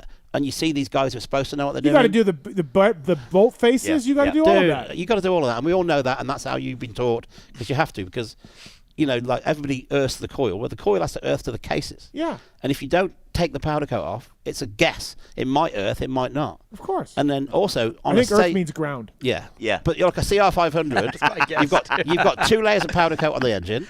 You've got 2 layers of powder coat on each engine mount. So that's 6 layers. How thick's powder coat? I don't know, third of a millimeter. Yeah. So you got like a 2 millimeter rubber gasket. The thing's gonna fall apart, bud. Yeah. And it's like, I watch these guys who are supposed to know what they're doing, and they put these bikes together, and I'm like, schoolboy error, man. Schoolboy That's error. common knowledge. Yeah. But I'm just saying, like, bro, you built a Cherry 88. Good job. And your sticker's from an 86. It's got the red, white, and blue Honda wing. No, Yes. You know what I mean? Yeah. Like, bro, like you did 99% of it right. I know. And you see the guys, they put like purple rims on because they think it looks cool. And I'm like, if you're happy, then you're happy, you know. Yeah. For me, I think it looks shit. I see those bikes every week. Like a platinum pipe, okay, it's hard to get non-coated pipes sometimes. I'll give you that. It looks gay, but good work. But you got to get the era of the stickers right. Yeah, you do. Just And gotta. I hate those like facelift graphic, the facelift plastics things. Just, dude, if it's an O2, make it look like an O2. Why do you want it to look like something that it isn't? Yeah. It's just like, yeah. Don't get me started on spoke wraps. Spoke wraps. Oh God, yeah, no, I don't know. You're like, dude, them things must take you like. Daniel's sitting there being like, "What are you guys talking about? I don't care." I'm just liking the exchange. I'm not exactly sure in the details here, but Yeah. I'm enjoying it. The vintage thing, that people will pull you on this not quite right, and it's like, they are quite anal about it, which is okay. It's good. And then so there's a whole thing in the restore market too. Like there's a mod restore where you bolt on rentals and different pegs, but then other people want like, hey, you got to put stock bars. And you got to put stock. So like an OG, absolute OG versus a that's really hard to do. hyped up version of some modern stuff. It's the same thing as like a custom restored car versus a hot rod. Like, like for me, see, I prefer all the vintage stuff I ride it to. I do things to enhance its stability or make it more secure for racing. Yeah. Right. And if I've got a dented, scratched up tank, I don't care. And because I race mine, but if you're going to make a true show bike, I do agree with the idea of it being period correct and. Yeah, but how are you going to find stock bars? We try to make them period correct, like as if it's if you had an O2 bike, would it have what bars would you have had back in O2? To put on it, put on it, try to do that. Put 7/8 bars on it. Yeah, exactly. Don't go putting fat bars on twin walls. Right, that looks goofball. Right. And there's always a big thing about the vintage classes with suspension. Some guys will just get a brand new set of 22 forks and bolt them on. I'm like, it's not illegal, but it loses the thing. I always stick within like 3 or 4 years because. Like in O2, do you think Brownie was running stock O2 forks? No. He was running kit stuff. Yeah. And kit stuff is traditionally 3 or 4 years ahead. So he'd be running what came in production in 05. Yeah. So that's the forks we run. Yeah. It's just, as a guy that's built, I'm working on an 86 right now in my garage, 86 YZ. I'm working on this stuff, and it just kind of bugs the shit out of me when I see this. I'm just like, come on, guys. Because, again, Legends and Heroes every week, they have some really nice bikes. They do, And then some that you don't know how they got there. There is a little bit of that. Yeah, but I mean that is no different to a pro rider watching some guy have a go and then laughing at him. I'm like, oh, that ain't cool. Yeah, true. Yeah, he's enjoying riding. Hey, he's happy, having a good time, and at the end of the day, like we see at that show and shine, how much money gets put back in the industry. Yeah, those guys are buying those bikes from Craigslist or wherever for $2,000, and they spent $10,000 on them. Well, that money's gone somewhere. Yeah. But listen, and Paul at Renthal started making cloth bar pads again, right? Yes. Like just because they were tired of people making rip-offs and all of that. And they started up the cloth bar pads again. Yeah, so. I mean, there's a big market. He did the purple because that was, it was a 90s thing, wasn't it? Yeah. No, so what's the date of Farley and the date of Fox Hill? What? Are you not a promoter? Dude, it's written on my wife's computer, and I always look at it. It's like August 25th. It's like August 23rd or some shit. Yeah, the last week. It's called August Bank Holiday, which is like a national holiday. And I think Farley is 15th. 3 weeks later, middle of September date, yeah. And then whatever happened, there was some talks, there was discussions, negotiations with the FIM over like a 3-race series. There was that dead? Dead in the water. Dead in the water. Yeah, okay. no, they wanted to do it, and then they wanted they came to us and they said, can you do this, can you do that? And we were like, that'd be cool. Yeah. Majora was going to get involved. Majora was involved. Then we spoke to Majora and they didn't seem that keen. And then it was going to be, they wanted to do it individual and we wanted to do it for team because the teams weren't entered by the federations. They couldn't allow a world championship. And it just started to become too much. Fuck this. Yeah. And it's going to, once you allow the FIM to start like calling the shots. Yeah. Yeah. It's not fun anymore, no, right? It's going to lose. It's no longer you're an RV's event. No, it's going to lose. It's going to lose that, appeal. Yeah, would RV approve? Who knows? I don't know. I didn't even want to feel brave enough to ask him. So you had Bradshaw there last year? Yeah. Mike LaRocco there the year before, I believe. Yeah. And those guys don't race. They're just kind of heroes and they come up. Yeah, ambassador. Event, yeah. Who's coming this year? Carson Brown. No, but as an ambassador, like the old guy. We've got no old guys at the moment. Okay. No, well, we've got Chris Porcell's come in. Okay. He's going to make his own KX 250. He's got an 01 KX. He's going to be really easy to deal with. He's a different kid. He's like RV. He's a different kid now. Oh, yeah, he seems. I'll see. I know he's French, but we'll have to wait and see. We've got Yamaha, who are really close to signing. Oh, I'm not supposed to say anything. Yeah, just say it. Don't even say it. No, no one listens to the show anyway. We got, Yamaha. No, go back to what you're saying. Yamaha signing. Powlin. Oh, okay. They're trying to get Garcia there. And we got Alessio Chiodi coming back. Huh. Chiodi hauls ass still, by the way. In case you're wondering, that dude is still hauls ass. I saw the clips from it last What about year. the doctor? Is the mayor coming back? Yeah, the mayor's coming back. Dr. He'll be Dubak, there. Yeah. I mean, he goes on a European. Oh God, he goes on a whole thing. Yeah. He's really good for us. Who's the guy you would love to have who's your white whale? RC. And he said he'll come, but he has to work in with his schedule. Because RC, he came over, he rode Fox Hill in the Nations in the mud. Yeah. And he'd be the guy for us to get. But he's not riding. He's just going to do the ambassador. He's just going to drink some beer. Yeah. But he's showing some interest. Oh yeah. He says he'll come, and he's good friends with one of our sponsors, Chris Dawson, who owns. It's a store in the UK called The Range. It's like Walmart. It's the best way I can describe it. Guy's worth like $2.5 billion, and he just comes because he loves it. Oh, I met that guy. Oh, he's a nutcase. I met that guy. Yeah. Nice guy. Super nice guy. Lovely guy. Yeah. And I'm just working with him now to go on the on his boat for Monaco Formula One. Oh. Yeah. Okay. If you need me to come and do the beer tent responsibilities for Carson Brown, I know he's a real responsible, clean-cut kid. If you want me to come do his beer drinking, I'll come do that part. Dude, please do. Please do. No, it's good. You would fit in. You'd love it. I'd love it. You would really love it. What kind of start money to bring back Team Canada? What are we talking here? We can't talk about that live on air. We can't. Okay, all right. That's not fair on the other teams. Ryan Lockhart, Ryan Gauld, Tyler Medallia. Had a good time though, didn't they? Oh, they had a great time. T-Dags qualified second. We were looking good, and then one of the things that pops up at these races is some bike problems. So it happens. But that's always the drama that I'm having because I've got these relatively big names. Yeah, Shorty had a brake issue or something, or he's like, I don't know what happened, but the gear spline came up. You're like, that's brand new. Yeah. How did that happen? But these are old bikes. They did that back in the day. They weren't reliable in 2002. Right. Ain't going to be reliable now. Yeah. These things they all come from Craigslist. Yeah. Yeah, we had a great time. No, it was great. Those guys, Noof had never ridden a 500 before. So we got a KX 500. Yeah. And then he walked the track. That scared him shitless. Then, I think walking back from the track walk, he watched a guy try to start a 500. And, the guy was, just dying. And Noof was and he goes to start. First time ever he goes to start his bike. Gary's got it there. He's got a running shoe on. I'm like, hey. No. His ankle bone's going to be sticking out the side. I'm like, dude, put a boot on. And he's I started one day in the dirt, CR500, 3 vodka Red Bulls and some flip-flops. That's all you need. That's all you need. Okay. There is a technique to it, but there is a technique. Yeah, if you get it to the top and go all the way down, it'll fire. I can't do it now. My knees are worse than yours. Yeah. I can't do that. Oh, did you hear about his knee? Yeah, I had mentioned it, Yeah. See, I've had a right knee done, and now my left is bad. Yeah. Doc Wobb's here on the show, talking to Fox Hill, talking Farley Castle, Vet MXDN. And then what's your website again for the tie? DocWob.com. DocWob.com. Yeah. Okay, so please check that out as well. And the tie stuff, we're pushing into the States now. We got Bar X Yamaha, we got Firepower Honda, we've got Phoenix Honda, we've got the Hep Suzuki guys. Did I help with the Firepower Honda thing? Yes, you did. You put that together, yeah. So we're getting on there. We need to have a chat. Sounds good. We need to talk. Yeah. But I was with Mitch in the week, and he's gonna. Yeah. Did Mitch tell you about my ideas I had on the show a couple weeks ago? I heard about some silencer stickers or something. Yeah, I pitched him on amazing ideas. Oh. But here's 3 of them. Don't give him the crappy ones. Yeah, I'll give him the 3 ones that I like. And I think he's going to do this one. You pay more money for Mitch to do your cylinder himself, and he signs it, with the. I didn't know he had anybody else does them. He does all my cylinders. Yeah, and so don't you think people would pay extra for a Mitch Payton done cylinder? I didn't realize that was an option that he didn't do them. Yeah, he doesn't. Yeah, he's got other guys. Oh, okay. Yeah. Because I just dropped 3 off there on Wednesday. Yeah, but he does them for us. Which ones?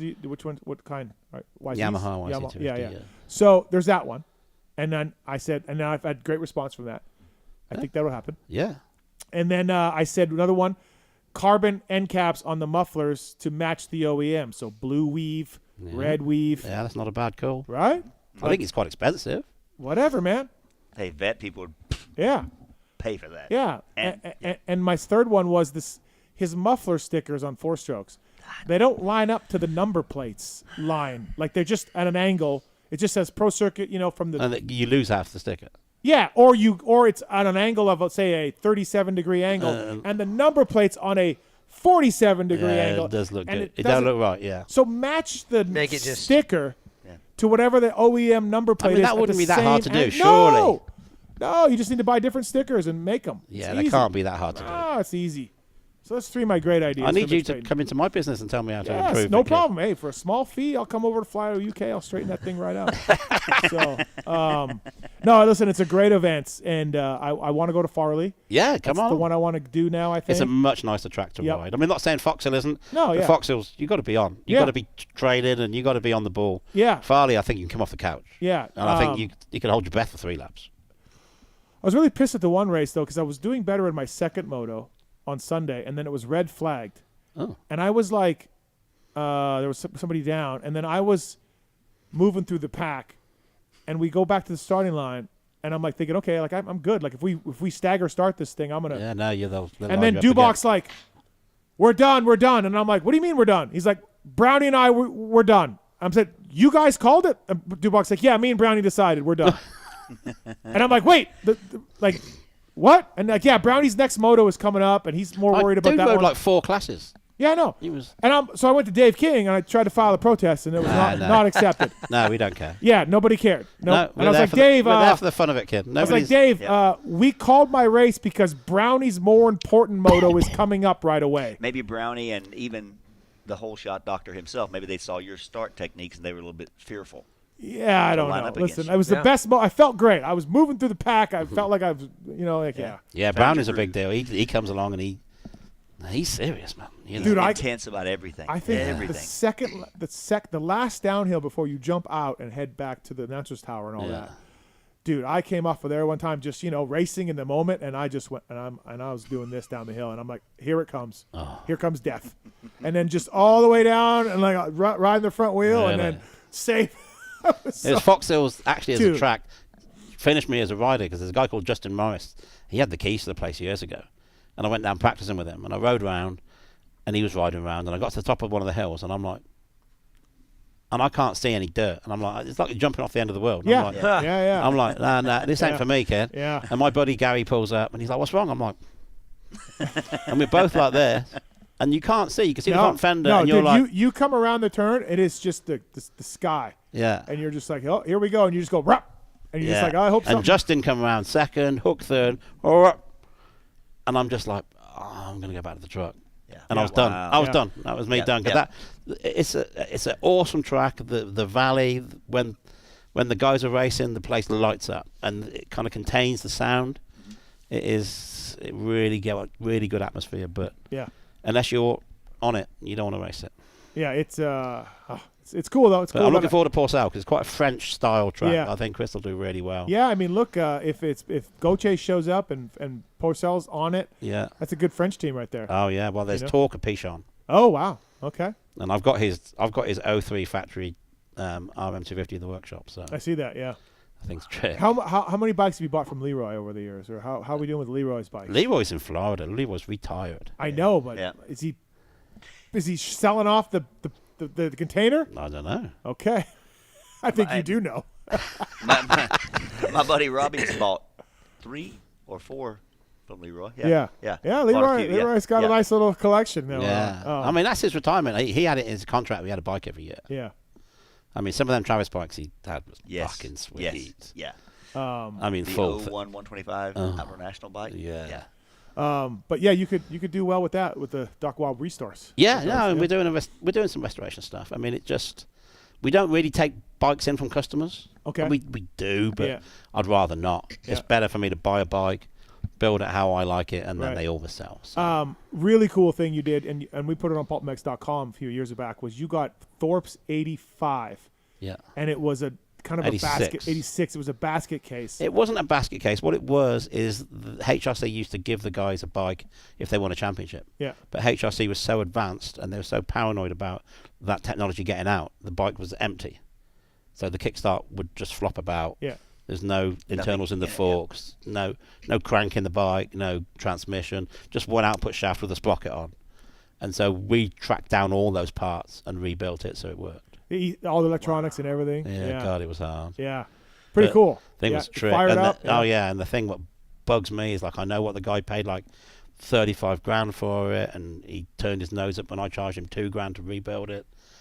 And the thing just sold 6 months ago for $200,000. No way, really? Yeah. I totally rebuilt this thing. It's on PulpMX.com. It search their Wayback Machine. Yeah, I mean, like taking that thing apart was an education because they're cool, but for example, you put a shock in, you wiggle it about, you bang it. Yeah. No, it took the two of you because if it wasn't lined up perfectly, the engineering was unbelievable, and the rear axle was 3 different diameters. No way. Yeah.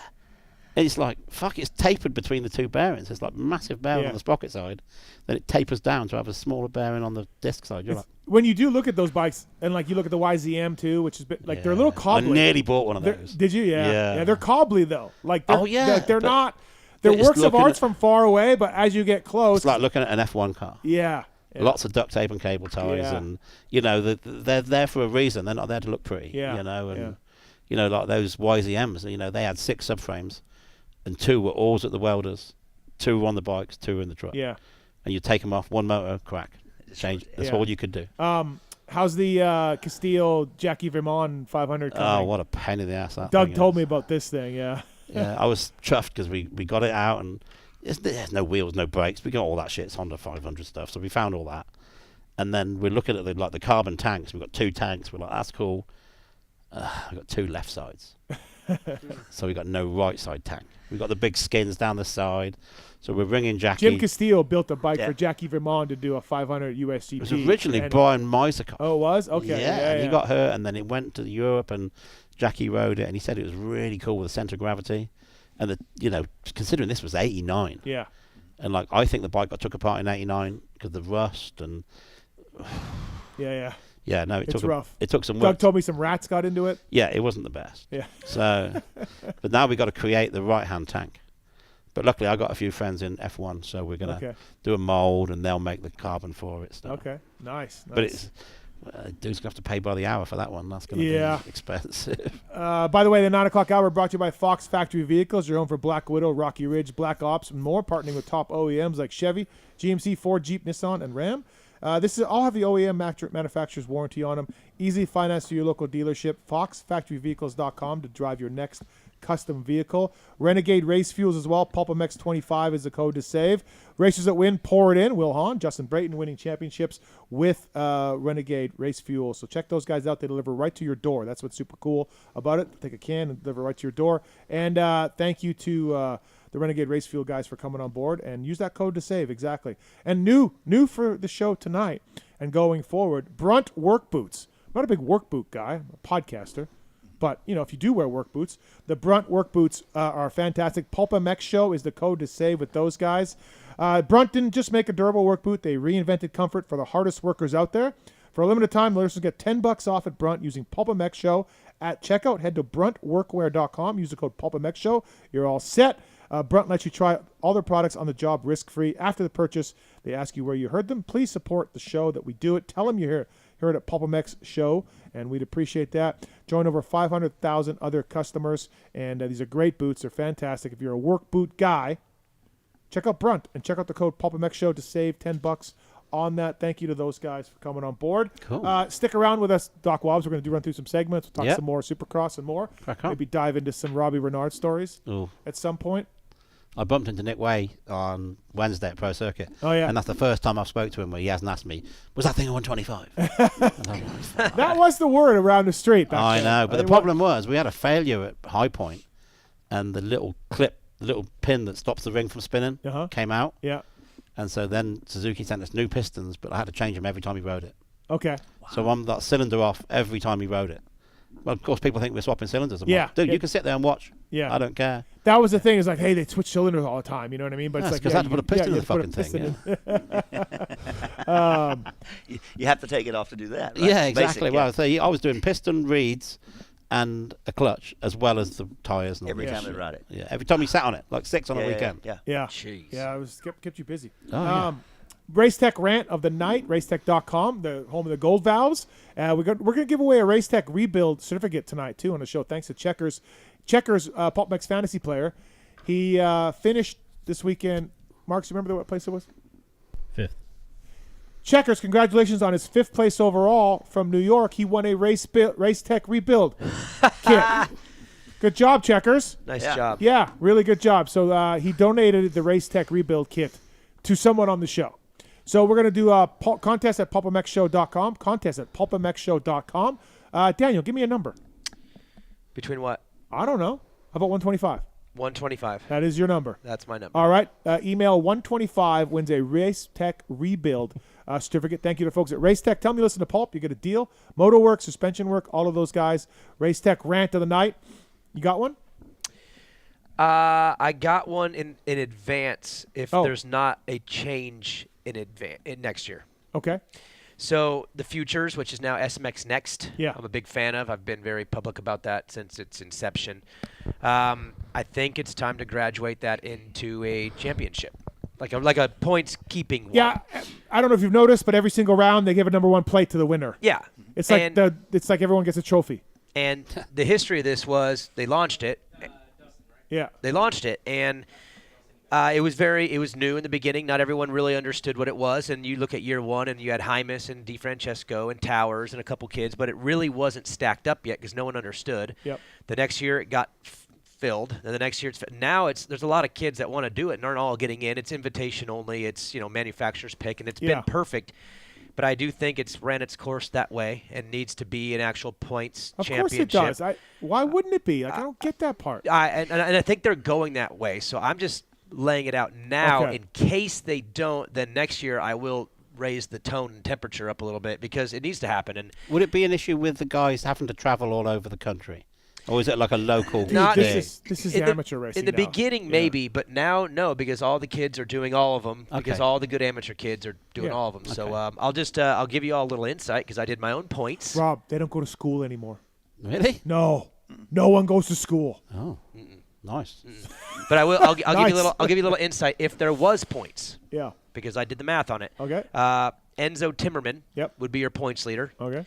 Landon Gordon would be second, and Luke Fauser would be third. And they're actually only 10 points apart between the three, which means Pittsburgh would actually be a pretty ridiculous finale for them. Even Gordon and Timmerman are like 4 points apart. So your Russian kid's absolutely screwed, by the way. Points-wise, we're not there, but he was the fastest in qualifying 3 out of 4 this year. So we've got the speed, but we'll get it together. But we'll get there when it's time. I really think it's ready. We'll get there. It's ready to. It never gets old, Weech.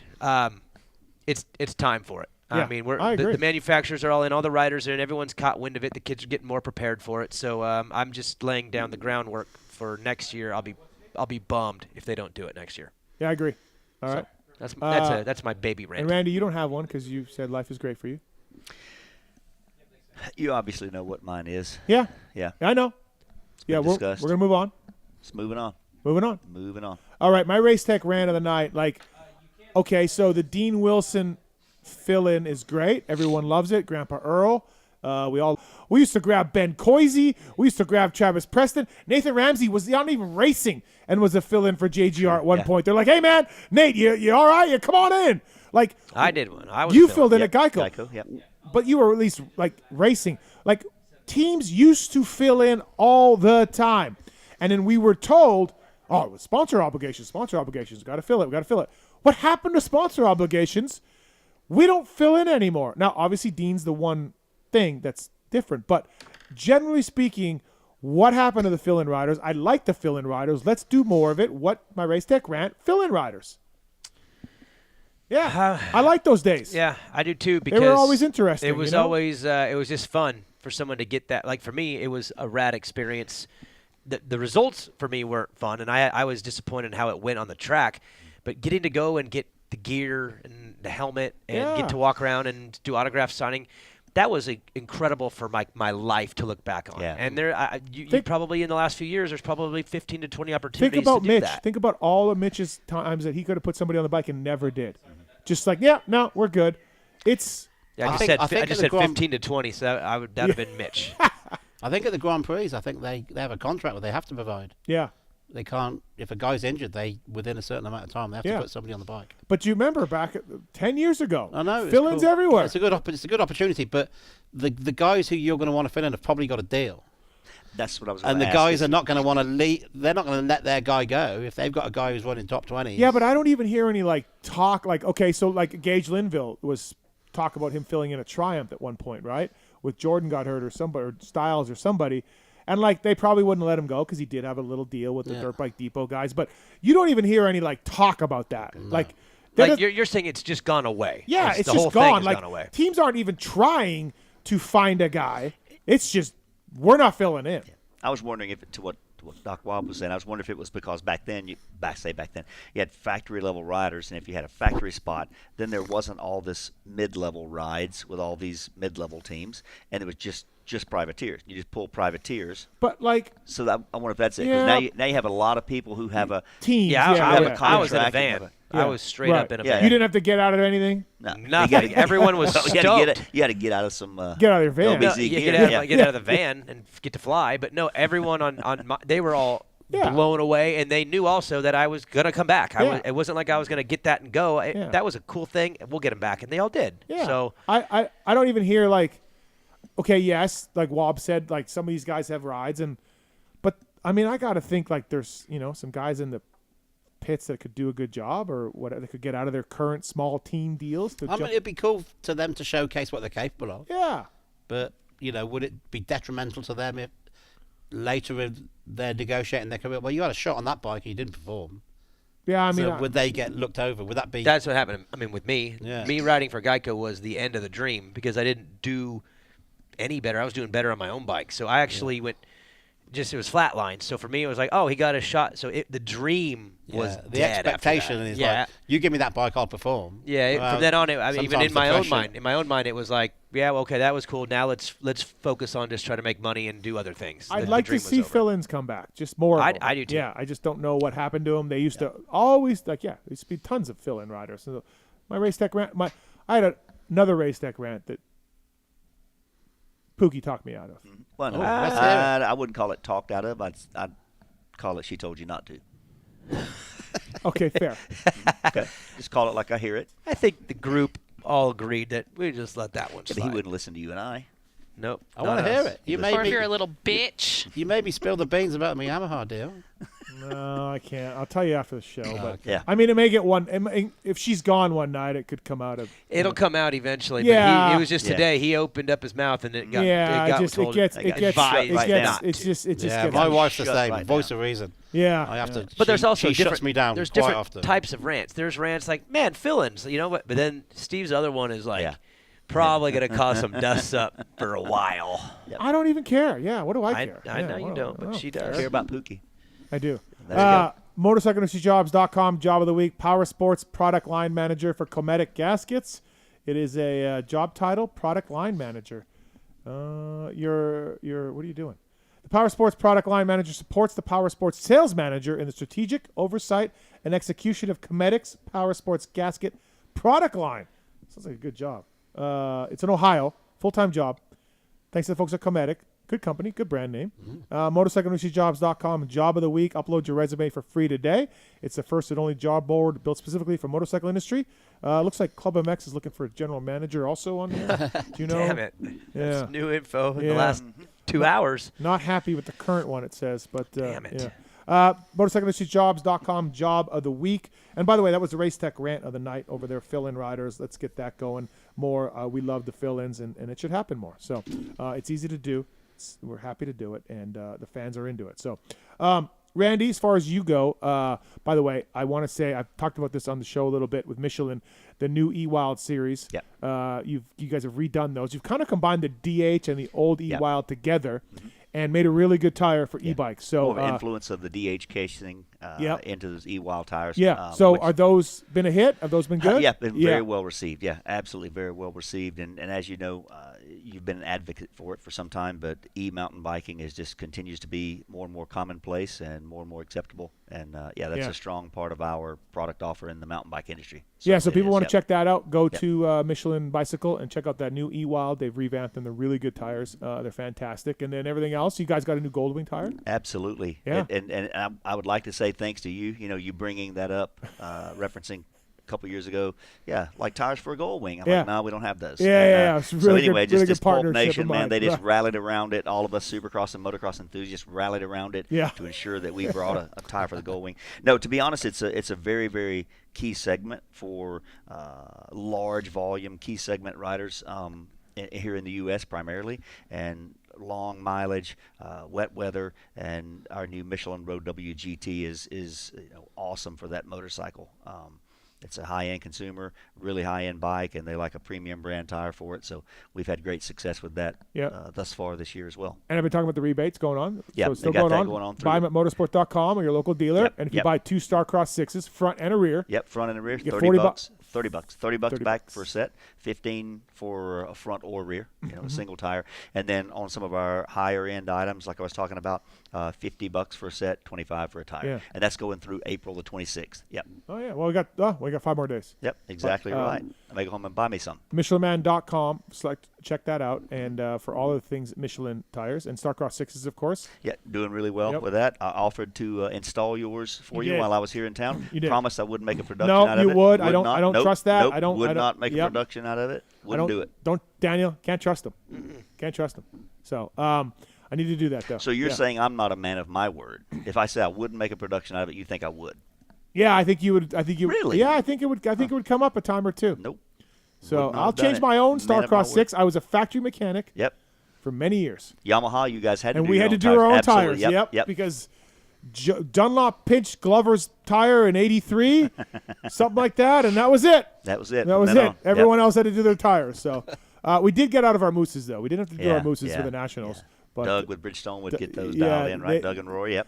I still can go on the record of saying I've never done a moose tire. Really? I've never done one. No, thank God. And that's something I offered to do as well, just to ensure that you didn't by any way get a flat at your regional. Yeah.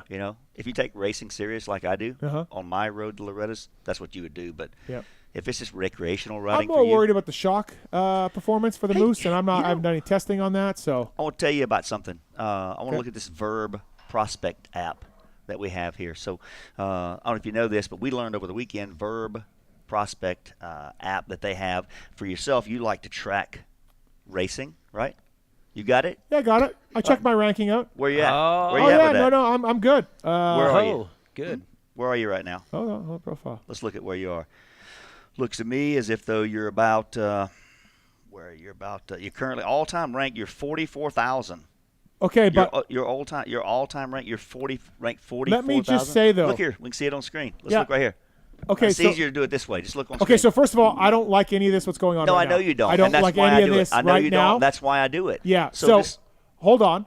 I know you don't. When I looked at my ranking, which this is unauthorized, and this will come up in HR. Okay, that's fine with me. These guys at Verb, yep, didn't have my results from my area qualifier on really. Listed. Yeah. Really? Well, here's the thing. So it's updated and it's live. Let's check out those results. We just look at there. Okay. All-time ranking. 44,000. Yep, 44,000. All-time 44,000. That's out of 644,000. So that's out of everyone. So bad. Yeah. That's out of the entire world's population. Yeah. You think? How many people do you think are in Ethiopia? I got beat. I probably got the whole country of Ethiopia beat. Both of them. Yep. Not in running, but on motorcycles maybe. Yeah. And if we just let that play a little bit further forward, we'll see those results. We'll get in there. You got your podium showcases, how many first and second and third place trophies you have. That's all zeros. No podiums. Yep. Not a podium in sight. Nope. Oh, I kind of like that. What I see right there, though. What's that? Tell me. What do you like there? 8 top 10 finishes in 12 top 10 races. Finishes. Yeah, you'll have that when you're doing like the West Coast region, like you do, where you have 5 or 6 riders in the vet classes. I recall the World Vets there being a full gate of riders. Yeah. Those results are there as well. We can look at those if you want to. So I don't. Average moto finish 11.67. Daniel, you were Orange Brigade one time, right? Yep. If someone came to you for an Orange Brigade deal and said, "Hey, sir, 80% of the time I race, I finish in the top 10." 8 out of 12 is an 80%. So I would say this guy's a liar and he's fudging his numbers. That's like 60% of the time it works every time. 74% of the time. I bumped it up. I would say, hey, man, you're doing a great job. Let's keep working on some things, and we'll take a look next year. Maybe race in another state when you get a chance. Let's try. Maybe do that. Wobbs, these results will get me a free ticket to Vet No problem at all. Yeah, no problem at all. Thank you. Exactly. Good enough for you? Our entry is very... And we look there. So, look at there. There's your 25. Loretta Lynn's. Okay, so those weren't up there not that long ago. I know, yeah. So we have a second moto problem. Why are we not starting our second DNS. moto? Well, what's the DNS? I have a Loretta Lynn's advisor. His name is Mr. Chris Kiefer. He told me just ride the first moto and then don't worry about it. Oh, don't worry about like getting the laps in and getting better and getting ready for You don't need race experience. He told me not to worry about it. Race experience. Okay. How about World Vet? Yeah, World Bets. We'll just scroll along. See how I did. So look at there. I see. Now I see how you get so many top 8 finishes. There's 6 guys in that class. That guy doesn't even have a 6 good. next to his name. He'd be an est. Yeah, 5th looks That's pretty good. Pretty good. Yeah. Let's look at World Bets there. That 13, 19, 14th overall. Yep. Yeah. Oh, the David Martinez. Yeah, there's Big Dave. Yeah. Yep. There you are, right there, 14th. Yeah. In all seriousness, though, this is a really, really cool, really cool app that the Verb guys have came out with. The so app. We're just giving Verb some commercial time on the show today? No, I'm not. I'm just busting your balls about your results. Seems like we're just going to give Verb some free commercial space. Is Darkside on here? I don't know. I have no idea. You can check him out. You can follow that rider. You can select compare. We have Dark yourself. Snap Times if you want that. Oh, wow. from the World Bets. Oh, now he's into it. There we go. So I'm glad that the Verb guys have the area qualifiers up there. Mm-hmm. I look forward to some regionals. Regional results being up there as well. Be good. Yeah. So me too.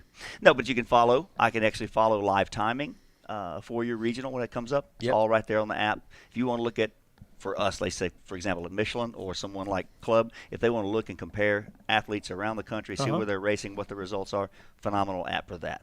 Okay, well, no problem. Do I send the bill for the advertisement? No, they're paying me. No, you don't have to. Yeah. You don't have to. You don't have to invoice them. They're paying me, so it's all good. Yeah. Okay, fair enough. Actually, it is a pretty cool app. And, it is. And Wes and Chase are coming in, I think, maybe after Denver. I don't know. So, I have them on the schedule coming up, so the Verb guys will be coming in here. All right, we got some phone calls coming up here. We still got some more to talk about. Cody, what's up? Hello, Mike. Ready for a sec? Cody? Hello? What's up, Cody? Hey, just at work, listening live on YouTube with my phone in my pocket. How am I supposed to listen live? Do you guys have another way than YouTube? Yes, we do. PulpMXshow.com. I would suggest doing it on the app, but the current app's kind of crappy. I think the app still works for some people, Travis, right? Yeah, probably. Yeah, okay. And one other question. Yeah. Hello? Yeah. What is Antonovich doing? I see he's going to the races, but he just goes to the press conference and doesn't put out any content? He's doing course heading. I think the website should launch anytime soon. He's been working on that behind the scenes, and then he does stuff for Track Talkers and stuff for I think he works for Title 24 a little bit too. So he's going to be putting out more content on the website though, real soon. Cody. Yeah, I figured.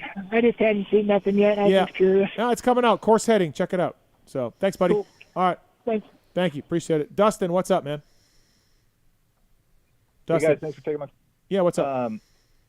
Just like Randy, I actually had a major surgery myself, so kudos to you for on the recovery. Yeah, thank you. There we go. Thank yeah, you. I hope you didn't have any friends, so-called friends, that just blew out your medical situation all over the world. I hope you were able to keep it private.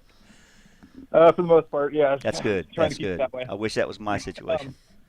I just had a question. I had ICL surgery on my eyes, and I could actually wear goggles now. Before I had to try to stuff my prescription glasses underneath them. So now I could actually have a wide variety of options. Besides, like, I know X-Men has a Lucid.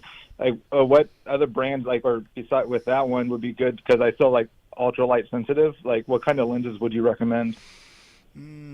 I don't know. Thankfully, I'm not. I don't have to deal with that. My vision is more needed for reading and close up, so I ride without my glasses when I ride. I'm not sure as far as lens. Yeah, as far as what would be best for that. Like I would think that like a prism lens, right? Yeah, would be kind of like a transition. Yeah, transition lens. They all make them. What we need is a couple of goggle guys on it. Yeah, if we had two goggle guys. Yeah. Just imagine that. Yeah. I'm sorry, but I'm not much help on that. Certainly. I'm not either, Dustin. But I would think going away from like just a clear lens, some type of like the. I'd go gradient. Yeah, gradient. Yeah, something like that. Yeah. One day I had like an amber lens like years ago that I kind of like, but I was like, cause just with going in and out some of the tracks I ride, I'm down here in San Diego, so light, dark, and so just trying to find that balance is what I'm trying to kind of working for right now. I remember we used to do a blue lens that was really good. The blue one, yeah. And you'd think it'd be goofy, but it really did work well. Yep. It seems like for me, like I wear the X brand, and I forget what the mirror type, that type lens. Certainly, I think is a bit more consistent and less. It's more like sunglasses, right? So I think that might be a little bit more favorable for you. All right, I appreciate it. And then one last thing, if I have a second. I took my girlfriend to her first Supercross a couple years ago at Anaheim 1, and never been to a race before. And then so watching, she chooses, I like that guy number 1. I'm like, why do you like him? And he was talking about Eli Tomac when he was on. And she's like, well, look at him. Like, what's not to like? And I'm like, well, again, can you please explain? And she's like, well, look at him. He's got pizzazz. He's the only one that put some color on his number plate. Like, why doesn't anyone else have any kind of creativity like that? She's like, okay. Everyone else is kind of so boring. Like, this guy's got pizzazz. Look at him. And I'm just kind of looking at him with my jaw on the floor. I'm like, are you serious right now? Yeah, you never quite know what like people who don't know anything about our sport think about it, right? Because we're just so into it, right? You just never know. Yeah. Oh, she's laughing right here next to me right now. So she's. No, I like it. I like it. Yeah, I mean, that's awesome. That's Tomac. There's one thing that we know about him was he was a very good designer with his numbers and gear and everything. So I think pizzazz is a word that's not used. Yeah. Yeah. Thanks, Dustin. He had that swag. Thanks, buddy. I appreciate it. Thank you.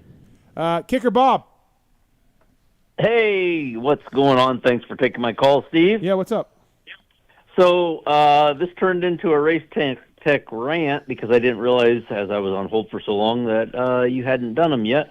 Daniel, this is Bob Sheeney. I made your sweatshirt, and I appreciate you showing it off for me. Yeah, that's right. I wore that sucker. You Steve. did, yeah. Yeah, you did, and you questioned Steve on why aren't you wearing it?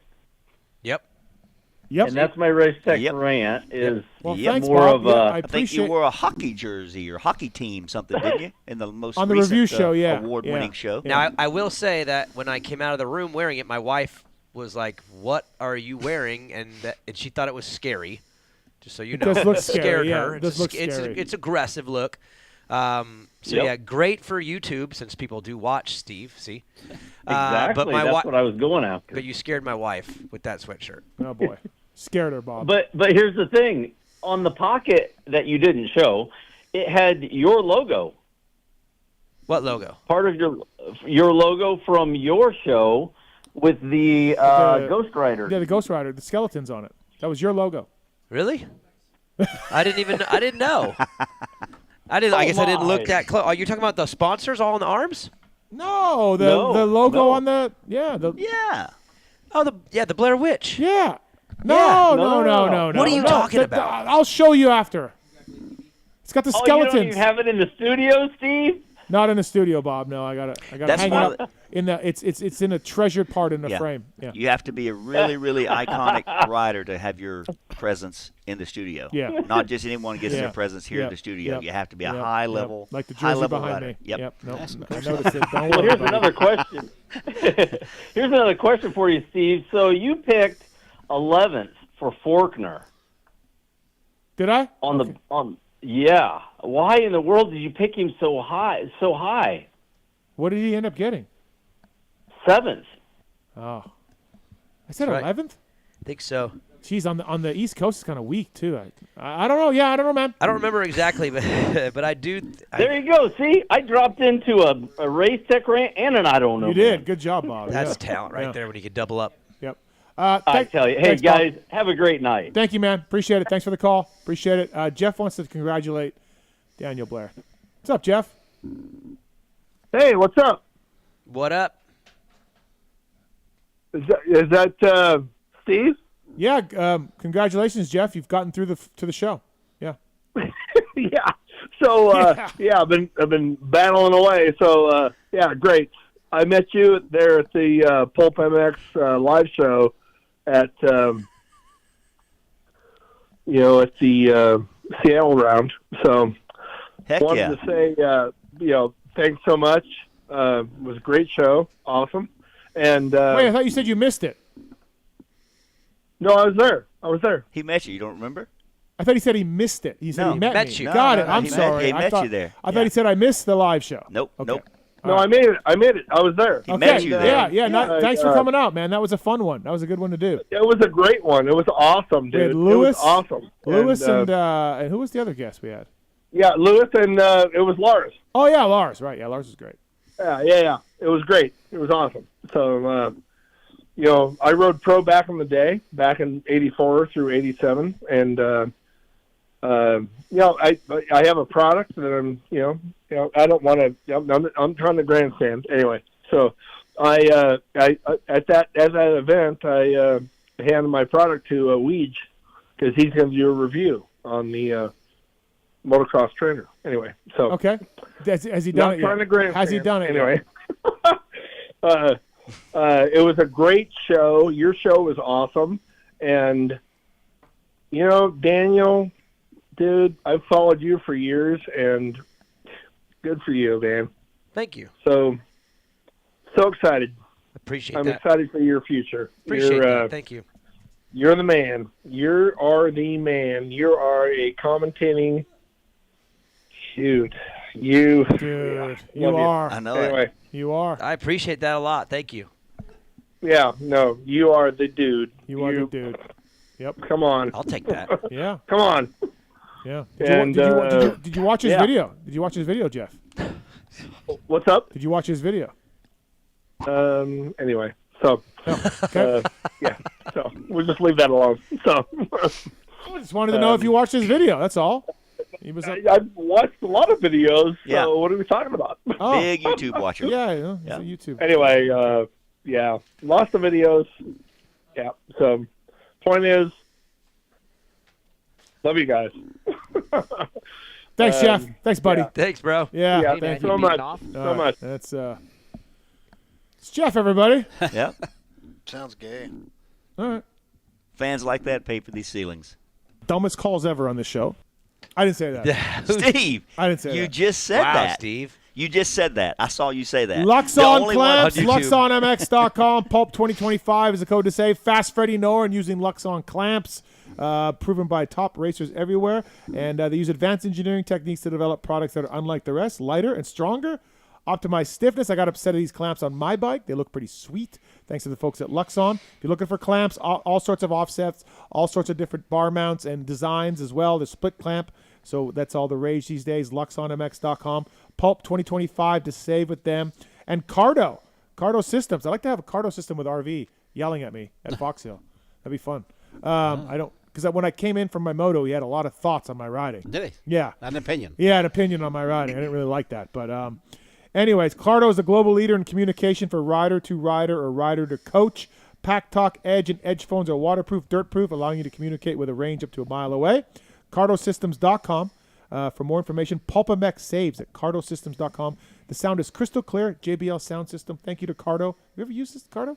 I have, yeah. Have you? Yeah, Oh, it's yeah. good, yeah. A little bit dual sporting and stuff, so Yeah, riding yeah. with buddies. Oh, with your and be able to- 710? Huh? Your big 710? Well, 701. Yep. But, whatever it takes. Yep. 710, 701, That's whatever it I'm takes. dyslexic. So. Numeric dyslexia? Yeah. Okay. So then, no, it's great. It's really good to communicate, ride together, up the road, dirt road, gravel, off trails, whatever. They're awesome. Fun. Yep. Use code PulpMX to save with Cardo Systems. Daniel Blair, Randy Richardson. Daniel Blair brought to you by Decal Works, by the way. Doc Wobbs brought to you by Wiseco. Pulp 25 is the code to save. Wobbs, you, like I mentioned earlier off the show, put your microphone a little bit closer if you can. Sorry, man. No, you're fine. Now pull it up a little bit. There you go. I met you a long time ago working for Renard before you got to, doesn't it? And, I meet people, fuck, I don't want to, bum you out, Wobbs, but we're, super old now, right? Yeah. And the mechanicking thing for me, I did it for 12 years. Mechanicking for me seems so long ago. It seems like such another life. Now, for you, you're living in America with Paul Edmondson and doing that whole thing. Does it just seem like it wasn't even you doing that? It feels like I watched a film about it. Okay, yeah, right. But if I come over here now, like I was in Corona today, and I was showing the kids, we used to live here with Sheik, and these were the houses we lived in. Yeah. It feels like I've never been away. But as soon as I'm at home, it feels like I watched a movie. Right. Yeah. I'm kind of the same way. The media stuff I started after I was done at Yamaha, and I started I did a little part-time thing at Parts Unlimited, and then kind of started doing RacerX Canada.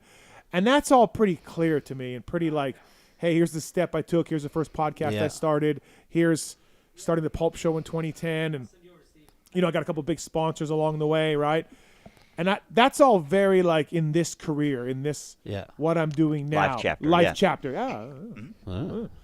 Look at big brain on Randy. This is the life chapter.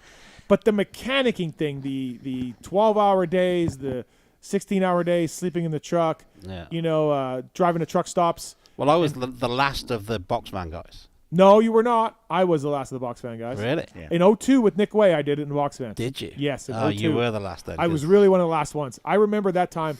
There was like 2 of us driving around vans at that point. Yeah. But anyways, you were near the end. Yes. Yeah, I mean, like the Suzuki thing was like the 125s were box vans, and the 250 guys were in the semi. Yeah. So I was in that, and then I got the Smith deal, and I was driving around everywhere for that race. Yeah, you had like a fun mover, right? Yeah. Yeah. So I was proper transient. Yeah. But doesn't it, like I said, like those days, I remember a lot of moments and working on the bike and the weather and Timmy doing well or Nick Way doing well, but it just seems like such another could not life. do it now. No, fuck Imagine. no. Fuck no. Oh, you know.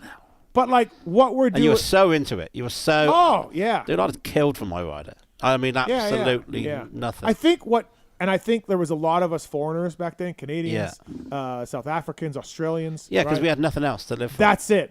We had no family. We had no family around. Yeah. We're in another country.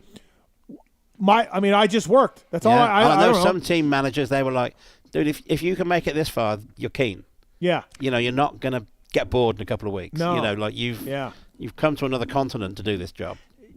Like I think about when you and I met 24, 25 years ago. Yeah. Now I was flying, and I had it kind of easy in that you're just flying in and out every weekend. Yeah.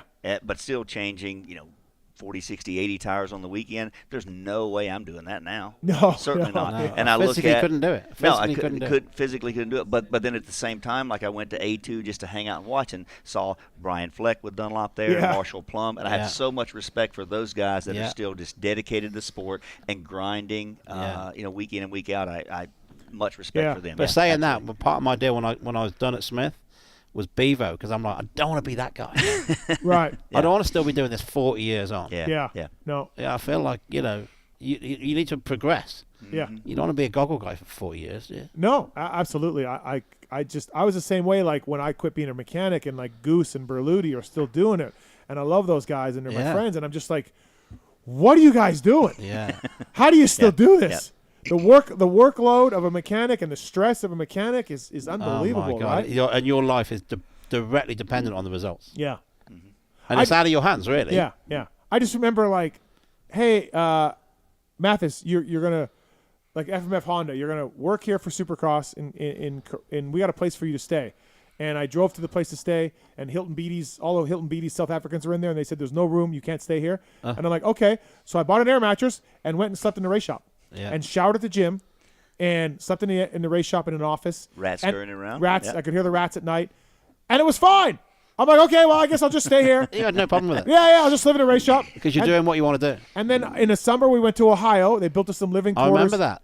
They built us some living quarters in Ohio, and they built us like little tiny beds, and we all just roomed together in this shop in a race next to the race shop. And your truck driver was a weird fucker. Yes, gotta go Joe. Yes, gotta go Joe. I got stuck with the most fucked up truck drivers, man. No, he was a our KTM guy. Strange dude. Our KTM guy would do nothing but drive the truck. No cooking, no helping, no putting the tent away, nothing. Pound Coors Lights all day and drive the truck. That was all he did. And then Pat Meares at Yamaha was lazy and fucking gotta go Joe. Weirdo. He was a weirdo. He was a fucking weirdo. I had the weirdest fucking truck drivers, man. I never had a cool truck driver. Like, never. Never had anybody where I was like, yeah, man, like, cool. He's a young guy. He loves to work. He's just in it with us. Yeah. They were all like guys that were just straight truck drivers. We used to hang out with, like, Knocker at Suzuki. He was good as gold. He was gold. Who was that? I don't know his real name. Cock Knocker. That's what they called him. Cock Knocker. Yeah. Can't remember Cock Knocker. Yeah, no, he was cool. He was funny. Was it Brian? Was his name Brian? No. Okay. I don't remember. I remember there was a truck stop and like, he was asleep in the cab and somebody knocked on the cab. So we opened the thing. It was a cop. And he opened the door and they dragged him out and like tried taking the truck off him. And it was a cop from a different state. Oh. That was in like 98, 99. Yeah. And you're just like, oh, that's scary, man. Yeah. Remember like driving a box fan and being like, oh, I can't wait to get to this Flying J. They got great showers. And, oh, yeah. I got to go sleep in my box fan. And you're terrified because like, there's all these white, nasty semis. Yeah. And you're sitting there in your team factory rig thinking, if I was going to boost one of these, it'd be me. Yeah. No, I remember one of my guys is like, hey, you should keep a gun with you. And I'm like, dude, I'm Canadian. Dude, I nearly bought one. I had it in my hands, $300. You should just keep a white flag. And the guy said to me, I said, dude, if you've got a gun, you have to understand, if they come in, you're in a gunfight. Yeah. And I'm like, yeah, I don't understand. Yeah, I know. I was the same way. I'm like, but then one night in like the Carolinas, like somebody was trying to get my door. Oh, really? Somebody was opening the door and then like getting in the window, you know? And I just reached out of my sleeper and like banged the window and they went away. But like, that's scary. You know, I was the scariest thing I had, I was like, I remember I pulled over really tired, up at 6 a.m., got to about 4 p.m. I need an hour. Yeah. And I'm tired. And I got in the little cab thing, I'm sleeping. And this wasn't long after the Suzuki truck nearly got stolen. Oh, yeah. And I heard this noise, and I'm in the driver's seat and gone. And then I'm about an hour down the road, and I realise it's like the big can of VP that's the other side of the wall. It's like expanding, and it's made that noise. I don't think I breathed out for like 20 minutes. The VP can was trying to get you. Yeah, no, I shit myself. Yeah. No, it just seems like such a different time, right? Like, it was a different time. Working in parking lots and just... Hey, guys, I found a place where the water, you can steal the water at the hardware store down the street. You don't even need the key. Yeah, you don't even have a key. You got to go there, fill your water tanks up, and like steal all the water. One of my pet hates was like the dudes who just come and stand there. Oh, yeah, I used to have a dirt bike. You're like, fuck off. I'm trying to come and want to talk to you. Yeah, you're just like, I had an 85 CR with 84 graphics. Yeah. But they just, and they feel like they need you don't need to say nothing, bud. It's all right, you can watch. Yeah. We don't have to talk. That's okay. Yeah. Oh, man. It was, and then I used to have to I was doing fork oil and shock oil and then having to find nitrogen. So I had to find a dealership that had nitrogen, so I'm driving around. Hey, you guys got nitrogen? Okay. No, but fucking, Bob's Honda does. Okay, I'm going to Bob's Honda. Got to open up the map. There's a welding shop up the street that may have it. Yeah, like there's I got to find Bob's Honda. And trying to get parts, figuring out where you're going to be to get parts shipped out. Ship it to the Fairfield Inn. And then the things are late and you're sitting around on like a Tuesday knowing you've got to get gone. Yeah. Waiting for late deliveries and stuff. Oh, God, those days, man. They were hard work, but I mean, I guess now you look back, think they were fun. I mean, we had a good time. Yeah. Oh, yeah. Yeah, I don't remember it being like, you think about no cell phones. You had pagers. You had atlas maps on your knees. Yep. Yeah. Hey, the coordinates. Rant McNally. D44. Okay, there's a stadium. Okay, I'll go there. You know, like. Yeah. Yeah. Right. Well, I started like '93. Like there'd be, like the tech would be in the middle of a town somewhere. It wouldn't even be. It would just be like. Yeah. Tech and sign on was like. At some hotel. At a hotel. Remember Hangtown was always that way. Yeah, and you had to try and find that as well. Yeah. Yeah, because we had Friday practice, Saturday was Tech Hotel, and then Sunday was the National. Yep. Yeah. Yeah. Oh, it's crazy. But, we couldn't have got to where we are now without having those days. It's life experience, and I did the same in Europe. And, Europe's that one stage worse, where you got language differences, you got currency differences. Yeah. You got, car. You got machine guns at borders and stuff. Some of the stunts we pulled. I mean, you're going into like the Eastern Bloc countries without paperwork. Yeah, yeah. And you're just winging it, and you're just like, you can go to jail for this shit. For dirt bike racing. Yeah, exactly. But it's the most important thing in the world. Absolutely, yeah. The bike had to get there. Oh, yeah. Had to get there, yeah. I remember I was with Billy Lyles at one time, and Billy didn't have a visa to go into like Eastern Germany, whatever it was. I did. I was English. I was okay. But he was an American. He had to have a proper visa. And he's from Georgia, yeah. That makes it. So we'd gone in, and they said no, and I've gone back out, and I could see the security guard dude in his thing, and I'm like, I've grabbed some paperwork off the dash, which is like trading times. Okay. I've walked into the thing, took a piss, come back out, waved these papers at it. Dude, just let me through. We got our papers. Yeah. Didn't even check them. Yeah. He just watched me go in, come out with these papers. I'm like, yep, off we go. Yeah. We're in illegally. And then on the way back, he sat in the toilet on the way back. We didn't even bother. I tried to get into Canada, just not even to visit anybody, but to cut through Ontario to get to whatever, Southwick or something. Yeah. And I come in there and they're just like, yeah, I'm Canadian. I'm driving an American box van. I don't own the bike in the back. I got no paperwork for it, but I'm just going to Massachusetts, so just let me through. And they're like, that ain't gonna happen. That ain't gonna happen. They're like, no way. And I'm like, fuck. And then I remember doing the math, and it was like an extra 8 hours to go back down and across. And I'm like, what do I fucking do? And it was like a small little border crossing, and I'm sitting there, and I see the guy that shot me down. He gets up and goes into the back, right? So his shift is over. Another guy comes to the window, and try it again. And I'm like, no. I'm like, okay, well, that guy, he's gone, and I'm just sitting there trying to figure it out and everything else. And then a semi pulled. What did he do? He went by me, on my left and then made a big U-ey. And so he like blocked the view of the guard shack. Yes. Start the box fan, like just sneak across, like right in front of the semi, and just pin it, and got off in the first exit and like hid behind a shop. Sweet. Like, but dude, I just like crossed the border illegally because I didn't want to drive 8 hours, and I just was like, yeah, that's what you do. Yeah. The semi gave me coverage. I got coverage. Like, just think about that now. I think like some of the what more. the fuck? We had more crazy road stories in Europe, I think. Yeah, I'm sure. Because like you bring. I remember one time there was like 6 of us driving across, and we had to get to the Carlsberg Brewery because there was a ferry went from there, and I can't remember where it is, but it's in Norway or someplace. And I remember we pulled up, and I'm like third van in, and there's a guy called Lawrence Spence in front of me who's a factory carry guy. Carry guy. And the ferry's there, and we're like, we've made it. The guy's like, you're too late, the ferry's gone. We're like, it's fucking there. Yeah. Here's the money. The guy's like, you're too late. And so Lawrence has got in his truck and driven around the guy in the front, and he's parked his truck on the ramp. Oh. You ain't going nowhere till we get on. Wow. And I'm just like, on we go. Yeah. No problem. Yeah. You just like stupid stuff like that. You do that stuff now, you just get locked up, man. Yep. And we just, we used to have mechanics races. Yeah. On full race bikes. Yeah. On like Thursdays, we were bored. Yeah.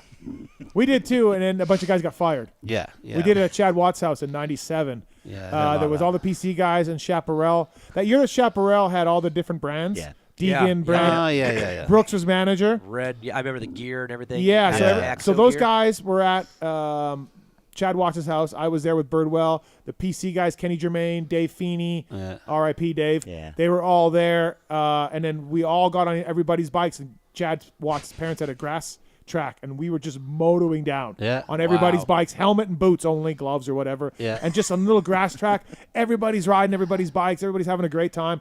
I'm working for Ty Birdwell. I'm not going to get in trouble. And you guys want to ride Birdwell's bike? Yeah, go ahead. You know what I mean? KX250, go ahead. They knowing you worked on it, they probably didn't. Yeah, probably not.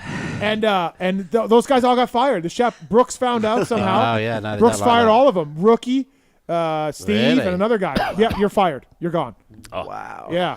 This was like 96 or 97. Yeah. See, my education was surf, Jeff Glass. Oh, God, yeah. Really? 93, I came in, worked for Numac, didn't know anybody. Next thing, I'm hanging out with Swink and Glass. Did you see Numac's track? It was dad built? Yeah. There's legendary stories about that. Yeah.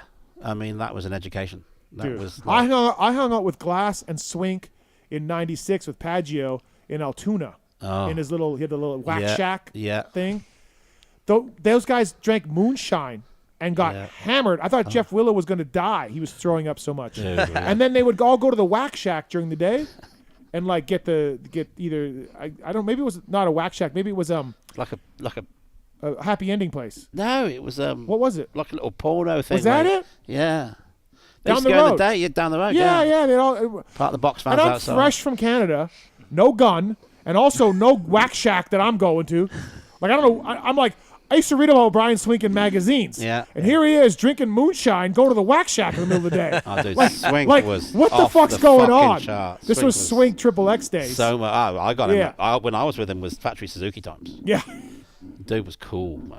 Yeah. It was always a rad dude. Really nice. Yeah, guy. really nice guy. But for me, coming down, I'm like culture shock. I'm like, culture shock. Is this what happens? These guys are professionals. Yeah. Willow's throwing up.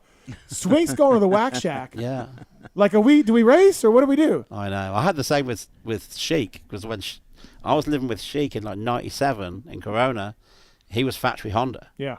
And it was when he was on with Lammy and Jeremy. Yeah. Jeremy went to Suzuki. Lammy got hurt. And Sheik's the only guy under the tent. Yeah. And we're drinking like fucking idiots all week. Like, we had a New Year's Eve party and we had to move out.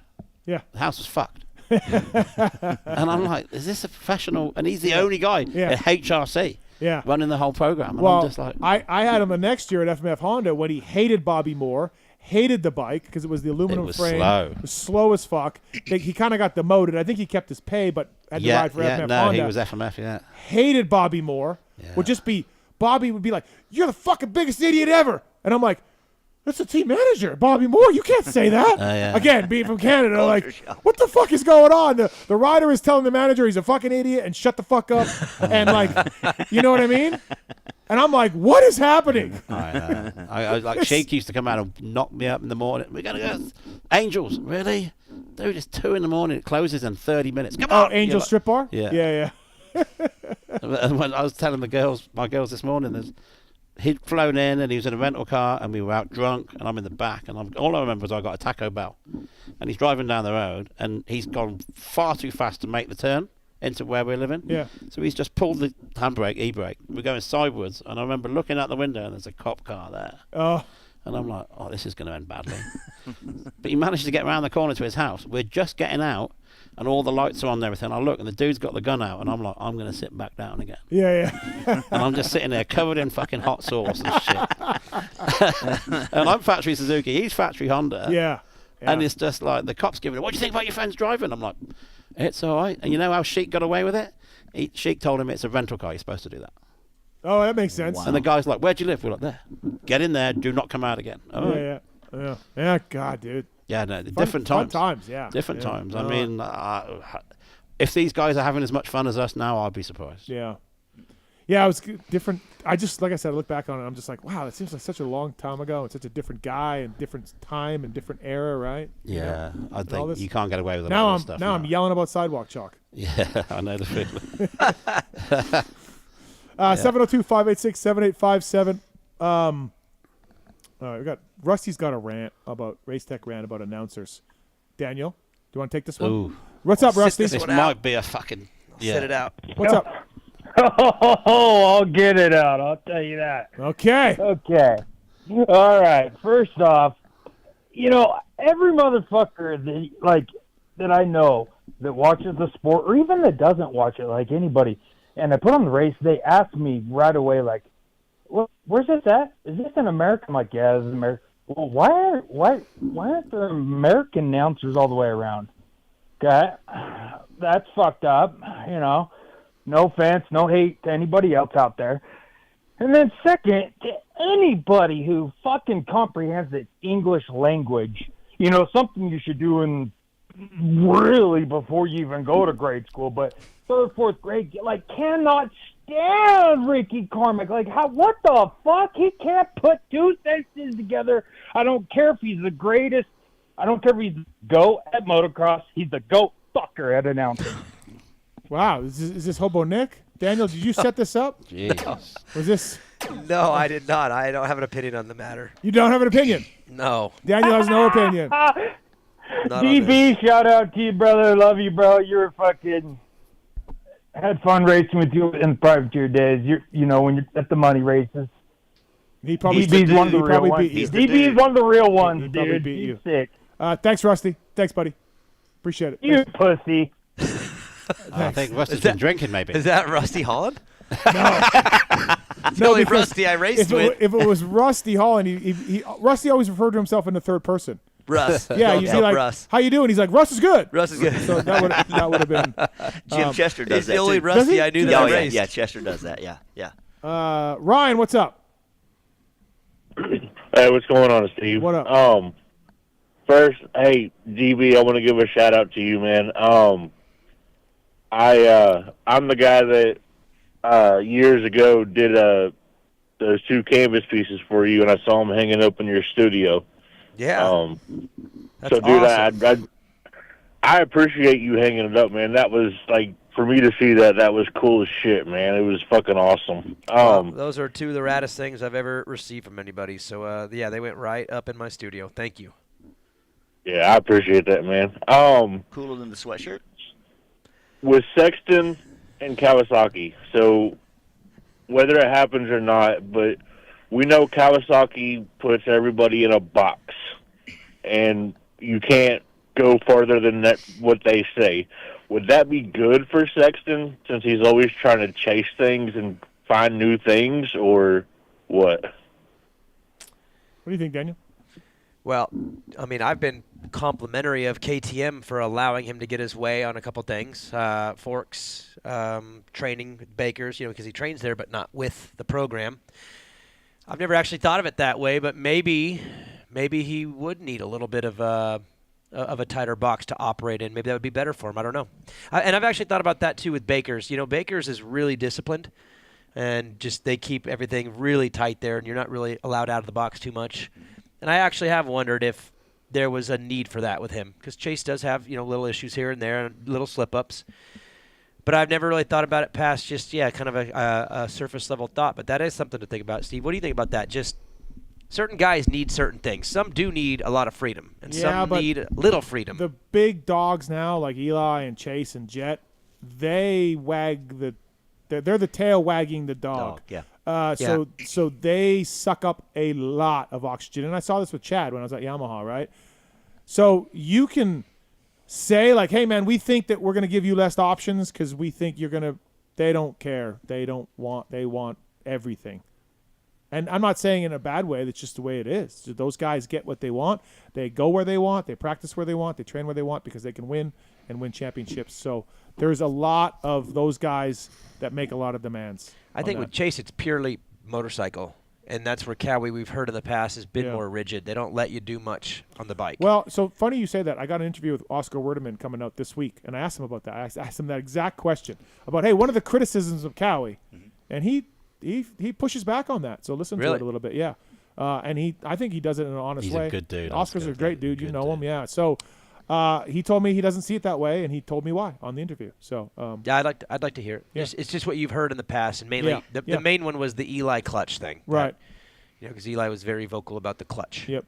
But RV said it too in interviews, and then the Cowie's come back to that as like, you won everything, so how are we like? You know what I mean? Like RV has said that. And it's like Cowie's kind of like, hey man, we let you ride a different frame.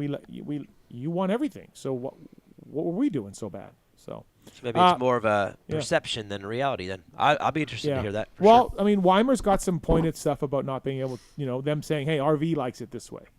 So there are, some criticisms there. So. Fuck them. All right, thanks, man. Thanks for the call, Ron. Appreciate it. Thank you. Thank you. Appreciate it. WUSA, by the way, tell them you listen to PulpMX. All things wheel. Love those guys. A bunch of W wheels at the the vintage vet thing. Yeah. W makes wheels for everything, man. Yeah. Appreciate that. All right, motorsport.com, tweet at Tallon segment. Motorsport.com. No, that's my mom. That's you. It's the motorsport.com tweets at Tallon segment. No. Motorsport.com tweets at PulpMX show. And motorsport.com love these guys, whether it's OEM and aftermarket parts. They can get you in great prices. Dedicated team of gearheads there, especially now that, one of the problem gearheads left. And they got a first return free deal going on. So if you order some apparel from Fly Racing and it doesn't fit, you can send it back for free. And free shipping and everything over $79. OEM and aftermarket parts. They got e-bike stuff as well. Yep. Over there. And so thanks to the folks at motorsport.com for all they do. These questions are submitted. I got some for Doc Wobbs also in there as well. And for Randy, Blair, and myself, Tallon Taylor, a.k.a. Lone Wolf. Let's do this. Cross-rutted, does Feld or AMA help riders like Jerry with medical bills? There is AMA insurance that covers ambulance costs and stuff like that, but I think that's about where it ends. Really? Yeah, I don't think they cover disability, everything else. I mean, every rider should have health insurance. I think that's mandatory now. It wasn't. But I believe to get a pro license now, you need to show proof of insurance, which is like... Makes sense. I mean, shouldn't that be step Surely one? minimum. But I don't think that was even step one. Like, I think they were just like, okay, so I don't think the insurance really does much. I could be wrong. If I'm wrong, someone can correct me. But I think it covers like ambulance rides and things like that. Yeah, I have no idea. Yeah. J.H. Heinz for Doc Wobb. Curious as to a ballpark price to build a late 90s Thorpe replica CR500. Asking if there's a new in-crate 500 at auction that is pulling in $75K. That's bullshit for a start. What is? That new thing pulling 75 grand. Yeah, who's doing that? That's bullshit. There's people just bidding up for getting clicks. It's no fucking way that's going to sell. Nobody's paying for that, right? Yeah. No. I mean, that thing's 20 grand at best. Yeah. To build a bike in pounds... Yeah, if someone brought you like a used... what was it? What year? CR500. No, but... Yeah, someone brought you a used 92 CR and said just... Usually in the UK, about 6 grand in parts and about 6 grand in labour. Okay. That's going to get... That's not including the bike. Is that US dollars, sir? That's pounds. We don't deal in pounds over here. This is America. Well, that's where I work, kid. So it's probably about 7. But you got to make sure that he takes time to earth the frame as well. Yeah, there's always that. So you're probably talking anywhere between, depending on spec, anywhere between. Guy comes to my country, my studio, starts talking about pounds. Well, first of all, he came to our country. Okay. You've never passed the test. You've never passed the test. To answer the question, I passed the test. About 12 grand. There were other issues. Oh, okay. 12 grand. Screw the Canadians. Yeah. Okay. Rogers MX93 FMIP. Have you ever made a promise to do something for someone or a large group audience, and then just decide to never follow through with it? No, I've never done that. Neither have I. When I was a young, immature person, as a kid, I made promises I didn't hold myself up to, and it just ate at me, and I want to be a better person. So I'd fly the girls in from L.A., boy. Hemi Toledo for DB. Removing the quality of their music, what's your favorite band name you've ever heard? Could be nationally known or a garage band. Jeez, I don't. That is so. Another angle. You just gotta go Butthole Surfers. That's exactly what that would be one of the odder. Butthole Surfers. Butthole Surfers has got to be, yeah.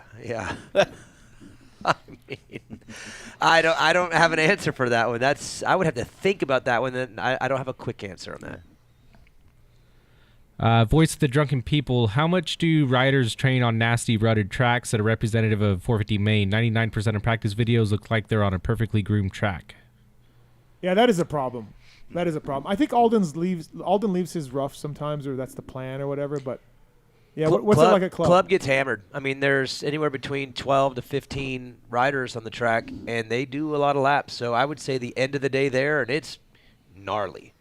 Now, I don't think you can ever get to the end of a 450 Main. I've seen those tracks. So, when I was working the floor, I used to walk them after, and it's like a war zone. It's unbelievable that these guys can actually still jump. But I would say club is probably one of the best at that, just because of the numbers of the riders. It gets torn up bad. MC Fan 15.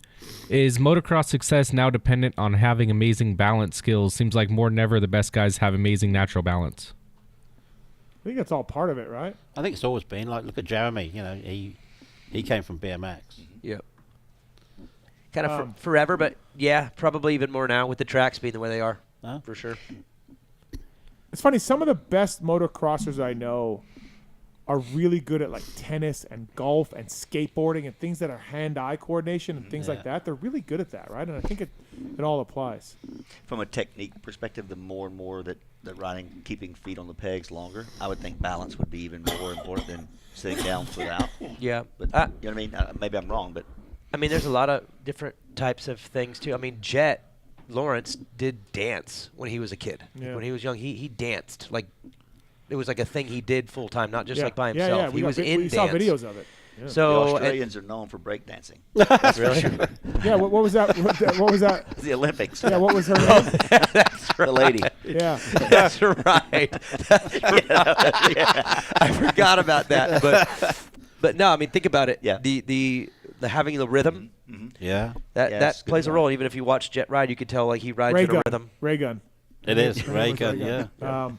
By the way, Ryan on YouTube gave us $10 and says his race tech rant is the Starcross 6 front is a pound lighter than a Dunlop, and a rear 110 is 1.5 pounds lighter. Mm-hmm. Is that true? Yeah, sure. Can't confirm. I haven't weighed them, but like I think lot. It seems like a lot. Yeah. That the Starcross are lighter or the Dunlop's lighter? Lighter, Starcross lighter. Okay, could be. Yeah. Could be. I'm not sure. Haven't made that comparison, but I think it's pretty cool that people on YouTube can, another benefit. They can just donate money. I don't think anyone's ever done that from a podcast, have they? Nope. Yeah. Listen, I got no problem with the YouTube people. I wish they keep watching, but I don't get it. That's all. All right. Nightshade 113 for Doc Wob. Currently building a 2000 CR250. Wondering if you have any tips or tricks with making these old two-strokes better. Biggest mod I've done so far is having a set of Ride Engineering clamps machine to fit 2013 CRF 250 forks. Yeah. I mean, them 2000s 01s, there's not a lot out there for them. They're a little bit different. We're just developing some foot peg mounts now for those because they are just a 2-year thing and everything's a little bit different on those. Motor-wise, you're good. Motors goes back to like 95, 96. So just build it. Just build it as new as you can do. Because if you can get that thing to run like it's supposed to do, it'll be plenty fast enough. What's the year that they had electric power valve? What year was that when they went to 02. 02? Yeah, things are pain in the ass. Yeah, that thing sucked. Yeah. So you still got the good motor in the 2000, 2001. Chassis-wise, it's all right.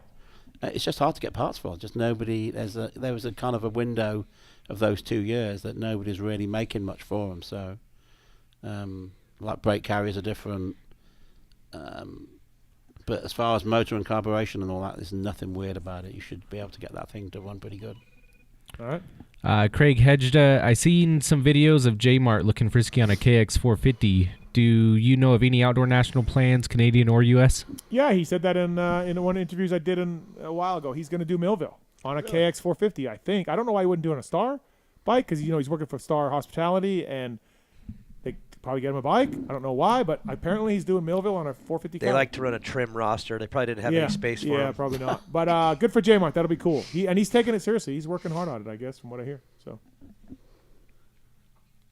Randy from Jimmy G. How slow is the high revving 77 Husky 125? It'd be great to have Mitch Payton go back to his roots and build up that motor for you.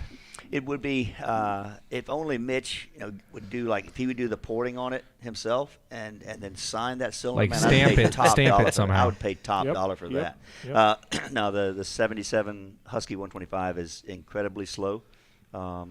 Like sewing machine slow, but so much fun to ride. And it's cool. I did share with Mitch that bike, and he really was zooming in, looking at the photos, and was telling me little things he did on it, this and that. And it was a cool conversation with him. I enjoyed it. Mitch is awesome. Such a good dude. I was telling somebody at the races, obviously I know everybody at the races, right? And I go from truck to truck, and I'm a bench racer. I end up at Pro Circuit almost every Saturday, and instead of talking about 2025. We talk 95, 82, 72. I end up getting coffee, and I sit down on a step, and we talk, and we bullshit, and I'm always thinking I should be doing my job of talking about New York Supercross and what happened in qualifying and who's doing what. Instead, I'm sitting here with Mitch Payton, and we're fucking talking about Mike Kradowski. He fucking loves it, doesn't he? Yeah. We're talking about Mike Kradowski, and this one time, Andy Jefferson pushed him down the stairs in his chair, and one time he put popcorn in Andy Jefferson's hair, and Andy beat him up, I'm like, what am I doing? Yeah. But I love it. I love it. It's talking to Husky 125s, I've got one of Mitch's team bikes, 81. Really? And they don't know if it's Troy's or Bill Keefe's. Okay. I've got it in bits. I'm building it for Mitch. Are you really? Yeah. It's a full 81. And how'd you get it? I bought it off some sketchy dude down in Newport. Okay. And when you fired it up, the electric's obviously not earthing properly. Earthing, yeah. Grounding. Hate that. And it just electrocutes you. So I took it apart, showed Mitch the pictures. He's like, oh yeah, it's a team bike. Really? And he called Bones in, and Bones is like, yeah, we don't know if it's one of Troy's or one of Bill's. But that's cool. It's like a 125, and it's got the, what's the pipe on it? Not a Pro Circuit. Really? DeMarini? No. Who's the American Dean? R&D. R&D pipe. Yep. Pipe and silencer. No. Wow. R&D? They didn't. There was no R&D. Not DG. No. DG, yeah. They would have been DG. No, it wasn't DG because it was before Mitch was making pipes. This was when he had Anaheim Husqvarna. Huh. I can't remember. Okay. It'll come to me in a minute. Yeah. Okay. The thing's off the charts trick. Really? Yeah, I got to. My point is I race that roundabout myself. I got to just really branch out more. Yeah.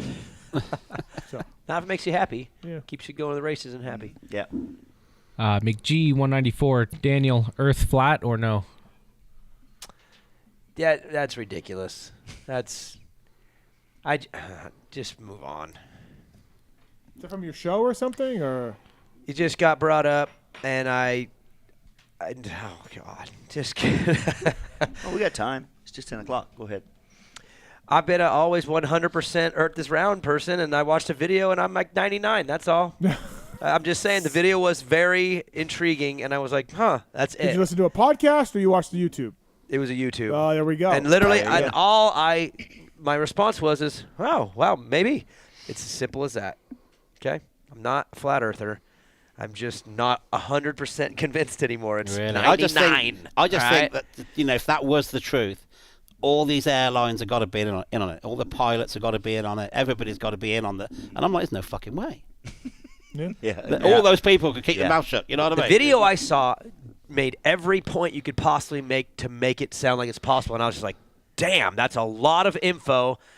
And that's as far as it went. I just said, damn. So the pictures from space are not real? We could ask. I don't even remember because I watched it once and was like, damn, and then moved on with my life, like regular stuff. We could ask, was it Katy Perry and Gayle King? They recently went. Well, they were astronauts. They're yes. astronauts. Yeah. So they could probably tell us. Yeah. I feel certain they could that tell was us. super real, I think. Daniel, in times of financial uncertainty, how can you stay on track? I don't know. Tell me. Call on someone who's invested in your success. Brian Stone, your Edward Jones financial advisor, there to help you.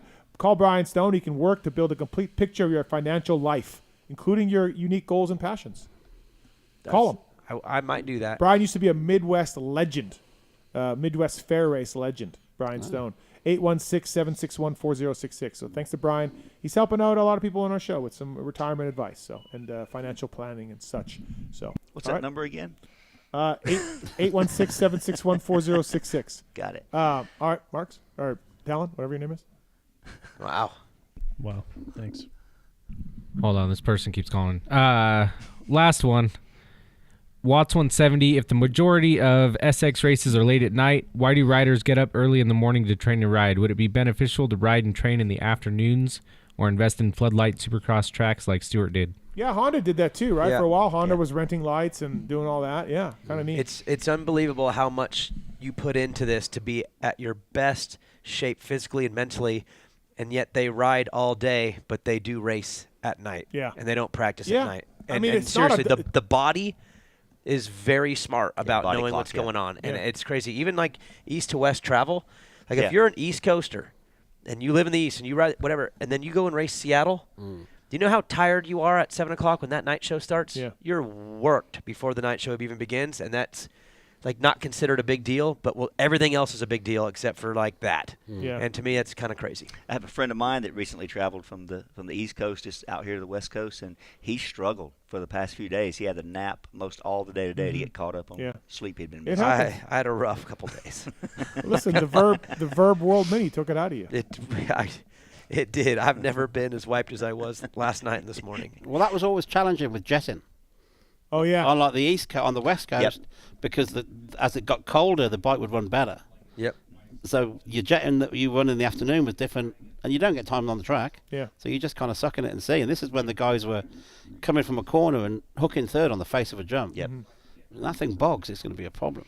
And then you go out to the East Coast, and the air quality got worse because you're running in the afternoon in the cool weather, and then with all the exhaust fumes of people's breathing and the cigarettes and whatever, the air quality was junk inside the stadiums. Oh, and then you get the pressurized domes too. Yeah. Yeah. So it was really not easy. All right. Motorsport.com. No, that's horrible. I don't think that's it, but whatever. Do you want me to ask a question about why are you shitting on Vial? No, I'm not shitting on Vial. He's the third fastest guy. We talked about Hampshire and Hammaker. We covered a lot tonight. Yeah, you don't a lot want of to the ask questions those I had. 74 questions about live swap either. Yeah, we did have a few of those. From LA, boy. And what about anal bleaching? What about anal bleaching? Jimmy wants to know. Hey, Jim Hawley stories? Yeah. Anything you can share? No. Yep. Continues the tradition of Jim Hawley stories. No more enjoyable period of my TV career than working with Jim Hawley. Yeah. That was the most enjoyable. I mean, highs and lows all the way through, but working with Jim, all highs. Legend. Just made everything fun. You know that by your reaction when you were surprised with Jim here. That was when we brought Jim in. Yeah. Seriously, my heart has never been as full as in that moment. That was one of my most fulfilling adult moments. I couldn't believe he walked right through that. He's a good dude. Uncle Jimmy. Oh my God. Yeah. I love that man. Yep. Fantastic. It's great. All right. That's PulpMX Show for another night.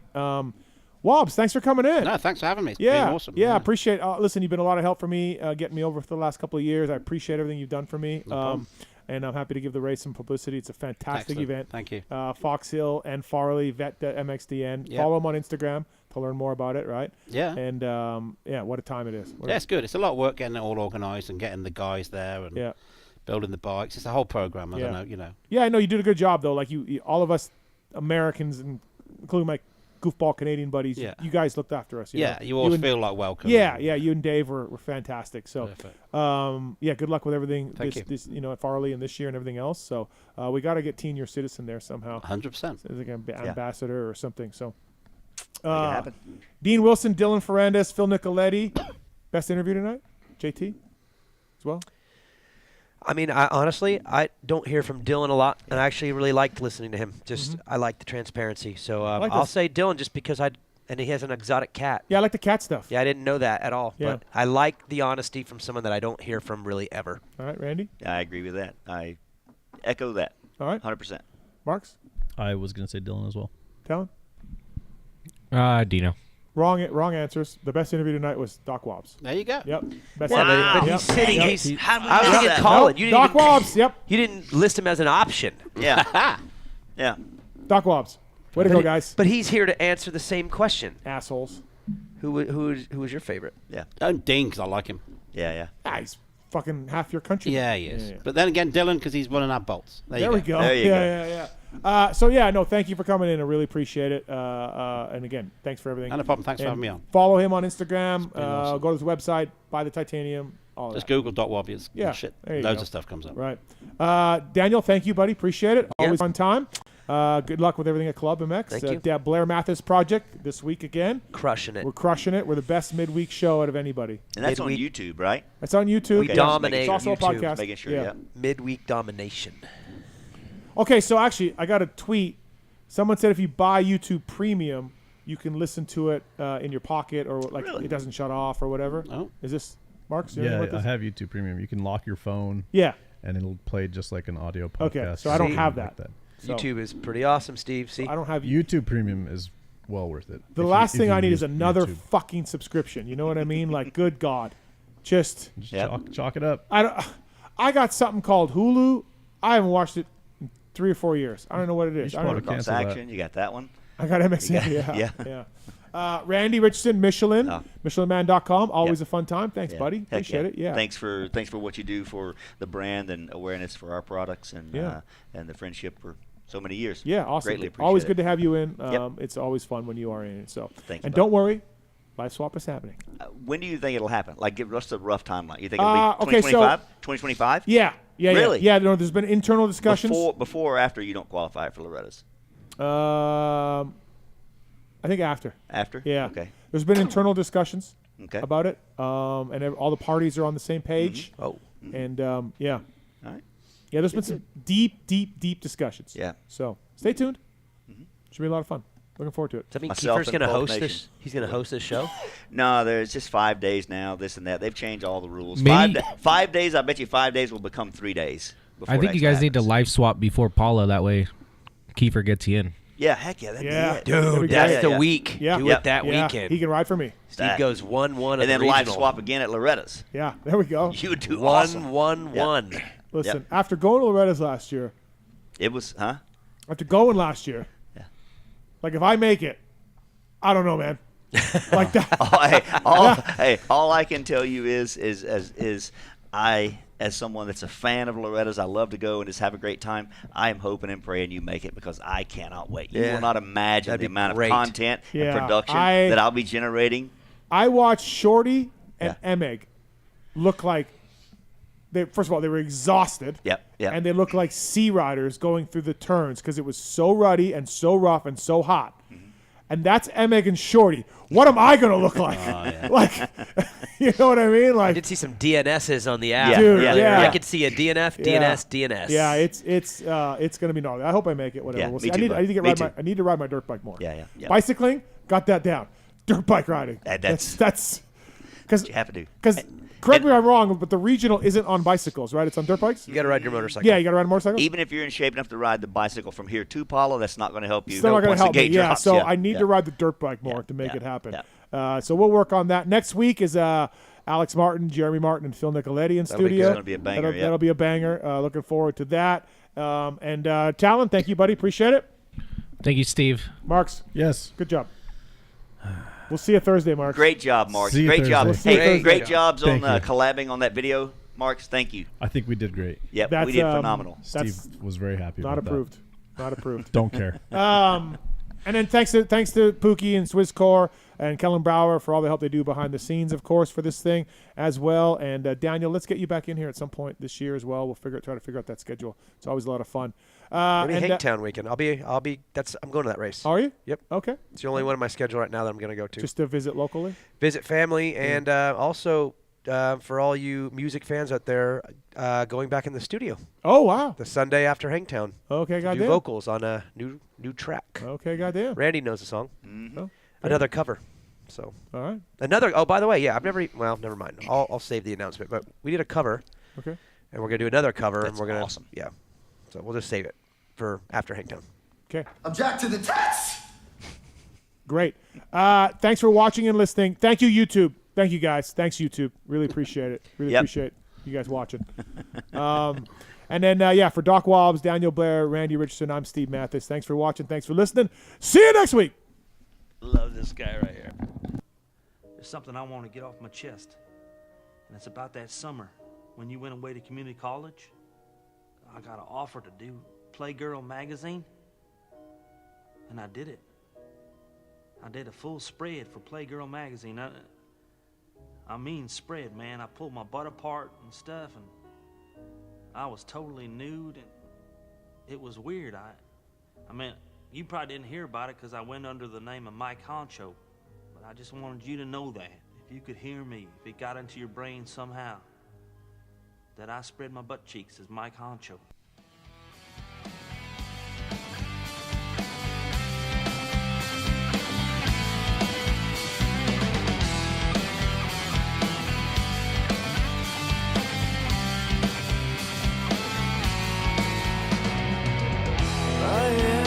Sword inside your flame, I will burn.